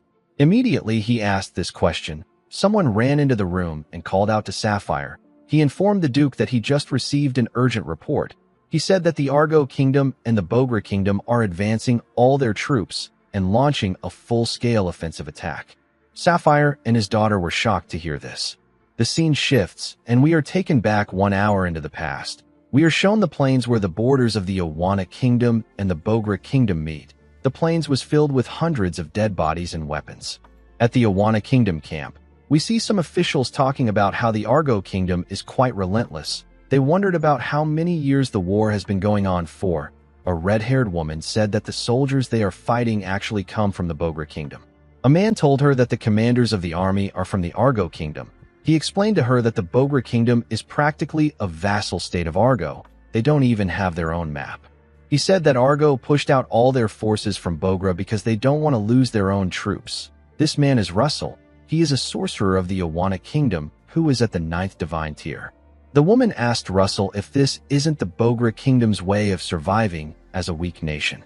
This woman is known as Charlotte. She is also a sorcerer at the 9th divine tier. Another man said that something feels very off. Charlotte asked him about what is wrong. The bald man wearing a unique cloth around his eyes explained to Charlotte that a fierce battle should have already broken out by now. He said that the battlefield has been far too quiet for days now.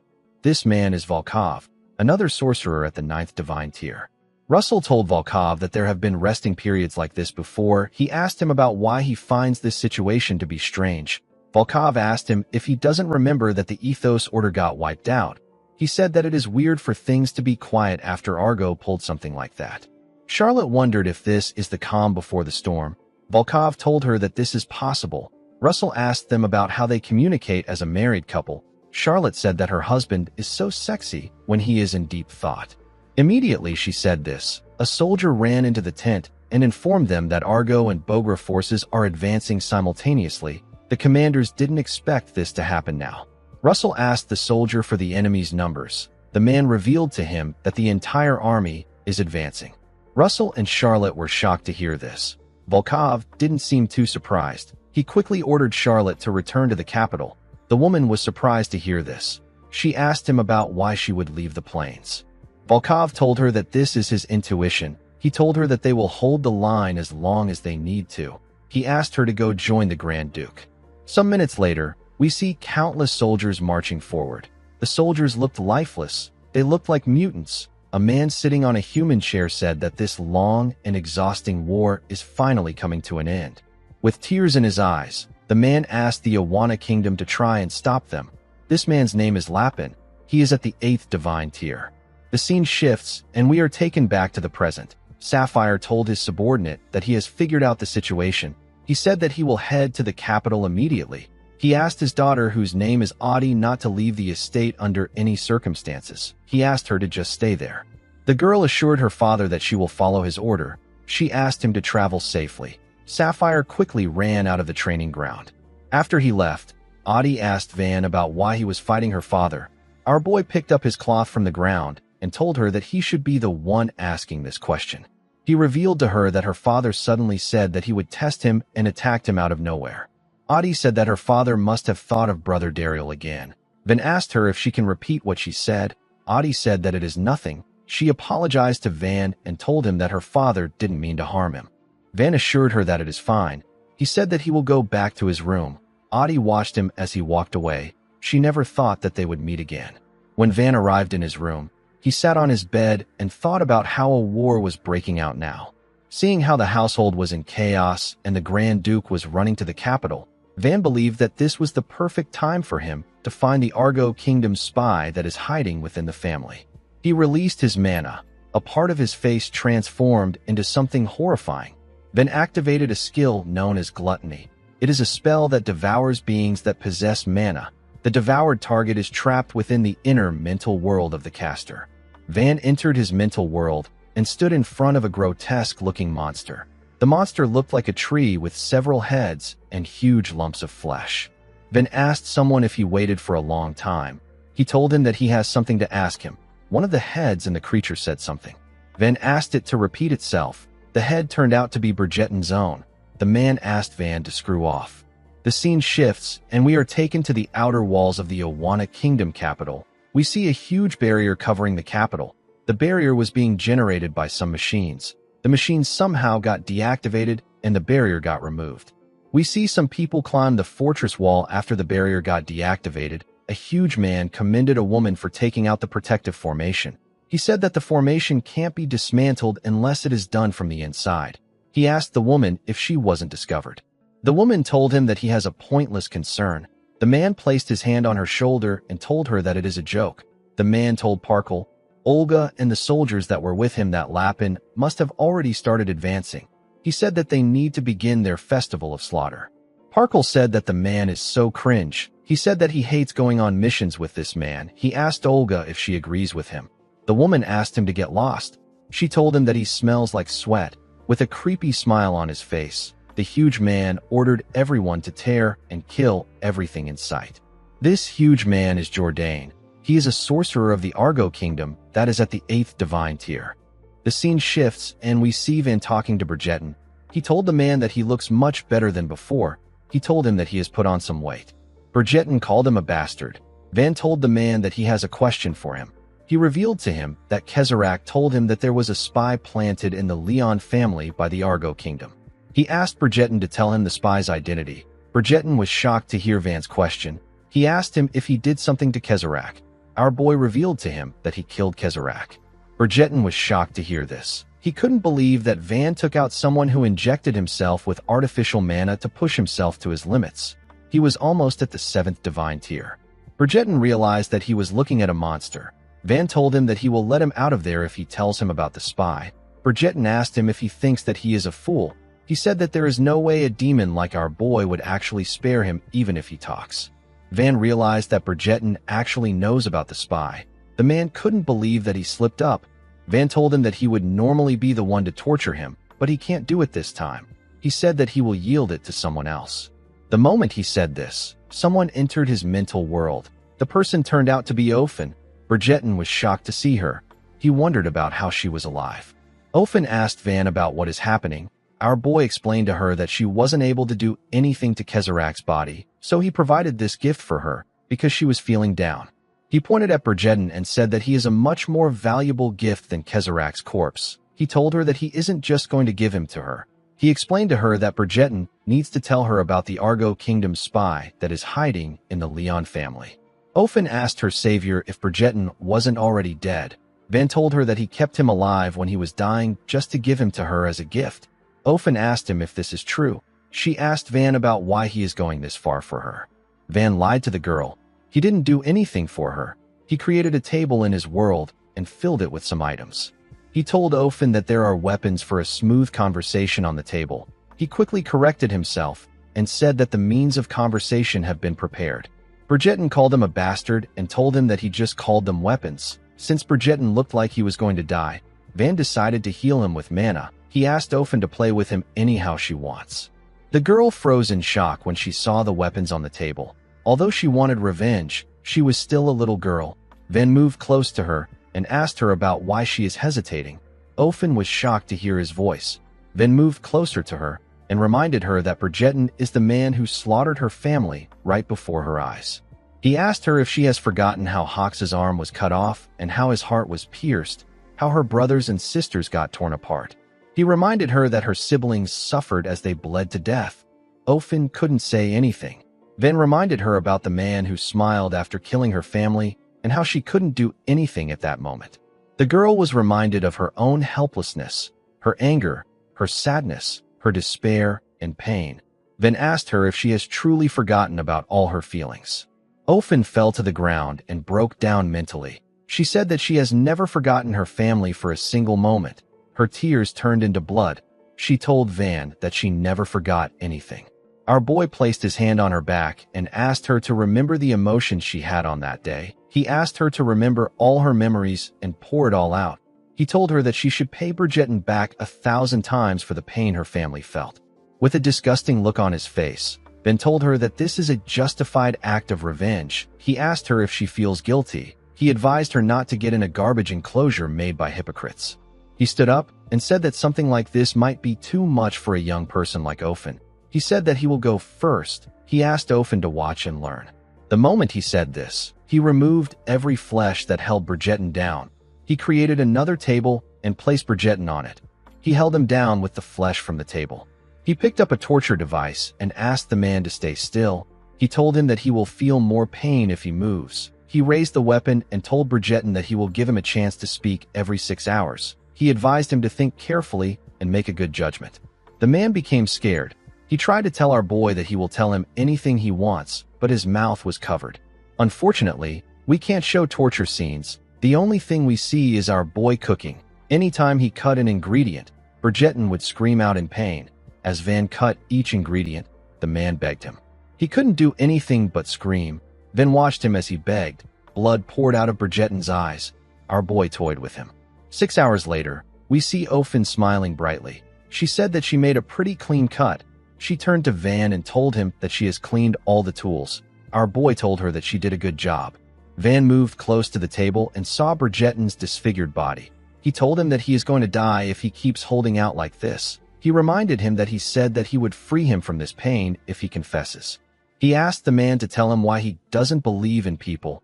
Bridgerton gathered his energy and told Van that he will tell him. He begged our boy to kill him. He revealed the spy's identity to him. The scene shifts, and we are taken to the royal palace of the Awana Kingdom. We see the Grand Duke and his subordinates discussing. Someone said that they have a spy. He said that the capital's formation has been completely deactivated. Due to the fact that there was no sign of battle, the formation must have been deactivated by an insider. Another person said that only a few people have access to the capital's formation. He told the others that they must summon these people immediately and uncover the spy. Another official asked the man if there is any point in doing this now. Sapphire wondered about how this could happen. He thoroughly filtered out spies because he was worried about this situation. While he was thinking, a soldier ran into the room and informed him that the enemies who infiltrated the capital are killing the citizens. The scene shifts, and we see the Argo Kingdom's sorcerers and soldiers standing next to a large amount of bodies. Jourdain covered himself in a huge armor and told Olga that they will take care of this place. He asked her to move according to the plan. He advised her not to let her mana be detected. The woman accepted his order. Immediately, she left the place. Parkle thought about how he had to stay with Jourdain. A soldier moved close to Jourdain and asked him about how they should move. Jourdain asked him about why he is asking this question. With a creepy smile on his face, he said that they will kill everyone they see until Sapphire arrives.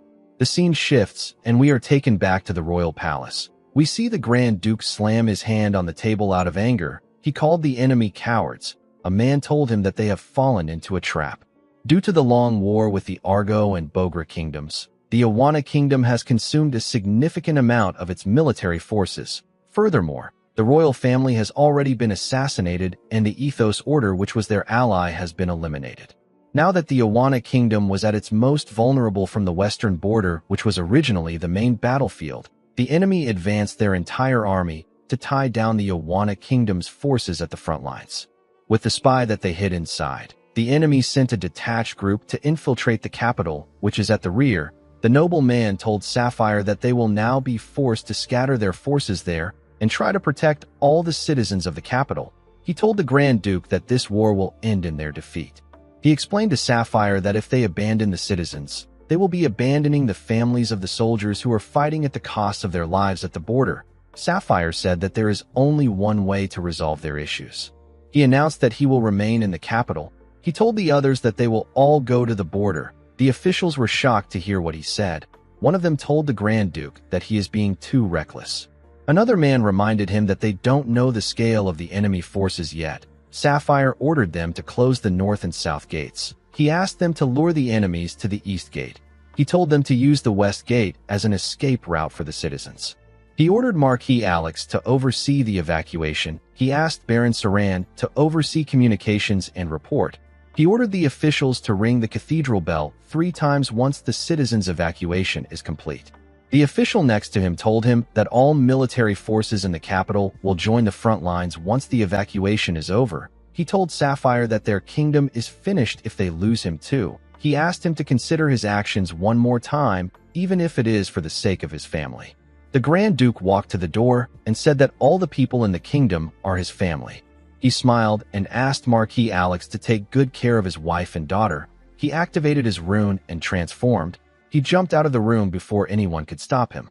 Immediately, he arrived in the town. He raised his voice and called out to the people who dared to mock his kingdom. He asked them to show themselves. He assured them that he will personally tear their organs apart.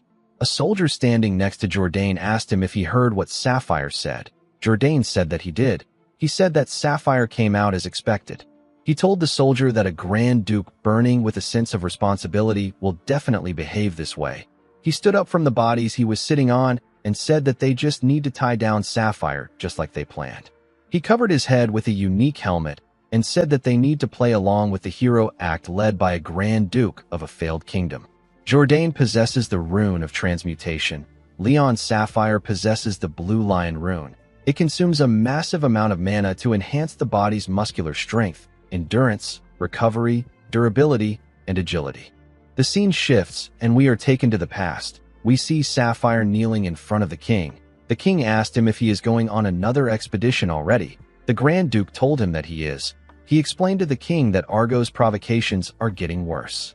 The king gently smiled and told Sapphire that he is suffering this much because of a lacking king. He told him that he will be desperately waiting for his safe return. Sapphire assured the king that he will ring the drum of victory again when he returns. Unfortunately, when he returned this time, he saw something horrifying. The king was already incapacitated. He was heavily injured. Sapphire couldn't accept what he was seeing. He wondered about how this could happen. Tears poured out of his eyes. The king gathered his strength and told Sapphire that this isn't his fault. He asked him not to be in pain. He said that this is his responsibility as an incompetent king. He asked Sapphire to promise him one thing. He begged him to take care of the people of the kingdom who suffered from having a foolish king. He told the Grand Duke that he is the only one who can protect them now. With tears in his eyes, Sapphire said that he will gladly lay down his life to fulfill his final order. The scene shifts, and we are taken to the present. We see the bodies of the citizens of Awana on the ground. Sapphire carefully looked around him Everywhere he turned to, there were bodies there. The buildings in the capital were on fire. Sapphire could only see bodies around him. He closed his eyes in sadness. When he opened it, it turned blue. He saw Jourdain and the enemy soldiers in front of him. Jourdain asked Sapphire about how many years it has been. Parkle said that he doesn't like being paired with Jourdain, but this job looks quite fun. Immediately he said this. More soldiers stepped forward. Sapphire told Jourdain that he knew he would be there since the squad was made up of Argo's detached force. Jourdain told the Grand Duke that he is honored to see that he was waiting for him. Sapphire observed that almost all the enemy's forces have gathered there. All that was left was for him to buy time until the citizens' evacuation is complete and tie the enemy's forces down there. Sapphire remembered the king's final order. He promised himself that he will protect the people. Jourdain hit a soldier next to him and told Sapphire that he has no idea how long he has waited for this moment. Immediately he said this. The soldier's body began to break apart and slowly change into another form. Sapphire watched the man transform. He told Jourdain that his rune art is truly unpleasant. Jourdain asked him not to say this. He said that he will feel hurt. He told the Grand Duke that he is actually a soft and delicate man despite how he looks. Immediately he said this. He turned the soldier's body into a huge spiked mace. He begged Sapphire to treat him better. Jourdain's transmutation rune allows him to use mana to freely deform the shape of living creatures touched by him. He charged at Sapphire at a crazy speed and swung his mace at him when he got close to him. The attack pushed Sapphire back. Before he could get back up, Parkle appeared behind him and asked him not to forget that he is also there. He made his arm bigger and gave Sapphire a powerful punch in his face. The attack pushed the Grand Duke back. Even though the attacks seemed powerful, they weren't really doing anything to Sapphire. The Grand Duke planned to play along with these people until the citizens' evacuation is complete. Jourdain grabbed two soldiers and told Sapphire that he is not focusing at all. He asked the man if he is feeling unwell. Jourdain slammed the heads of the two soldiers together and created a huge spiked ball. He asked the Grand Duke if he isn't distracted by something else. He threw the ball up and took a stance. He used his mace to hit the ball and sent it flying at Sapphire. The ball hit the Grand Duke in his stomach and sent him flying. Parkle appeared behind him.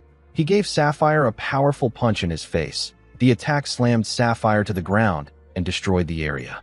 Parkle used his enhanced hand to raise Sapphire up. He asked Jourdain if this is really the man that their king is wary of. He said that Sapphire is quite weak. Jourdain asked the man to watch his mouth. He explained to him that Sapphire simply can't focus on his battle with them. With a scary tone in his voice, he promised Parkle that he will turn him into toilet paper if he insults Sapphire one more time. Parkle called him a bastard. He asked him to tell him who he is supporting. Immediately he said this. He heard something ringing. He wondered about which idiot was enjoying music in the middle of a war. The moment he said this, Sapphire grabbed his hand and squeezed it. He slowly got up and released his energy. He said that the fact that the bell rang 3 times means that the evacuation is complete. He grew bigger and told Parkle that there is no reason to play along and entertain them anymore. He made Parkle kneel to him. He gave him a kick in his head and threw him aside. Parkle slammed his body into a wall. Jourdain charged at Sapphire from the side. He told the Grand Duke that he is finally taking the fight seriously. He and Sapphire began to exchange blows. The Grand Duke quickly gained the upper hand and began to suppress Jourdain with his blows. He pushed him back and gave him a punch in his face. His punch destroyed a part of his helmet. Jourdain smiled and told Sapphire that he is doing well. He asked him to hit him harder. Parkle got up from the rubble. He apologized to the Grand Duke for calling him weak earlier. He charged at Sapphire. Jourdain grabbed 2 soldiers and turned them into axes. He charged at Sapphire from the side. The Grand Duke put his arms together and gathered his energy when he saw them coming towards him. He activated a skill known as Lion's Heart. He gathered his mana in his hands and swung them at his opponents. He destroyed Jourdain's axe and Parkle's head. The 2 men didn't stand a chance. Guys, we have come to the end of our video. If you guys want more exclusive features as subscribers and you want to support my channel, you can join my membership program. Please don't forget to like and smash that subscribe button for more recaps. See you guys later.